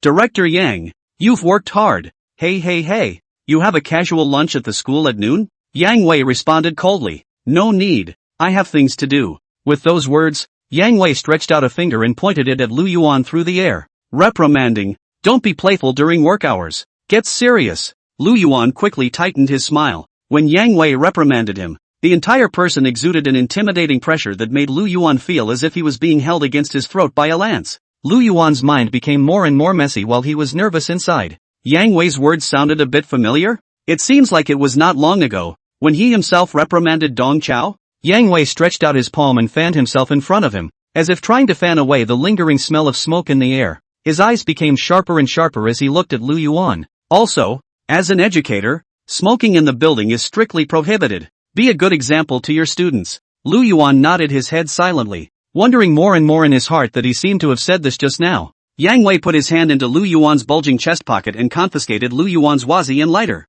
Then in a slightly softer tone, he said to Lu Yuan, Old Lua, you are also an old comrade of the education mouth. You have to distinguish between the big and small king ah. If you really can't, go find a class. After saying this, Yang Wei walked towards the stairway without looking back, only leaving several people with a dashing back. Free delivery. Until Yang Wei walked away, Lu Yuan was still frozen in place with a dumbfounded look on his face. Director Yang's words reprimanding himself seemed to be the same as the ones he had reprimanded Dong Chao with earlier. Is that a formula for leadership admonition? Also, what does Director Yang mean by separating the big and small kings? As the director of the college for many years, Lu Yuan considered himself to be very eagle-eyed and very capable of distinguishing between priorities and sizes. As the leader of the academy, Lu Yuan himself was undoubtedly that big ace in the hole, and the genius Qin Wanqing, who had returned on loan from the army, was clearly that little ace in the hole. Even, Lu Yuan was courteous and often held Qin Wanqing up as a great king. He has no problem at all with staffing arrangements. Where is the confusion about the size of the king? Lu Yuan thought hard for a long time and couldn't figure out where he had done something wrong. He twisted his head to look at Dong Chao. Just now, Director Yang gave you a lecture, right? Dong Chao nodded repeatedly. Disciplined harshly. Lu Yuan let out a soft grunt. It's good that you've been trained. You, take care of yourself. Looking at Lu Yuan's appearance, Qin Wanqing on the side was filled with helplessness. Dean Lu Yuan is really unable to distinguish between the big and small king ah. Director Yang had already put it this far, and he still didn't get it. At this moment, Qin Wanqing seriously doubt that Lu Yuan is not a stupid man with stupid fortune to become the dean. Evening, teachers' offices. The four of them, Qin Wanqing, Wang Su, Jiang Chang and Lu Yuan, were sitting in front of their desks, grading test papers without lifting their heads or blinking. As the instructor of the fourth class of martial arts, Dong Chao did not join in the work of grading papers this time because he was not worthy. This test paper, which was questioned by Qin Wanqing, the test questions were on the difficult side overall. Especially the martial art exposition questions in the second half were completely out of the syllabus. Not to mention those students who had just recently enrolled in school. Even the two teachers, Wang Su and Jiang Chang, had difficulty answering them. Such a difficult test question. A jerk like Dong Chao couldn't even grade it. In order to shame Dong Chao a bit, Lu Yuan purposely deprived Dong Chao of the right to work overtime to grade papers. He took Dong Chao's place and graded the papers himself. He did this because, on the one hand, he wanted to get a realistic picture of what the students were learning, and on the other hand, he wanted to help the teachers finish grading papers as soon as possible to save time for the regular evening meeting. As the questioner of this exam, Qin Wanqing had deliberately compiled the test questions to be so difficult, and he was trying to give the students a head start. In the past 2 days, Dean Lu Yuan had nothing to do but run to the first class of martial arts, touting to the students of the first class, causing the students to flutter, especially those 4S rank students. Under Lu Yuan's bragging, they really thought they were the dragons and phoenixes amongst the people. Their tails were all up in the air. Qin Wanqing compiled such an exam question to kill the students' arrogance. Judging by the results of the grading, she achieved her goal. The highest score awarded by several teachers, as of now, is 75. This test paper comes from the best student in the entire grade, Shintu Dust. But even Shintu Dust failed to score on those last two martial arts exposition questions. Thanks to a good grasp of the points on his syllabus, he didn't lose any marks on the basic questions. That's why he got a decent grade. To be able to score 75 points in the face of such a difficult paper fully reflected the power of Shintu Dust's talent, worthy of being the bloodline of the Shinta family, an outstanding S-class genius. In addition to Shinta Dust, Those three S-ranked students in Qin Wanqing's class also scored above 60 points, all showing their superiority. The talented students with S-class talent were just barely passing this exam. The test papers of the other students could be completely described as miserable. According to Qin Wanqing's preconception, the results of this exam were a stick and a sharpening for the students of the whole grade. Hopefully, they will learn from their shame. Chapter 32, Full Marks on the Exam Paper? Just as a few people were buried in grading papers, the office door was violently pushed open. Dong Chao stood at the door with a big bag and a smile. Everyone, you haven't had dinner yet, have you? I've brought you dumplings, so eat them while they're hot. Dong Chao put 4 boxes of dumplings on the table, and together with them, there were small dishes, balsamic vinegar, garlic cloves, drinks, dumpling soup, and fruit platters, filling up the table. The cafeteria side is all off duty and doesn't serve meals. I begged my grandpa and grandma to get them to fix some dumplings. Dong Chao said this as if he had gone through a lot of effort. In fact, he spent the afternoon in the cafeteria sipping drinks and playing with his cell phone, pawing at the fish. Dong Chao distributed 3 portions of fresh shrimp dumplings to the 3 teachers and handed 1 leek and egg-filled dumpling to Lu Yuan. Dean, this is the stuffing I had them specially mix for you.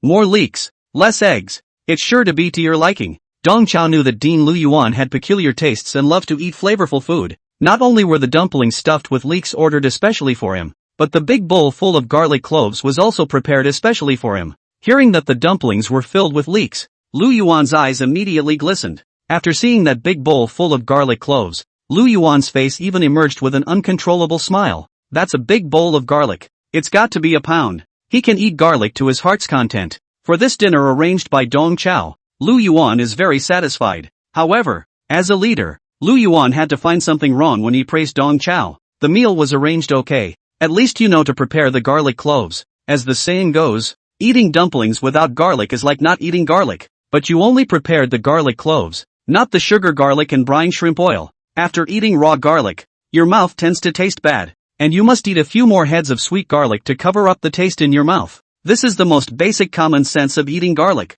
Also, for the balsamic vinegar for dipping the dumplings, you have to put some marinated shrimp oil in it. That's the only way to bring out the fresh flavor. You haven't done enough. Yes, yes, yes, yes. Dean educated. Dong Chao nodded repeatedly. He said, next time, I'll make all the dumplings filled with garlic for you. I'll make you eat garlic till you drop. Lu Yuan picked up a leek dumpling with 3 cloves of garlic and ate it with a frown on his face. The other teachers stopped what they were doing to fill their bellies first. Taking advantage of this opportunity, Dong Chao hurried to find a sense of presence. He was busy handing out drinks and distributing small dishes. In the face of Dong Chao's attentive service, Qin Wanqing thanked him restrainedly, while Wang Su, the backbone teacher, grimaced and didn't give Dong Chao the slightest bit of good looks. Wang Su was not only looking at Dong Chao, but he also has a belly full of anger from grading papers. Qin Wanqing wanted to wear down the sharpness of those few top students. Wang Su could completely understand. However, she didn't need to make the whole school suffer along with her. The set of exam papers that Qin Wanqing put out was too superb. The best qualified martial arts class. Only 4 people passed. The second class of martial arts taught by Wang Su was even completely wiped out. Wang Su estimated by himself that the average score of the second class of martial arts Dao in this exam was only 30 or 40 points. As the backbone teacher of the college, Wang Su was a little embarrassed about his face. However, Qin Wanqing was a 9th order martial artist, a golden thigh that the dean had invited back with great difficulty. So Wang Su, no matter how upset he was inwardly, didn't dare to argue with Qin Wanqing. The only thing he could do was sulk like a toad. After hastily eating a few mouthfuls of dumplings, Wang Su picked up the stacks of test papers again and continued to grade them. To be fair, this one was difficult to test, but not difficult to grade. The only ones that need to be carefully scrutinized are those basic questions in the front, and those big questions in the back. Just hit times brainlessly. Wang Su's work progressed quickly, and it didn't take long for it to come to an end. The last paper made Wang Su's eyes light up. This student actually got all the basic questions right. Wang Su looked at the martial arts comprehension analysis questions in the back with some curiosity. This student also answered the parsing questions beautifully. Only the handwriting is a bit scribbled and there are a lot of typos. It was obvious that this test paper came from one of the top students in the first class of martial arts. Such a difficult analyzing question, but this student answered it with an incomparable standard. Wang Su couldn't help but wonder if Qin Wanqing had penetrated the question in the class in advance. How could there be no mistakes at all? The more Wang Su thought about it, the more upset he was, and he blew the whistle by drawing circles on the misspelled words, forcing the student to deduct 3 points. In this way, Deducting those last two difficult and somewhat perverted martial arts exposition questions, and deducting the 3 points for typos, this student's score was 77 points. It was 2 points higher than Shintu Dust. Isn't Shintu Dust the most outstanding scholars in this class? How can someone be even better than him? With such thoughts, Wang Su subconsciously looked at the last two elaboration questions,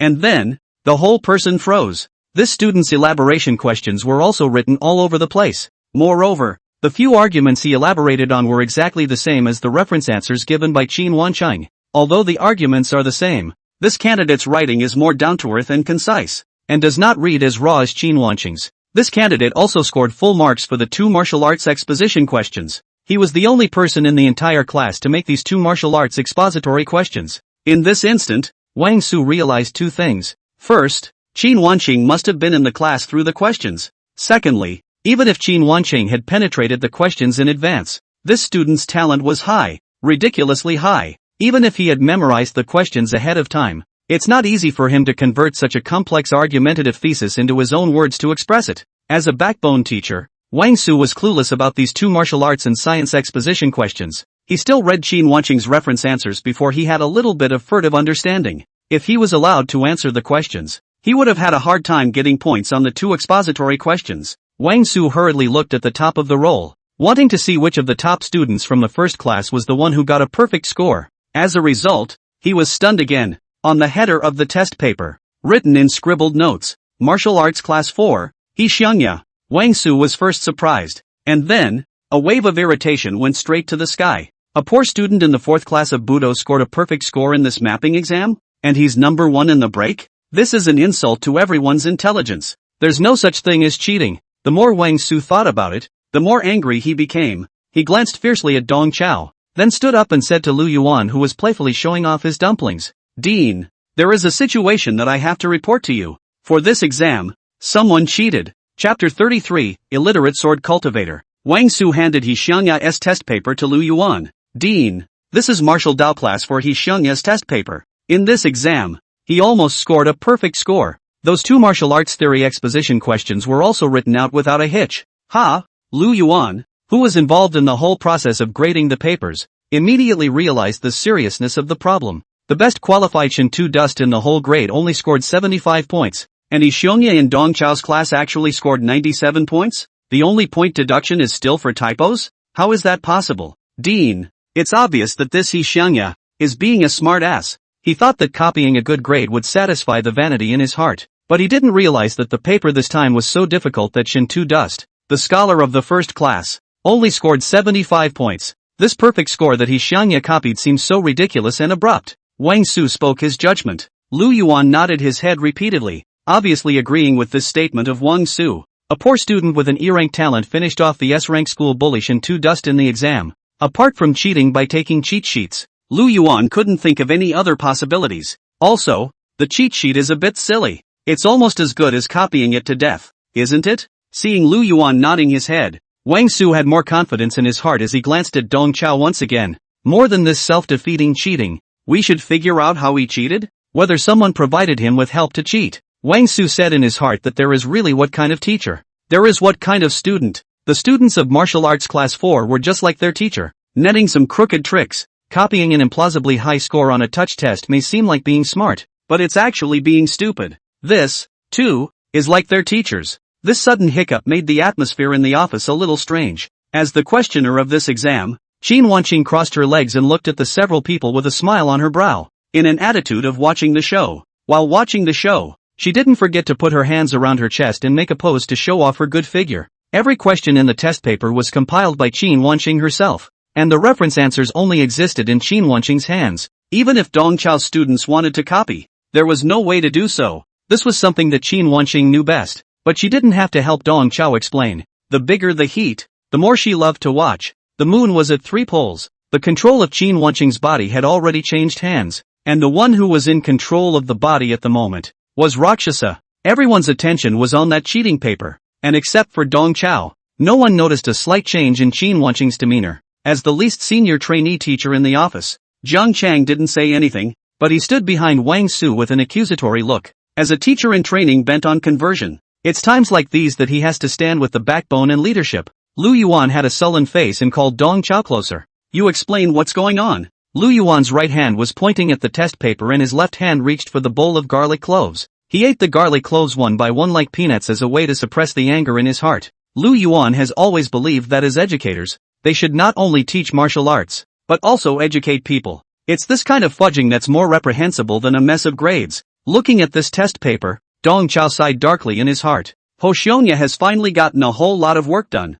That conspicuous bag, obviously on purpose. Dong Chao sighed in his heart, but his face was smiling. Dean, it's my fault. It's all my fault. He made a big deal out of it. It's my fault for neglecting He Xiongya's basic language education. This kid, there are too many typos. Dong Chao said in his heart that He Xiongya was really a Zhanyu sword cultivator. Even if there are a lot of misspellings, some rare words have to be replaced by pinyin, which is a real shame. Dong Chao's playful appearance made Lu Yuan flare up. Am I talking about typos? I'm talking about cheating. Cheating. You, go get He Yuanya for me. 10 minutes later, Dong Chao called He Xiongya to his office. Lu Yuan, Wang Su and Jiang Chang all stared coldly at He Xiongya with an iron face. In a triple trial manner, He Xiongya's face, however, wore the same kind of cheap smile as Dong Chao's. Dean, you're looking for me? I heard from my teacher that I scored 97 on this test and you want to praise me? Hearing this, Lu Yuan's entire body went red warm. 2 lines of white smoke erupted from his nose,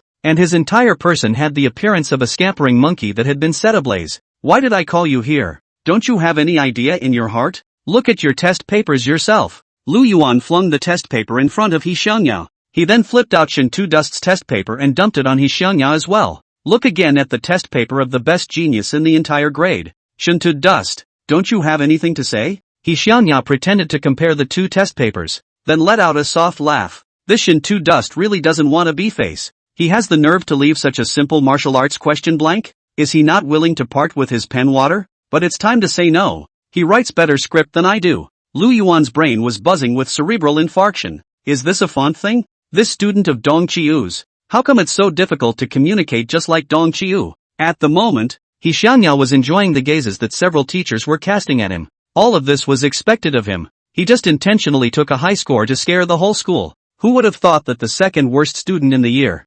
casually, would turn in a perfect score? If only he hadn't been docked points for typos. Lu Yuan took a deep breath and in a stern tone, reprimanded. What I'm going to talk to you about isn't whether the words are good or not. What I'm going to talk about is cheating. How did you score so high? Don't you know in your heart? You got all the answers right on such a difficult paper. Don't you think you're trying to cover your ass and make a fool of yourself? Hearing this, He Xiongya realized that the teachers were actually suspecting him of cheating. Such an easy paper and you suspect him of cheating? He was a little taken aback at first, then his eyes lit up. Cheating? How did you guys see that? I cheated. I did cheat. Ho Yuanya's death-defying attributes exploded. As a Rakugo man, He Xiongya realized with a jolt that being suspected of cheating by his teachers was more fun than scaring them with a high score on a test. These fools, they actually suspect a genius of cheating. This is so much fun. Just thinking about it like that, He Yuanya was about to burst out in joy. As a lezi, is he afraid of chaos? He's afraid the mess won't be big enough.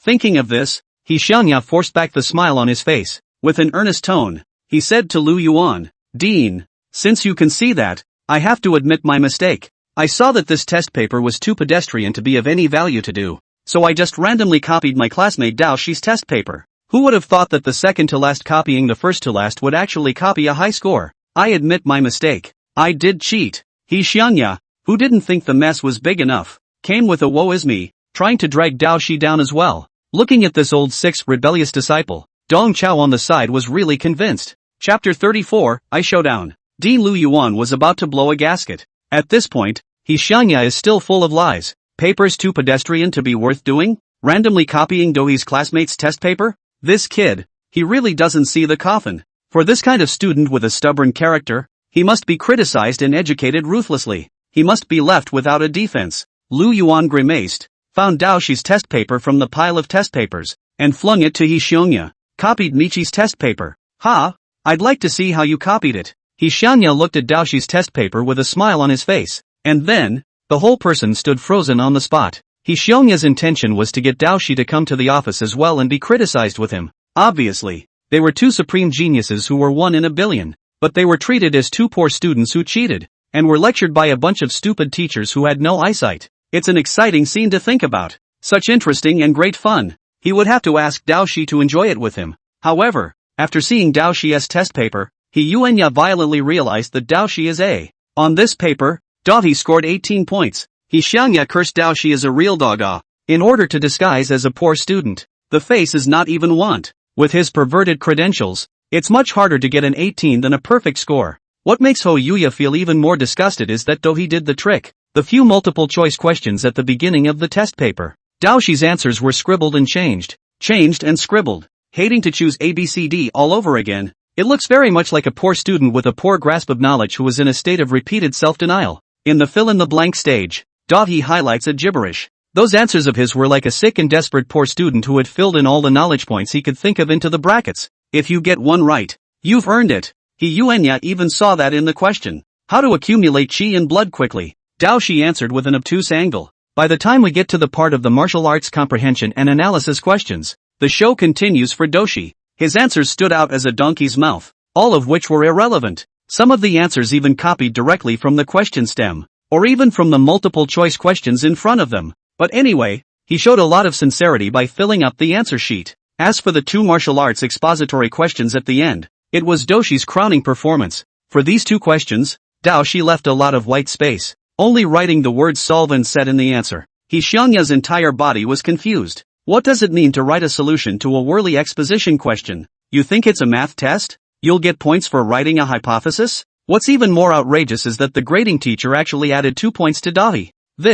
He Xiangya was speechless for a moment. From this paper, he sensed the rigor and calmness of an old actor. This test paper of Dao Shi happens to be approved by Lu Yuan. Lu Yuan was deeply impressed. On this test, Dahi scored the lowest 18 points in the whole grade. However, instead of criticizing him, I will praise him. On his test paper, I felt the drive of a poor student. I felt his desire for marks. But what about you? When you entered school, you and Michishige were the bottom two in the whole school. It's only been a few days, and you've transformed yourself and scored a perfect score on the final exam? You've improved too quickly. Mr. Ho Yuya, haven't you? You're practically a martial arts prodigy. Lu Yuan's tone was a bit conspiratorial. He was intentionally using this yin and yang rhetoric to ridicule He Xiongya and make He Xiongya's heart feel ashamed. As expected, a trace of embarrassment surfaced on He Xiongya's face when he heard this. Dean, don't bury me. Where did I get a perfect score? It's not because of the 3 points deducted for typos. Don't worry, I will strengthen my basic language practice in the future.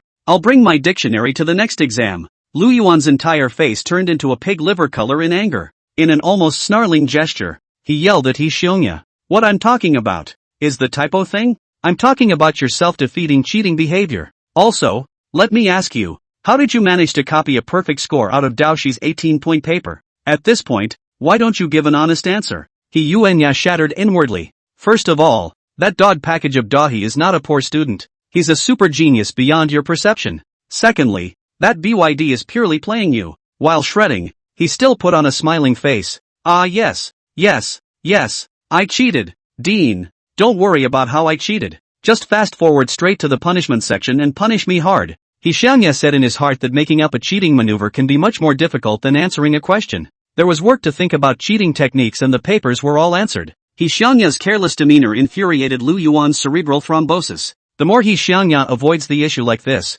the more Lu Yuan feels that the matter here is worth looking deeper into. How could He Xiangya, the worst student in the grade, get the answers to the test papers? Someone must have helped him. Lu Yuan looked viciously at Dong Chao who was on the side. In the whole academy, Dong Chao is the one who steals chickens and doesn't do anything. He has absolutely nothing to do with this. Ho Xiongya must also be avoiding the truth because of him. Wang Su's thoughts are similar to Lu Yuan. He already had a bellyful of opinions about Dong Chao, but this time he had found a grip. This student's cheating behavior is, of course, abominable. But what we should figure out more is his method of cheating. Did someone help him cheat? After we figure this out, we can prevent this kind of thing from happening again. Jiang Chang also helped out. That's right. This kind of disruption of the exam order must be severely punished. Listening to the two men singing in unison, Lu Yuan's mind began to come alive. He was just about to expel Dong Qiu when Dong Qiu took the initiative to pass the knife. Expelling Dong Chao for helping a student cheat was procedurally absolutely just. The stupid ex-paper man in the principal's office could do nothing to stop it. Last second, the one at the center of the storm was still He Xiangya. And at this moment, Several people took the opportunity to point the finger at Dong Chao. Sensing the subtle change in the atmosphere, Dong Chao secretly sighed. This kid, he Xiangya, will only cause trouble, not calm things down. It got to the point where you had to wipe his ass yourself. Greeting the gazes of several people, Dong Chao opened his arms in a high-profile stance that attracted everyone to him. Forget it, no more pretending. I'm showing my cards.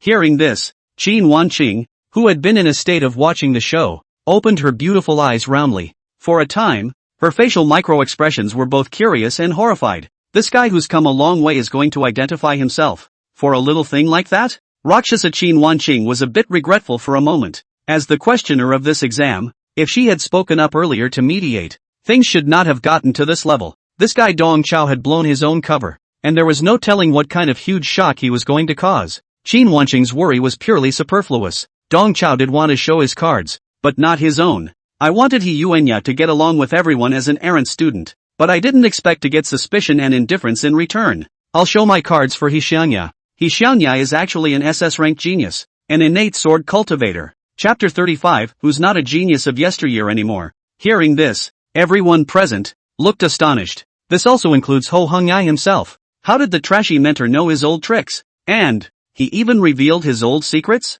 How is this going to be fun in the future? The first reaction of Lu Yuan and the others to Dong Chao's words was disbelief. Lu Yuan laughed dryly, but realized that Dong Chao's expression was incredibly serious. Not like he was joking. Dong Chao took out his cell phone and flipped out the information he had prepared long ago. After becoming He Xiangya's martial arts instructor, I investigated him in detail. I discovered that he is actually a genius. Or rather, he used to be a genius. This is all the information I found on the faculty website. He Xiangya was 15 years old when he obtained the guaranteed qualification for Sword Pavilion University. At that time, he was an SS grade talent. Later, He Xiangya's roots and bones were damaged, and his talent was downgraded to E grade, and his guaranteed qualification was withdrawn by Jianghe University. However, his insights and enlightenment are still there. Today's touch paper is indeed child's play for him. As he spoke, Dong Chao flipped out He Xiangya's scorecard from his martial arts entrance exams to back it up. He Xiangya's martial arts exam score, which was 542.5, doesn't look too bright. But actually, he missed one subject. He Xiangya was absent from the practical test and was admitted to MOMO University based on his written test scores alone. With a full score of 550 points for the written subject, he only deducted 5 points. The deductions were all on misspelled words. Dong Chao had long ago figured out He Xiangya's character. With this kid's playful demeanor, exposing his true identity would be a matter of time. Fortunately, Dong Chao had long since summarized this information and prepared a contingency plan for He Xiangya. Right now, the emergency program comes in handy. Looking at these messages on Dong Chao's cell phone screen, Lu Yuan's mouth was wide open, his face unbelievable. He is really a genius? He Xiangya, who had the second worst talent in the entire grade, was actually an SS-level super genius? This was too much bull *******. Too ridiculous. However, the guaranteed admission announcement on Jianghe University's academic affairs website, as well as He Xiangya's martial arts examination transcripts, were all true. Wang Su and Zhang Chang also changed from their previous excitement to a dumbfounded look. The least qualified martial arts class, Class 4, was actually hiding a SS-ranked kendo genius? Although it was a bit magical, after reading He Xiangya's martial arts examination report card, the duo had to accept it. For a while, Wang Su's heart was filled with envy and jealousy. He worked diligently as a teacher for about 10 years, none of which were spent teaching SS-level students. Dong Qiu, the asshole, recruited 2 poor students from the bottom of the list, including a SS grade student. Where can he justify this? Even if the student's roots were damaged and he couldn't climb the martial arts path anymore, his enlightenment and understanding would still be SS rank. It's a great honor to be able to teach such a student. Even, it's smoke from the ancestors' graves. Seeing that all 3 were subdued by He Xiangya's former accomplishments, Dong Chao began to turn the tables. The fact that such a misunderstanding would have arisen today is, in the final analysis, actually a lack of work on the part of the dean. Me? Missing work? Lu Yuan, who was still in shock, was somewhat less than convinced. Since the beginning of the school year, the dean's work has been centered on those few top students in Class 1, and he has not done a thorough understanding of the other students. You but have looked through the students' martial arts examination report cards. You will find something unusual about He Xiangya. These words hit Lu Yuan's key point. Lu Yuan was bashful and his face was red and white for a while. Dong Chao was right. After the start of the school year, All of Lu Yuan's thoughts were swooped into the first class of martial arts. He genuinely did not expect that apart from those 4 S-class students, there were still experts in the academy. Indeed, I have been remiss in my work and have not done a good job of back conditioning my students. Lu Yuan snapped and admitted his mistake. Dong Qiyu demonstrated the ability to argue without any obstacles, and he realized the control of the field without realizing it.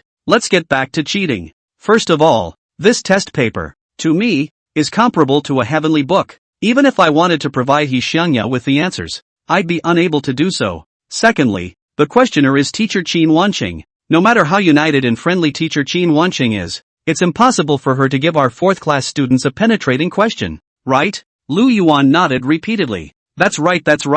Mr. Dong, I was the one who thought I was splitting hairs just now. In fact, when he knew that He Xiangya had once been an SS class genius, Lu Yuan had recalled that the so-called cheating did not exist at all. A genius who could get a perfect score in the written martial arts exam still needed to cheat? Such an idea is an insult to genius. Mr. Dong, I wronged you just now. Don't take it personally. Lu Yuan bashfully apologized to Dong Chao. As the dean of the martial arts academy, Lu Yuan had all sorts of minor problems, but he still had the character and commitment of an educator. He is able to recognize and admit his mistakes. Although he had always wanted to fire Dong Chao, one size did not fit all. He can make use of the topic, but he must not turn black and white upside down. In this case, it was his own fault. Previously, Lu Yuan simply felt that it was impossible for a student who was second to last in his grade to suddenly get a perfect score on a test, and the only explanation was cheating on the test. And the way He Xiangya first admitted to cheating, and then covered it up, made Lu Yuan wonder if the cheating was not related to his teacher Dong Chao.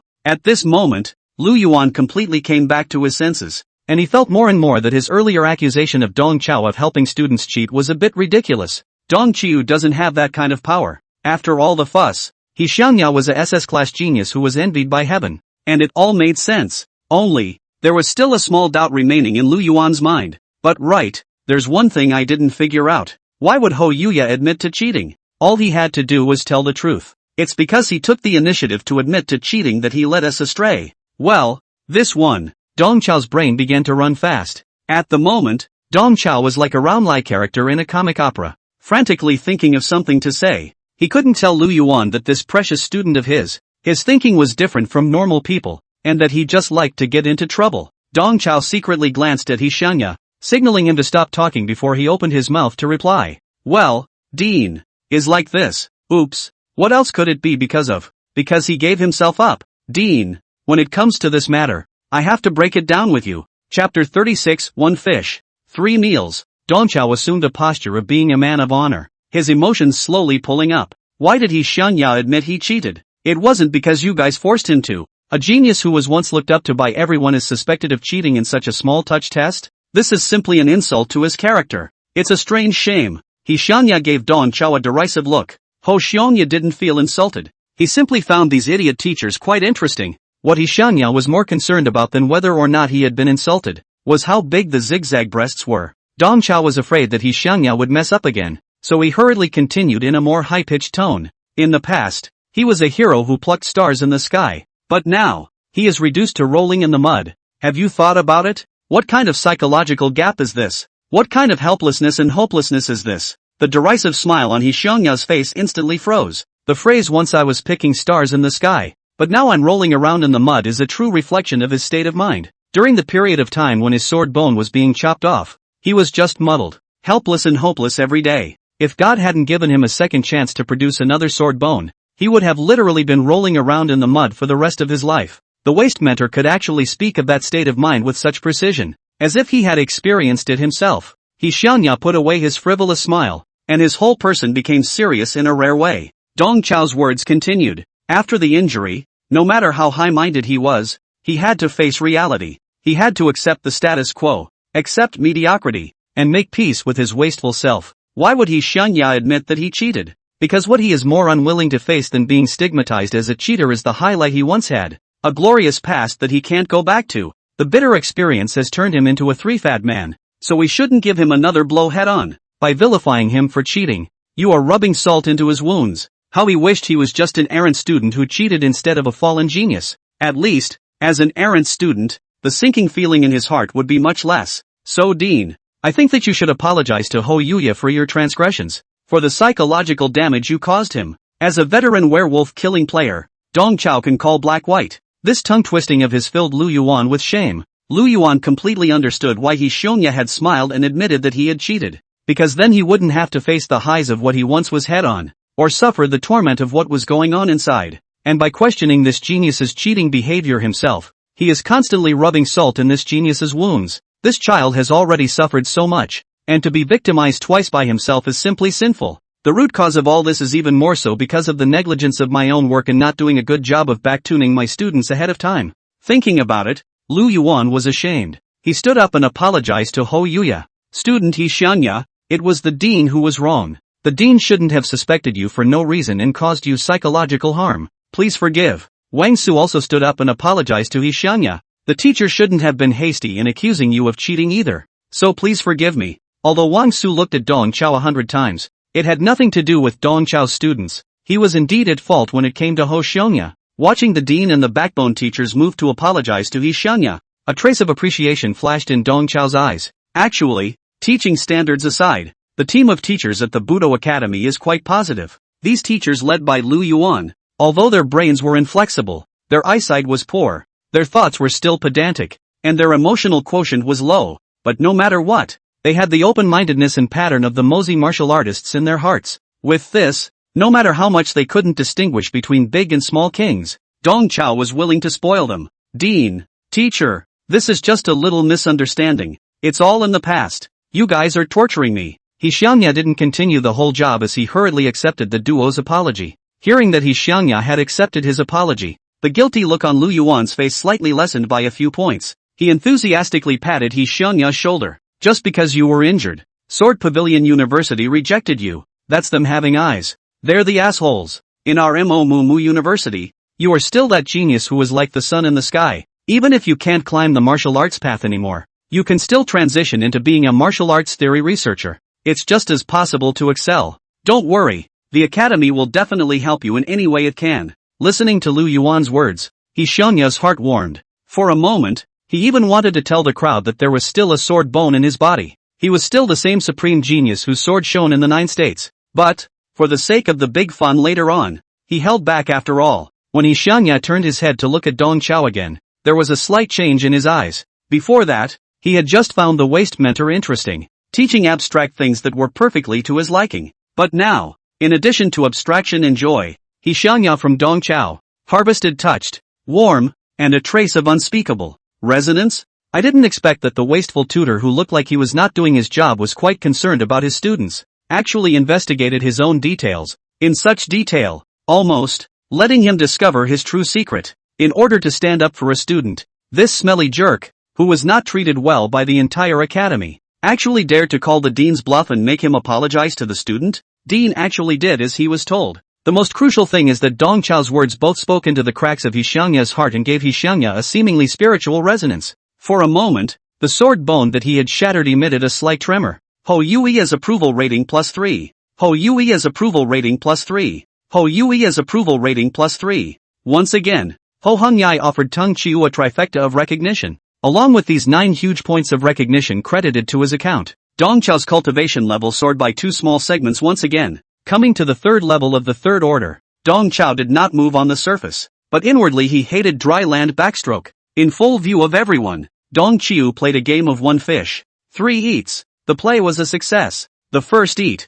is in front of Lu Yuan and others, to shape their own caring and loving students of the glorious image. Lend a hand to diffuse the difficulties of a few people. The second food is to take this opportunity to ruthlessly brush up on He Xiongya's recognition. The third eating was to take advantage of the topic and share his change of heart over the years to He Xiongya without reservation. The frustration and degradation suffered by He Xiongya is also suffered by Dong Chao. Moreover, Dong Chao firmly believed that He Xiongya, like himself, would have his day of reckoning. From the information provided by the system, He Xiongya is a double sword bone, not a half-ruined sword bone. This also meant that in the eyes of the system, the sword bone that He Xiongya had damaged could heal itself. At this moment, He Xiongya was still far from his full strength. Chapter 37, The Past is like smoke. Since it was a misunderstanding, it'll be fine if we get it out of the way. Jocko, go back. Dong Chao was afraid that He Xiongya would do something big again, and half pushed and half sent him out of the office. Please, During this time, several people in the office were in different moods.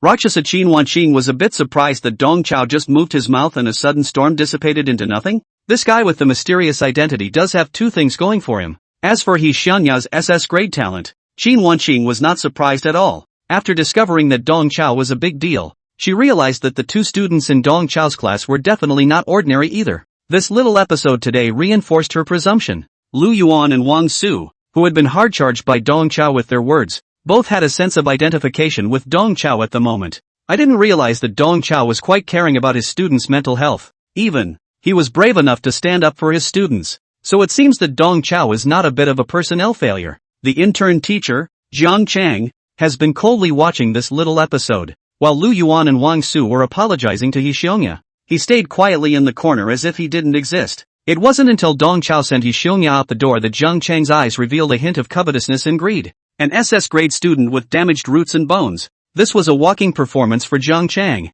who came from a martial arts education family. If we can get this student into our hands, won't we get all kinds of educational awards? And it's easy to get a hold of this student. Just chuck Dong Chao out. With the Jiang family's background in the Ministry of Martial Arts Education, ousting Dong Chao was not a matter of a single word. The corners of Jiang Chang's mouth rose, and he secretly had crooked thoughts. Seeing He Xiongya leave, Lu Yuan said with a fervent face, "This incident today is both a wake-up call and a lesson for us. When it comes to the cause of education, we just have to walk on thin ice, as if we're facing an abyss, as if we're on the back of an on. I propose that we take this opportunity to hold a regular meeting to discuss this."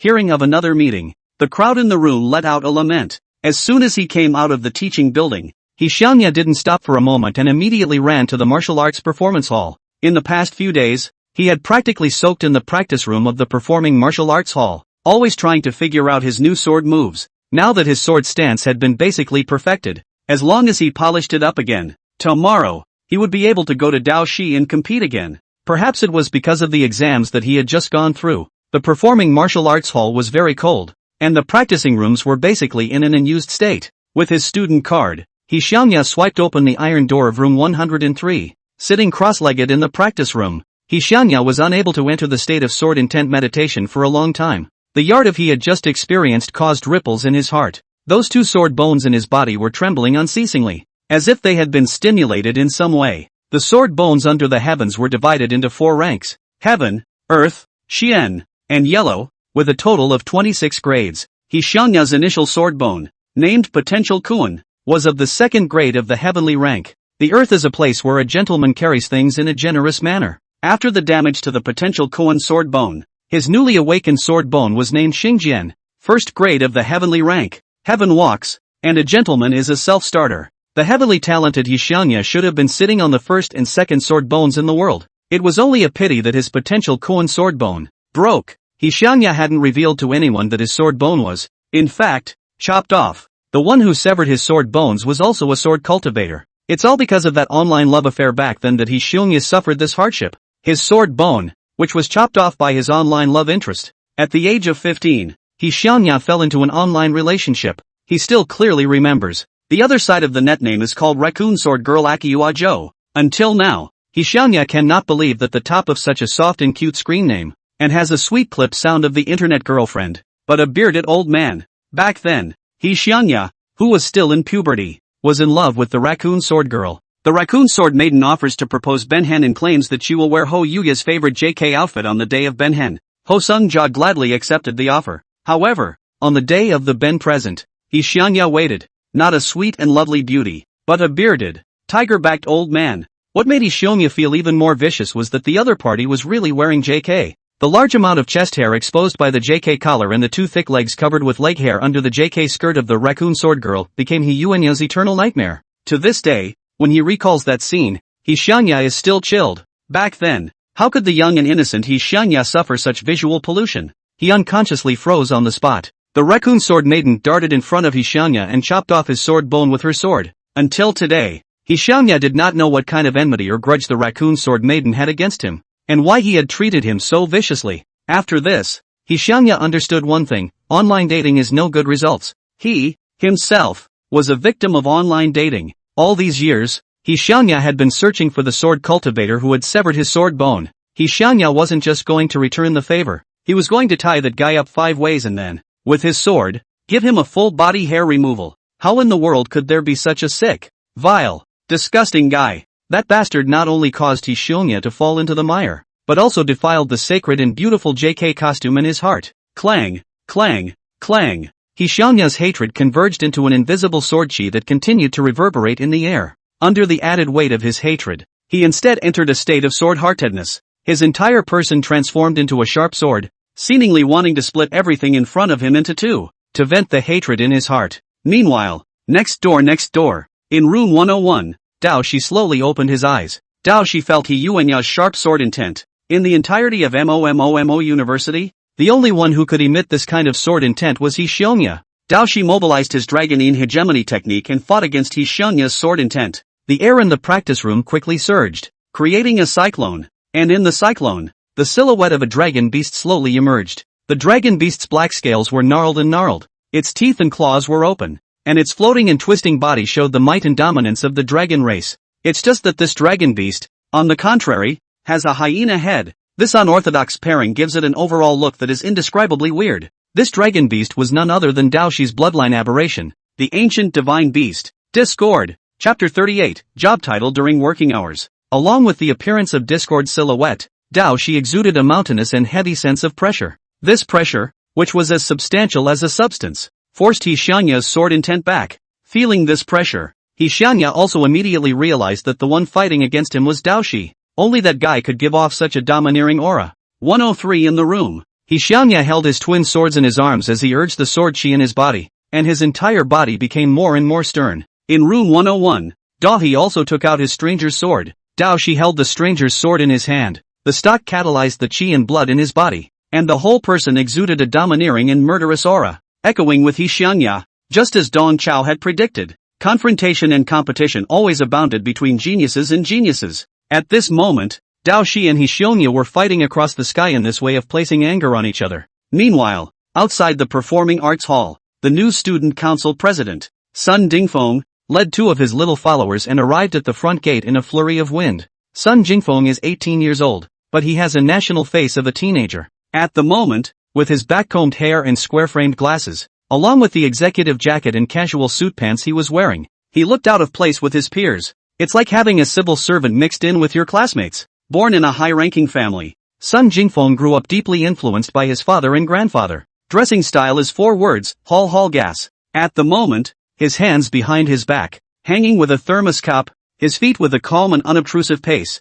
the whole person from the inside out through a veteran leader's temperament. This leadership temperament of Sun Jingfeng was very bluff, and along the way, there were already several security guards, who treated him as a new leader and saluted him in greeting. Sun Jingfeng came to the Performance Martial Arts Center late at night to make a short promotional video for himself. He staggered to the front door of the Performing Arts Hall, and his follower behind him, Ma Tao, suggested to him, "Brother Peak, let's shoot the short video here. It's well lit and easy to transport the camera." Sun Jingfeng brought the thermos to his chest and coldly glanced at Ma Tao. "How many times have I told you to call it a position while on the job?" Ma Tao hurriedly changed his address. Yes. My oversight. President's son. Let's shoot the short video here?" Sun Jingfeng opened and closed his lips, lightly spitting out a few words. "Oh little horse, you see to it." Ma Tao immediately comprehended the spirit of the work, supported the photographic reflector, turned on the video function of the cell phone, and aimed at Sun Jingfeng. In the video,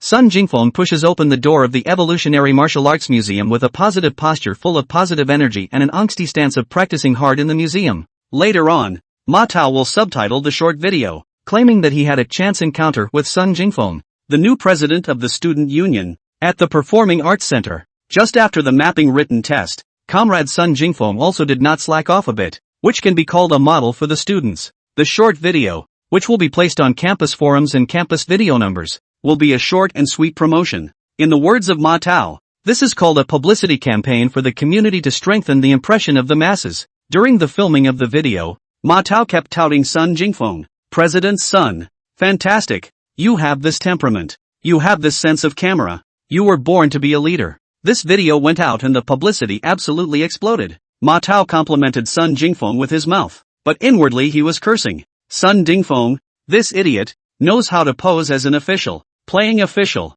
and really treats himself as a dish. Isn't it true that he became president of the student council because he had a martial grandfather and a minister father? If he didn't have the shade of his elders, he wouldn't be a doctor. In terms of workability, in terms of service consciousness, in terms of emotional intelligence, Ma Tao thinks that they are all complete Sun Jingfeng. Just because he lost in the spelling session, Ma Tao was left to be a small student council officer. This filled Ma Tao's heart with displeasure. Right now, Ma Tao pretended to help Sun Jingfeng shoot a short promotional video, but he was actually tripping him up. Such a cliched and contrived promotional video was a complete side effect. Ma Tao was able to imagine that this video, when posted on the internet, would surely attract the ridicule of his classmates. What Ma Tao wanted was this effect. For these small thoughts of Ma Tao, Sun Jingfeng actually knew them well. He also knew that the video would inevitably be ridiculed when it was posted online. But he didn't matter. The one that everyone laughed at would only be the grandson of Marshal Six Ears, the son of the Minister of Martial Education.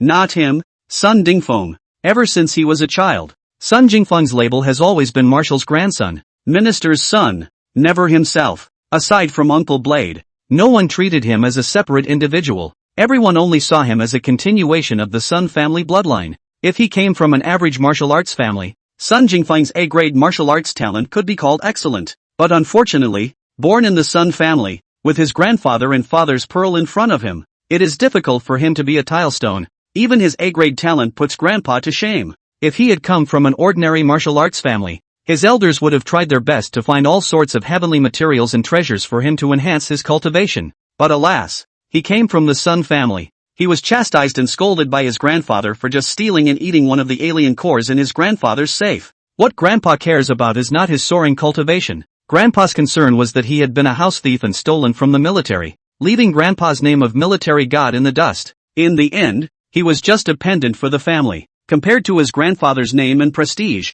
he was worthless. Since everyone sees himself this way, then Sun Jingfeng simply put Six Ears' grandson, Wuji Qi Sun title hanging on his lips every day, to make his grandfather and father embarrassed. It's getting late, so why don't you guys go home, and I'll go do an evening class in the practice room. After shooting the short video, Sun Jingfeng signaled the two little followers to go back first, while he himself headed deeper into the performing martial arts hall. President, then we'll leave first. You have an early night too. Ma Tao secretly skimmed his lips as he nodded in agreement. The video is done and the dumbass is still pretending. A guy like him, who was born with a golden spoon in his mouth, still needed to cultivate hard? Just eating all sorts of heavenly materials and treasures would be enough to make him a high-ranked martial artist. The efforts of people like them are just an act for others to see. Sun Jingfeng ignored Ma Tao's hypocritical face as he walked straight towards the deep practice room. Sun Jingfeng also knew in his heart that he was the one who had done wrong in the matter of stealing the foreign cores. That alien core was, in fact, a military reward,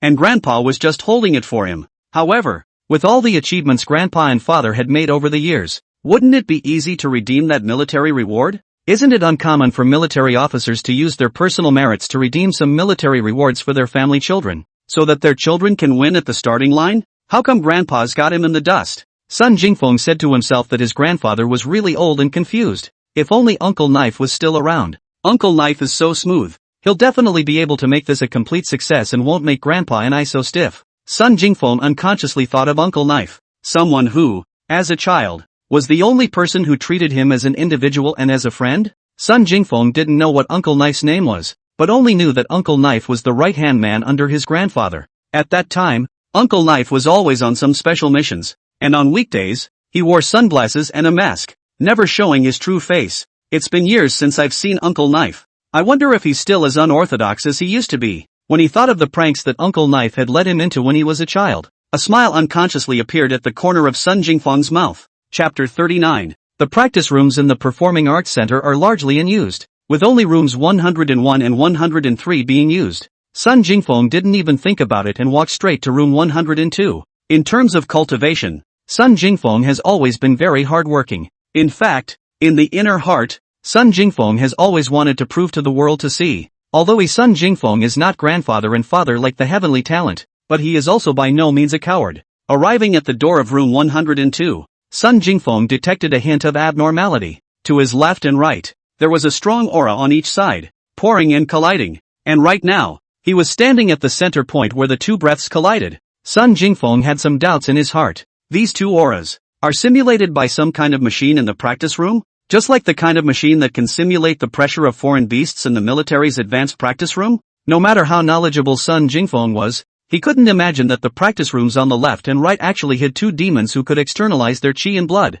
MOMOMO University's practice room is quite advanced. It's actually on par with the military. With a simple thought, Sun Jingfeng pulled open the door to room 102. Kabiye, a crisp door clicked, and those two mutually colliding breaths violently produced a mutation. Both Dao Shi and He Xiongya, who were fighting across the sky, were in a state of extreme concentration when a sudden door slam broke the delicate balance between them. This sudden change made He Xiongya unable to maintain the state of drawing but not firing. He subconsciously swung a slash, releasing all of his stored-up powerful sword chi and slashing at the wall in front of him. Pulled by the aura, Dao Shi also poured the chi and blood around his body onto the stranger's sword, and with a horizontal slash, he met the sword chi that came through the air. Rumble! The walls in front of the duo collapsed one after another, and the violent sound of the impact caused the entire martial arts hall to tremble. Rooms 101 and 103, each with a wall collapsed. Room 102, sandwiched in the center, was completely opened up. Under the siege of blade and sword chi, the only object in the entire room that was still intact was the iron door that Sun Jingfeng was holding in his hand.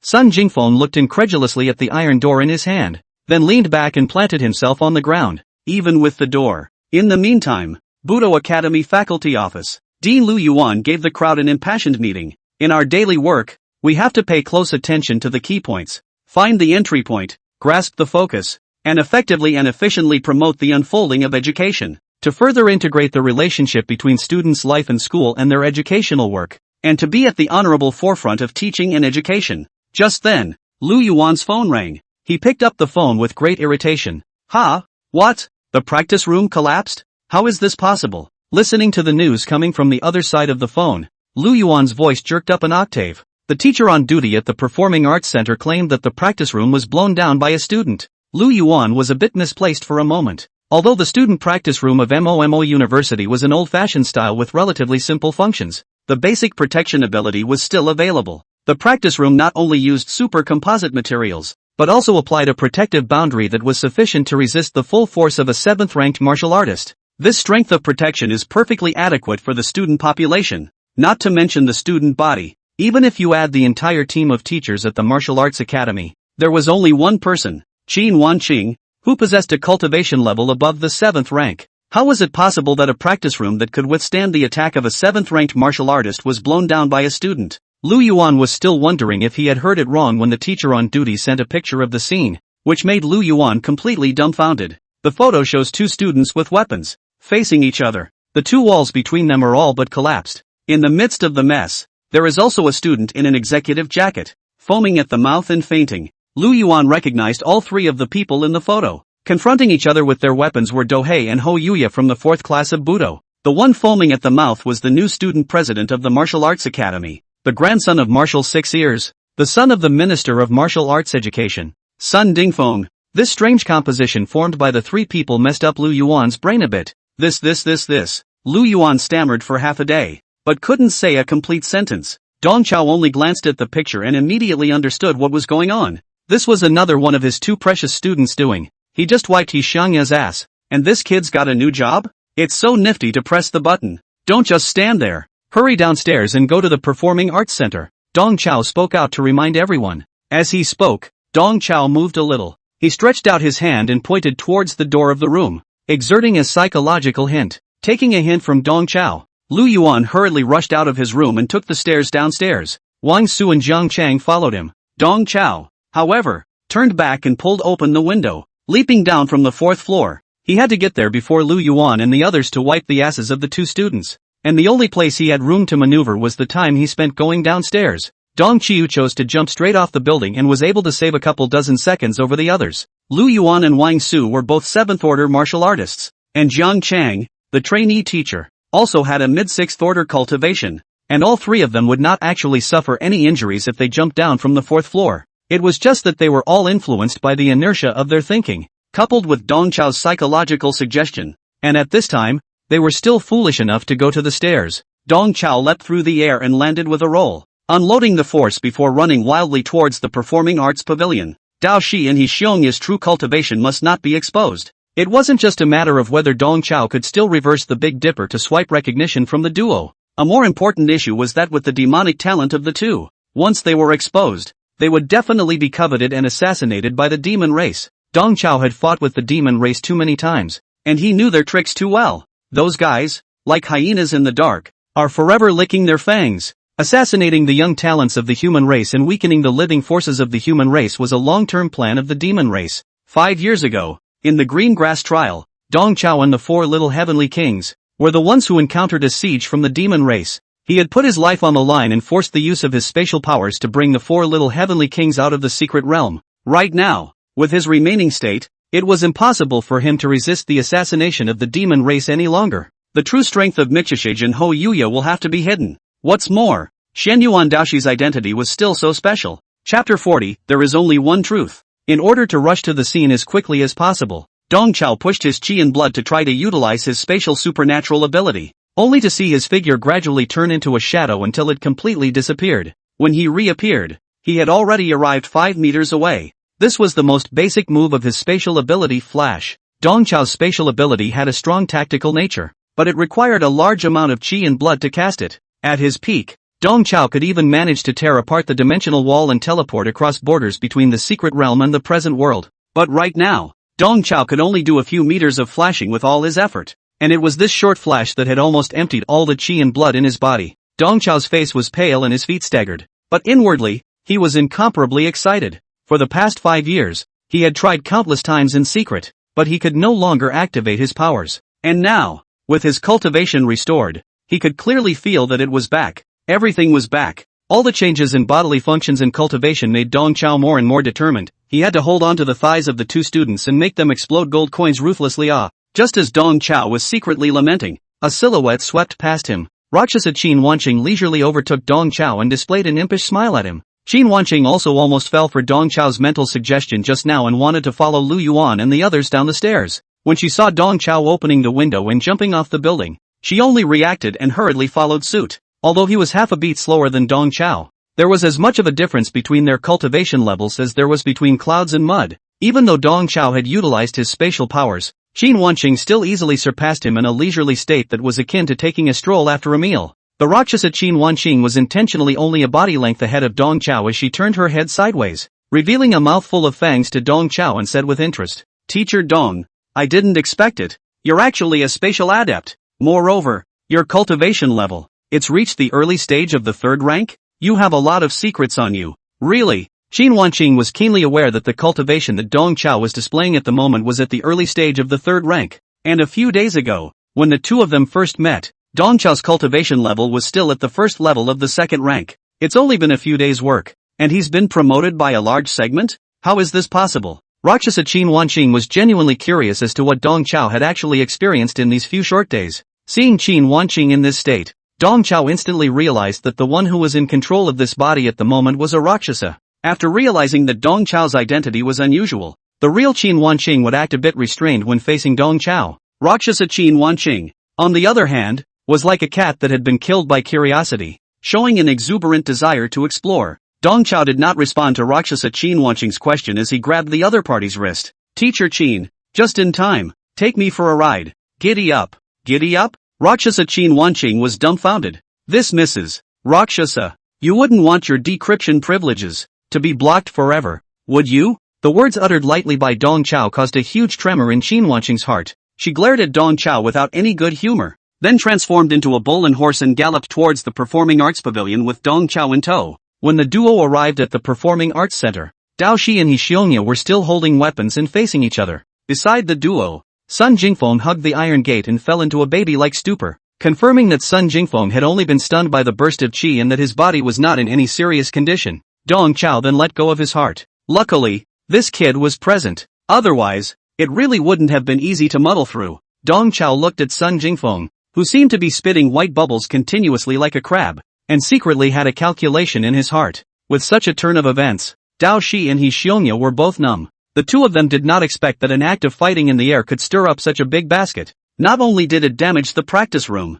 but it also caused innocent students to be affected. They all felt that they were afraid that they wouldn't be able to hide their cultivation. However, when they saw the waste mentor Dong Chao, they didn't know why, but the duo's 7-pronged hearts inexplicably had a trace of peace. without waiting for the three to have any communication. A noisy footstep sounded and Lu Yuan and the others ran in panting. In full view of everyone, Dong Chao began his performance. He turned on his cell phone's flashlight and shook Doji and Ho Yuya's eyes back and forth. Bad. The two of them were completely scared out of their wits by Sun Jingfeng. Even if this condition is cured, they'll still have to drool in the short term. Dong Qiu came with a move to reverse the Big Dipper, making the originator the victim. He then leaned down again and patted Sun Jingfeng in an attempt to wake him up. There's nothing wrong with Sun. It's just that his qi and blood were overly consumed and he fainted. With those words, Dong Chao stood up. He put one hand in his pocket. The other hand touched the non-existent glasses on the bridge of his nose, and struck a classic detective pose. So, the truth is already obvious.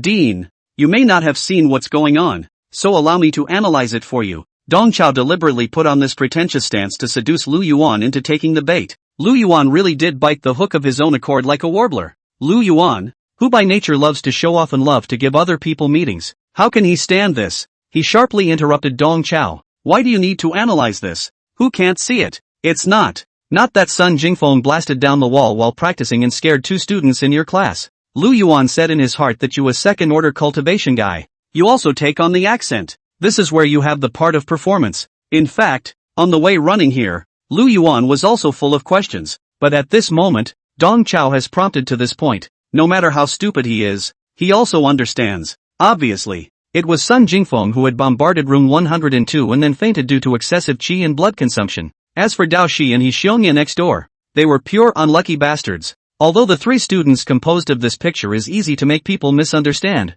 but the wisdom almost demonic Lu Yuan still found the truth at a glance. Lu Yuan was satisfied with this line of reasoning of his. With a little bit of brain, one could figure out that the real situation couldn't possibly be that Dao Shi and He Xiongye had stunned Sun Jingfeng, right? Where are they both capable of that? Dao Shi was the bottom poor student in the whole year, with a cultivation level of only the 6th level of the first rank. Although He Xiongye had once been a genius of the sword Dao, his sword bone was damaged, and now he was only at the 4th level of the first rank, and the two of them tied together couldn't take a single punch from Sun Jingfeng. Moreover, Lu Yuan also discovered a small detail that further corroborated his judgment. As Dong Chao shook the eyes of the duo with his flashlight, a crystal saliva literally dripped out of the corner of Dao Shi's mouth. This kid, he's really scared silly. Chapter 41, Am I so strong? For Lu Yuan's set of deduction, Wang Su half believe half doubt. But Dean, Sun Jingfeng's cultivation is only at the 4th stage of the Great Circle, and his talent is only A-ranked. How can he destroy the protective boundary?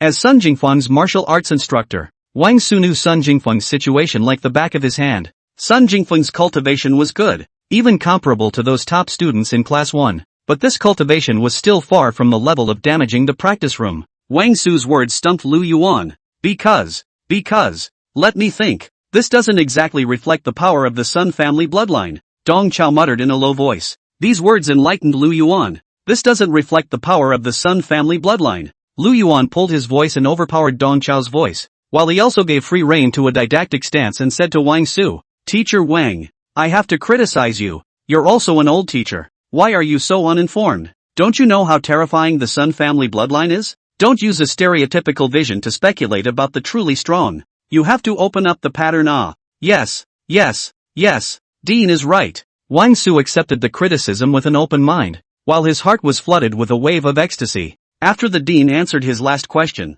Wang Su also decided that it was Sun Jingfeng, a student from his class, who blasted the defense boundary of the practice room. Don't use stereotypes to kick around the truly strong. What a great thing to say. Although Sun Jingfeng's martial arts talent was only a rank, the destructive power he had displayed was real and right in front of his eyes. The more Wang Su thought about it, the happier he became. After teaching for so many years, he finally met a supreme genius as well. The destructive power that erupted from the 4th rank's Great Circle cultivation was comparable to the 7th rank. What kind of terrifying talent is this? This terrifying natural talent would not be something that could be judged by a martial arts talent level. Just a short while ago, Wang Su was secretly envious of Dong Chao, and there was actually an SS-rank genius with a damaged sword bone in his class. But now, Wang Su wasn't envious at all. This one in his own class is the real genius. Compared to Sun Jingfeng, He Xiongye, who could no longer practice martial arts, was not even a hair's breadth better. Looking at Lu Yuan and Wang Su singing in unison,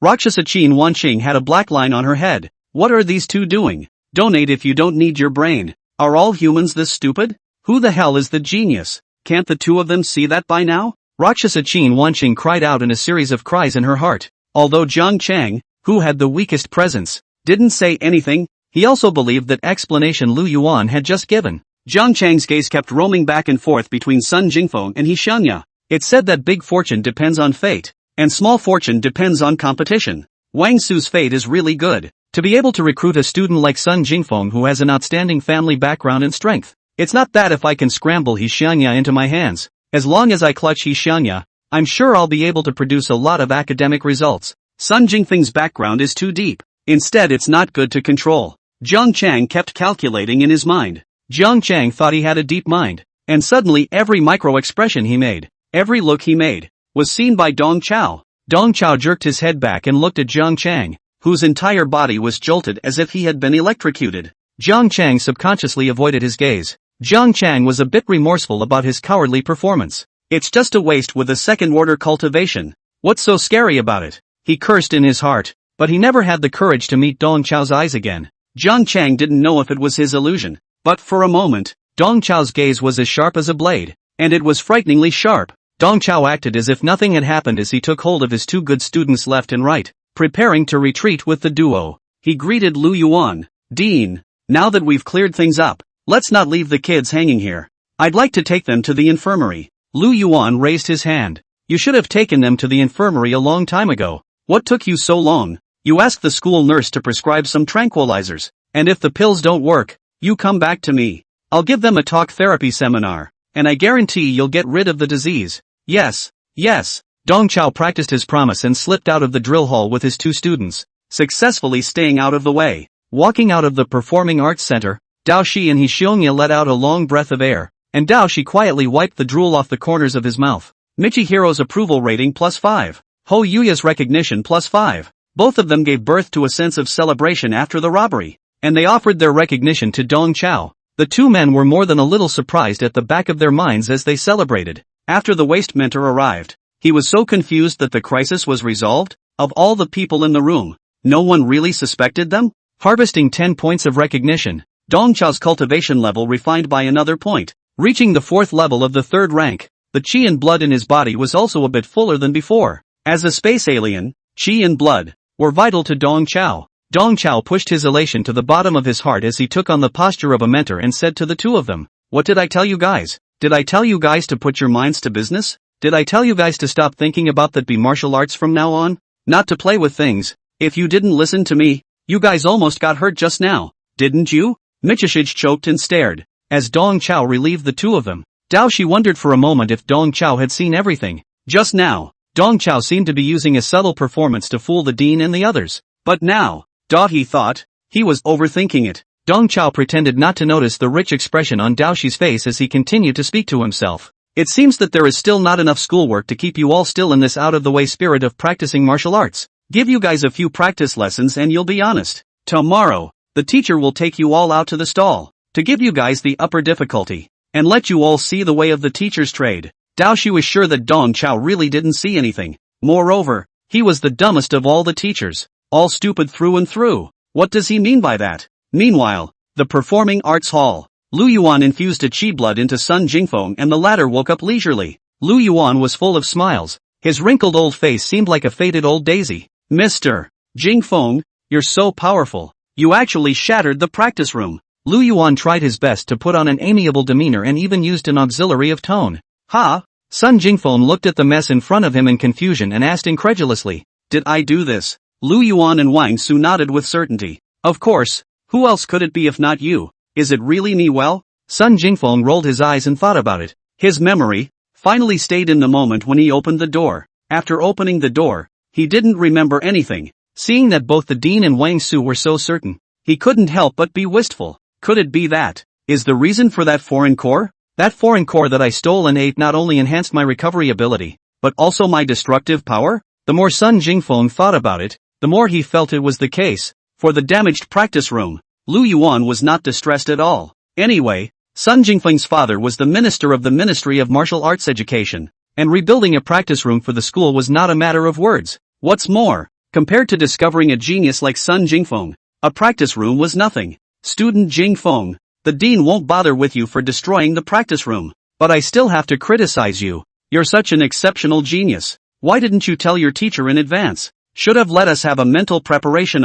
Lu Yuan's words appeared to be a criticism, but they were actually praise in a roundabout way. Genius? I'm a genius? Sun Jingfeng's eyes glowed. The word genius was both unfamiliar and exciting to him. Of course you are a genius. With a cultivation level of the fourth stage of the Great Circle, you can easily destroy the protective boundary of the practice room. What's not a genius? I'm a genius. I'm a genius. Ha ha ha ha ha. Looking at the wreckage in front of him, Sun Jingfeng could not help but be happy. It seemed that after eating the alien core, he had finally stepped into the ranks of geniuses as well. He could be on par with his grandfather and father. Sun Jingfeng's heart, unconsciously, rang with a short video-style background sound. My name is Sun Jingfeng and I am the only son of the Sun clan. After being belittled by my grandfather, I ate a foreign core and my cultivation increased greatly. This time, I will take back everything that belongs to me. Chapter 42, Family, Who Understands? Late at night, Dong Chao carried a knife and sneaked back to the teacher's dormitory. Just now,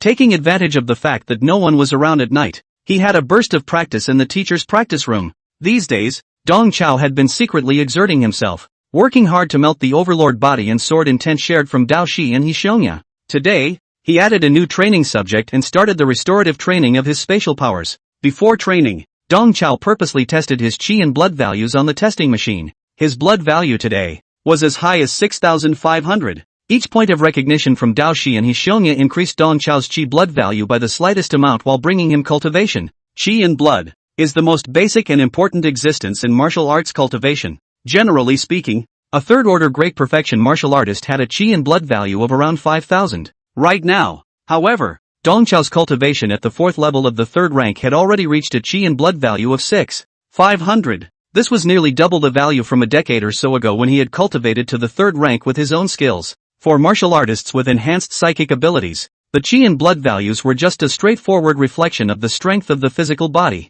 But to an elemental-type psychic martial artist like Dong Chao, qi and blood values were like the charge of a battery. With sufficient qi and blood for support, elemental-type supernormal abilities could be developed in depth. Dong Chao's spatial ability, among all the elemental abilities, was the one that consumed the most qi and blood. His own qi and blood value, on the other hand, was just sloppy. Dong Qiu at one point jokingly referred to himself as Gobu Kakashi. He had all the work in his head, but not enough chakra to perform it. And right now, Dong Chao already had 6,500 qi and blood at a mere third-order fourth-rank cultivation, and if he were to return to a higher rank, his qi and blood value would definitely be far more than what it was going to be. With sufficient qi and blood for support, the flowery work in his head had the possibility of being realized. Dong Chao couldn't help but feel emotion in his heart. This was the benefit of hugging two super thighs. Based on the system's sharing function alone, his cultivation today was much more substantial than in the past. It's true that practicing hard will only be for nothing,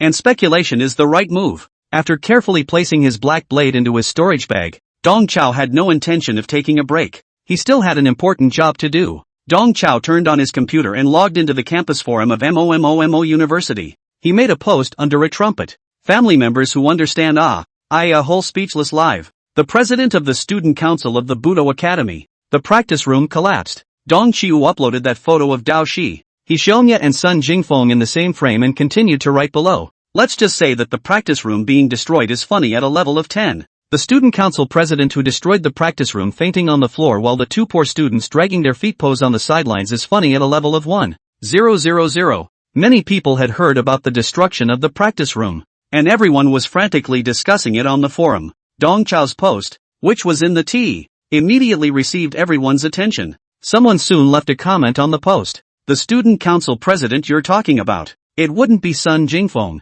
would it? Isn't Sun Jingfeng only a fourth-order cultivator? How did he destroy the practice room boundary? No, sis, you're so teared up. Are you dating someone? Dong Chao ignored these queries as he shut down the forums and hid deeply. Little Feng, don't blame Uncle Knife. Uncle Knife is doing this to help you. With this thought in mind, Dong Chao took out his cell phone again and dialed the number of Sun Miao, the Minister of Martial Arts Education. Brother Sun, it's me. There's something that I must report to you. Day 2, at 10 a.m. Dong Chao pushes his mobile food cart and walks leisurely along the path of the campus. The gurgling sound of the wheels of the dining car tilting over the pavement attracted countless glances from the students. Dao Shi and Hixionia followed Dong Chao's footsteps, feeling the strange gazes cast by the crowd. Dao Shi's face turned green. Hixionia, however,